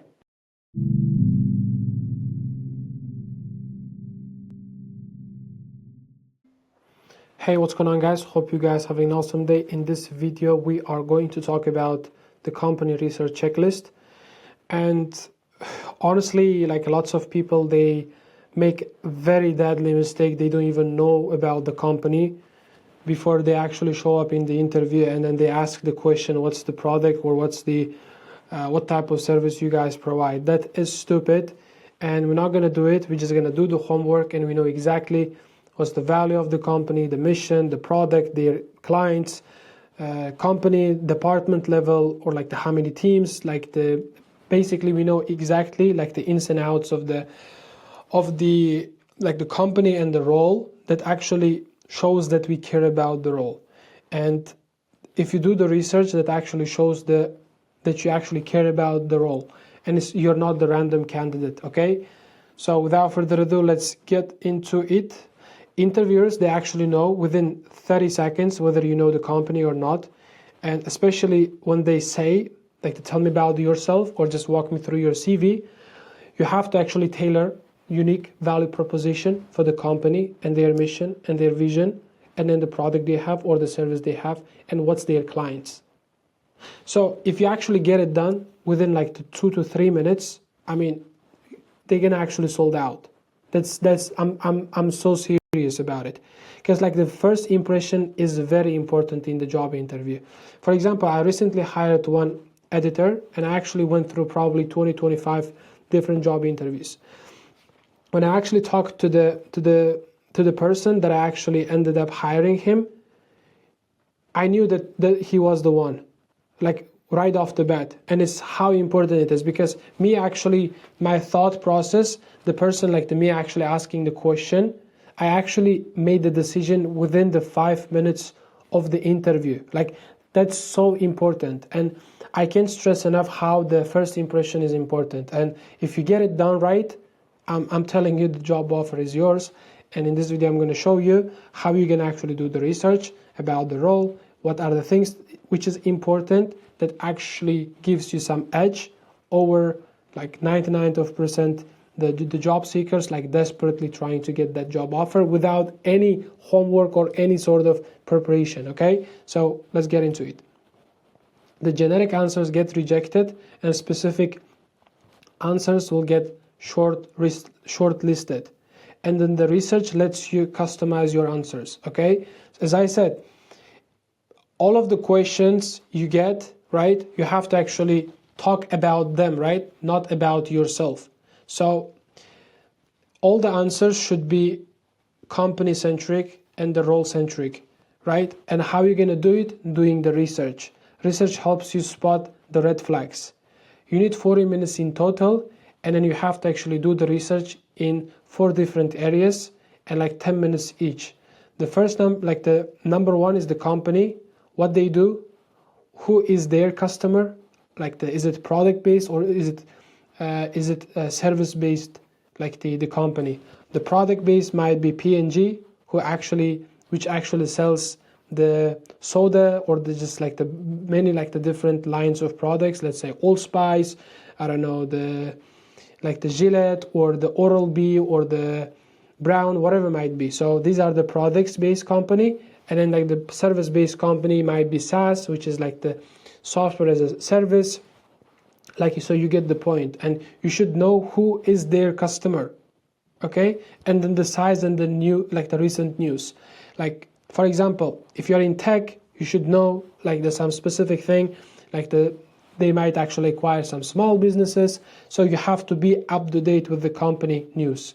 And then the size, how big the company is. Okay, and then the product, what kind of product they have, main product and service. So as I said, what's the product, what's their customer, and who uses it. And then the role. So we actually finish up the company, and then their vision, customers, products, product lines, service lines, and basically everything, ins and outs of the company. And then the third thing is you're going to do is you're going to do the research about the role. Key responsibilities, top skills mentioned from the job description. And then the fourth one is the people. Okay, the hiring manager background. I'll give you a really good example. My last employment was through Engage, me actually working getting hired as a sales professional, the sales representative. And after some time I got hired as basically promoted as a VP of sales. And I'll tell you one thing, I one day before the actual interview, and I did the research about that person, and he had the CEO had probably 4 failed the company, the startup. And then me actually mentioning about this thing and coming from the business background, and me actually mentioning, for example, his name was Alex, and I said, hey Alex, I actually went through your blog post and I actually came across the point that you had actually 4 different company failed, and I can actually 100% relate to that, because the 2 of my last the business actually failed miserably, and I actually learned X, Y, and Z, and I know how hard it actually feels, or I know how hard it actually is to running the company from the ground up. And he was like, wow, that guy knows me. And then he actually made a post about his family too, he has a son, X, Y, and Z. He went to the London, just studying, blah, blah, blah, at the university. And then me actually mentioning about it, that's how I actually separated myself from all the candidates. I actually just smashed all of the candidates within the first job interview. So that's how powerful it is. You actually doing the research about the hiring manager's background is so powerful. And especially you finding the commonalities, that's where you're going to actually have the edge. All right? And asking better questions. It is so crucial, because the smart people ask the smart questions. And then it's not about you answering the questions, but you asking the right questions at the right moment of time, in the interview. And then instead of you saying what's the culture like, you can say how has the X changed priorities. For example, like the recent crash in the job market, or like the recent crash in the investment banking, what are the things changed? Like how did this thing impacted the company or the department wise? This type of thing actually puts the, like the actually gives you some sort of edge, and then makes you highly qualified, because that actually shows that you care about and that you've done your homework. And I don't know how I can actually express this, like the thing, how much important it is, because it's kind of date, right? And then you're going to date, and you should know about this person, right? Like through, I don't know, like the Instagram or Facebook or whatever it might be. So like you're going to the job interview like super blindly, and then that's so stupid. That's how you're gonna lose. That's how you're gonna get another rejection. And getting rejection from the job interview, like after you going through multiple rounds of interview, and just getting rejection from the CV is completely different. Like it's another level. You actually stomaching this rejection, I know how it feels, because it's really hard to get the job interview, and you showing up without preparation, without doing your homework, that's so stupid. And you're not gonna do it. You're just gonna use this for like the categories research about the company, the hiring manager, the role, their mission, their vision, their products, and their customers. Okay? Show how you're fit. Like you have to align the experience you have, and then the mission they have, and then the service they have or the product they have in the role based off the job description. You have to actually merge it together. You have to bridge it. Okay? Connect their challenges to your experience. As I said, things you've done, things they're looking for. You just need to bridge it, okay? And then having the right narrative, and just putting yourself in the situation which you have the unfair advantage. And you cannot have unfair advantage if you don't do the homework. Okay? Advanced move, read their blogs. I mean, if you have time, if the company is really good, like the dream job, like the dream company, I mean, you have to prepare in a way that your life depends on it. Check the Glassdoor and patterns. Like we are living in the AI world. I'm telling you, if you actually spend 1 hour, you're gonna actually know ins and outs of the company. Like we have living in the deep search area, like the era. So you can use the Perplexity, like this is the tool called, or the Chat GPT also works. But you have to done your homework before you show up. Okay? Advanced move is like the talking to the employee first. Just find the person who is working in the company, in the same department ideally. Just talk to them, what they're going through, what's the product like, what's the department like, what is the culture like, knowing your home, because it actually helps you to have like the multiple cards on your hand, and just waiting the moment and just playing with the card. You know what I'm saying? So knowing what you're actually getting into, knowing everything about the person, like the HR, or the hiring manager, knowing everything about the product, knowing everything about the company, knowing everything about the mission, and then the vision. That's it. The game is over, if that makes sense.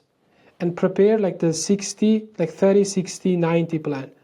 The research equals preparation, the preparation equals confidence, and then the confidence equals offer.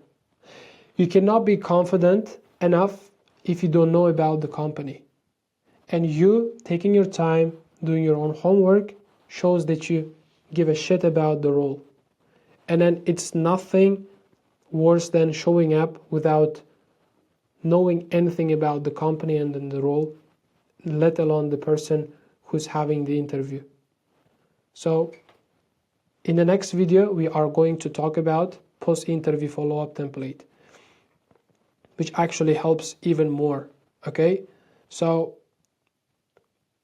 please, please, please do your own homework. I mean, if you get the job interview it is a hella long of process, and you having the opportunity and just showing up like without preparation, that's stupid. Why would you apply even the first place if you show up unprepared and just hoping you will get a job? The hope is nothing. Just the preparation shows the confidence. And if you are not confident in the job interview, first of all, you are underprepared. Second of all, if you actually show up confident, that actually shows that you get the job offer. It's like as simple as that. That you can actually, I can't stress enough, all right? I can't stress enough. You gotta actually take your time, 40 minutes, 1 hour, do the homework, and show up prepared, and you're just gonna smash the interview. So that was the video about it. In the next video, as I said, we're gonna talk about the post-interview follow-up template, and I'm gonna give you the template as always in the download page of the course. Thanks so much for the time, and see you in the next video. Bye bye.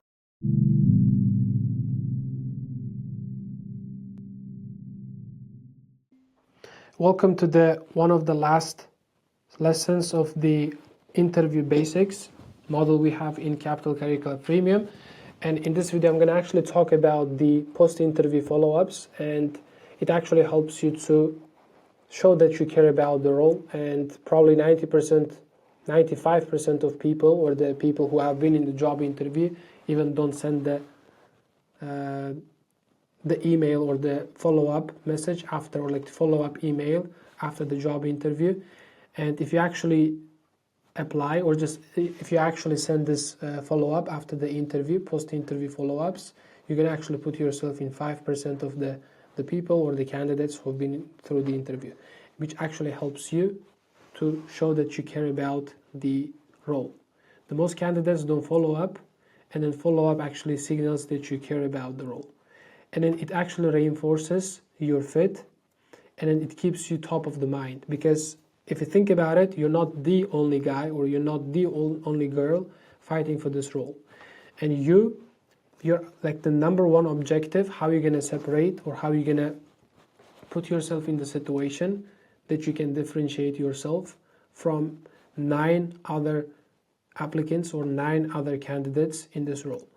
And you have to actually outperform or just outlast all of the candidates. And you actually just sending the email to the HR, not specifically HR, because at this stage HR is nobody. At this stage, I'm telling you again, the HR's nobody. The decision maker is the hiring manager. And I'm just going to show you how the perfect follow-up sequence or the message looks like, okay?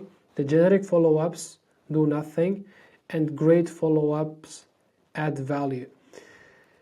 They keep it short, specific, and personal. The structure is going to look like this. Number 1, you have to thank them and appreciate the time, and it had really good time, okay? And reference something specific. So you have to just remember the exciting points, or just something that resonated with them, like that you actually saying something, and then that actually you have to show like some sort of reference from the good moments of the job interview in your copy, like something specific, something specific. And then the third one is like reinforce your fit. For example, you can say, like obviously I can bring X, Y, and Z years of experience, the tools you guys are appreciate, and that actually makes me a strong candidate. If I had a chance, I would actually explain more, because if we had 1 hour, I cannot actually show my the full potential, something like this. So I'm just going to give you the template in the download, the page at the end of this model. But the point I'm trying to explain is you have to reinforce your fit, okay, your positioning. Why? What makes you unique, okay, for the specific role you target to.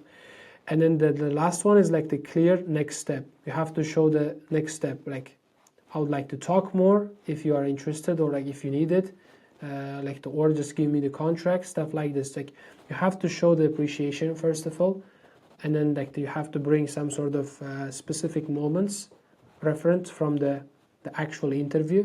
And then the third thing is you have to reinforce your fit, and the fourth one is clear next step. The subject line, you have to keep it simple: thank you / or the minus your name in the subject line of the email. The send within 24 hours. For example, if the job interview happened Tuesday at 2 p.m., you have to send it in the morning Wednesday. Okay? Multiple hiring, if there is like the multiple hiring managers, you have to send this different messages, or like the different like the email to like the separately, if that makes sense. No responses after some time, you have to actually follow up once again, because you might assume that they hate you, or they don't like you, or they didn't like you, but most of the time the hiring managers, they are busy. And you being proactive and just showing that you care about the role actually helps you to position and just basically separate from a lot of like the other candidates. If you get the rejection, you cannot be emotional, and you have to be very responsible, like the respectful, and then you have to show your appreciation. And if there is no response, you have to keep following up until you get the response. Okay? As I said, the bad timing, or just because of they're going through the multiple rounds of the interviews with other candidates too, it might be the case that the fact they weren't able to actually reach you back out, or they weren't able to actually respond to your email. But all in all, the job offers in the follow-up, you actually showing your appreciation, like showing, like reinforcing your fit, or just like bringing some like the interesting moments, or just some specific moments from the job, like the main interview actually helps you to position or just show that you care about the role. Okay? And you have to be super professional even if you get the rejection, and you know what I'm saying, don't ask why I feel like the people get emotional when they get the rejection, and they become more desperate. And even if the follow-up, you have to show that the professionalism, then saying please give me the job offer type of thing, the desperate, and it's not gonna actually work in the best way. So that was the video about it, and you actually just writing the thank you email after the call or after the main interview actually puts you in 5% of the candidate. And 95% of people, they actually forget about even the job interview, and they literally wait for the HR get them back. And the HR at this stage is nobody, and only the person is the hiring manager or hiring managers. You're actually tailoring the specific email for each and every one of it, or one of them helps you to put you in the 5% of the candidates. Thank you so much for the time. So as always, in the next page you can actually download the email copies, and then the templates, you can actually use it. And it's nothing crazy, it's simple, it's short and super concise, as long as you can actually memorize, or just you can actually bring some important points from the special moments from the interview, and then you actually reinforcing your fit. That's all you need. Thanks so much for the time, and that was the course. And I'm super happy that if you made it through and just take action each and every time, each and every model and each and every course we actually went through, I'm telling you, you can actually get a job. And if you have any questions or any some sort of doubt or some sort of the concern about your CV, your LinkedIn, your interview prep, whatever it might be, feel free to post in our community, and we're gonna be there helping with each other. And if you like the course, I want you to actually give your entire opinion about the course and what did you learn specifically. And it actually makes me happy, to be honest with you, and me actually taking my time and just recording probably 10 plus hours course is basically helping you to get a job. And if you found some sort of value, please share the link of this community to people who are in struggle of landing a job. And that was the course in our CCC Freemium. And if you need more support, like more personalized support, you can actually talk to my team. And if we see some potential on you, and that if we see that we can actually help you to get a job, we are more than happy to help you. And apart from that, thank you so much for the time, and see you in the group calls, which we actually host every Sunday at probably 6 p.m. We'll see. Thank you so much for the time, and see you in the group calls. Bye-bye.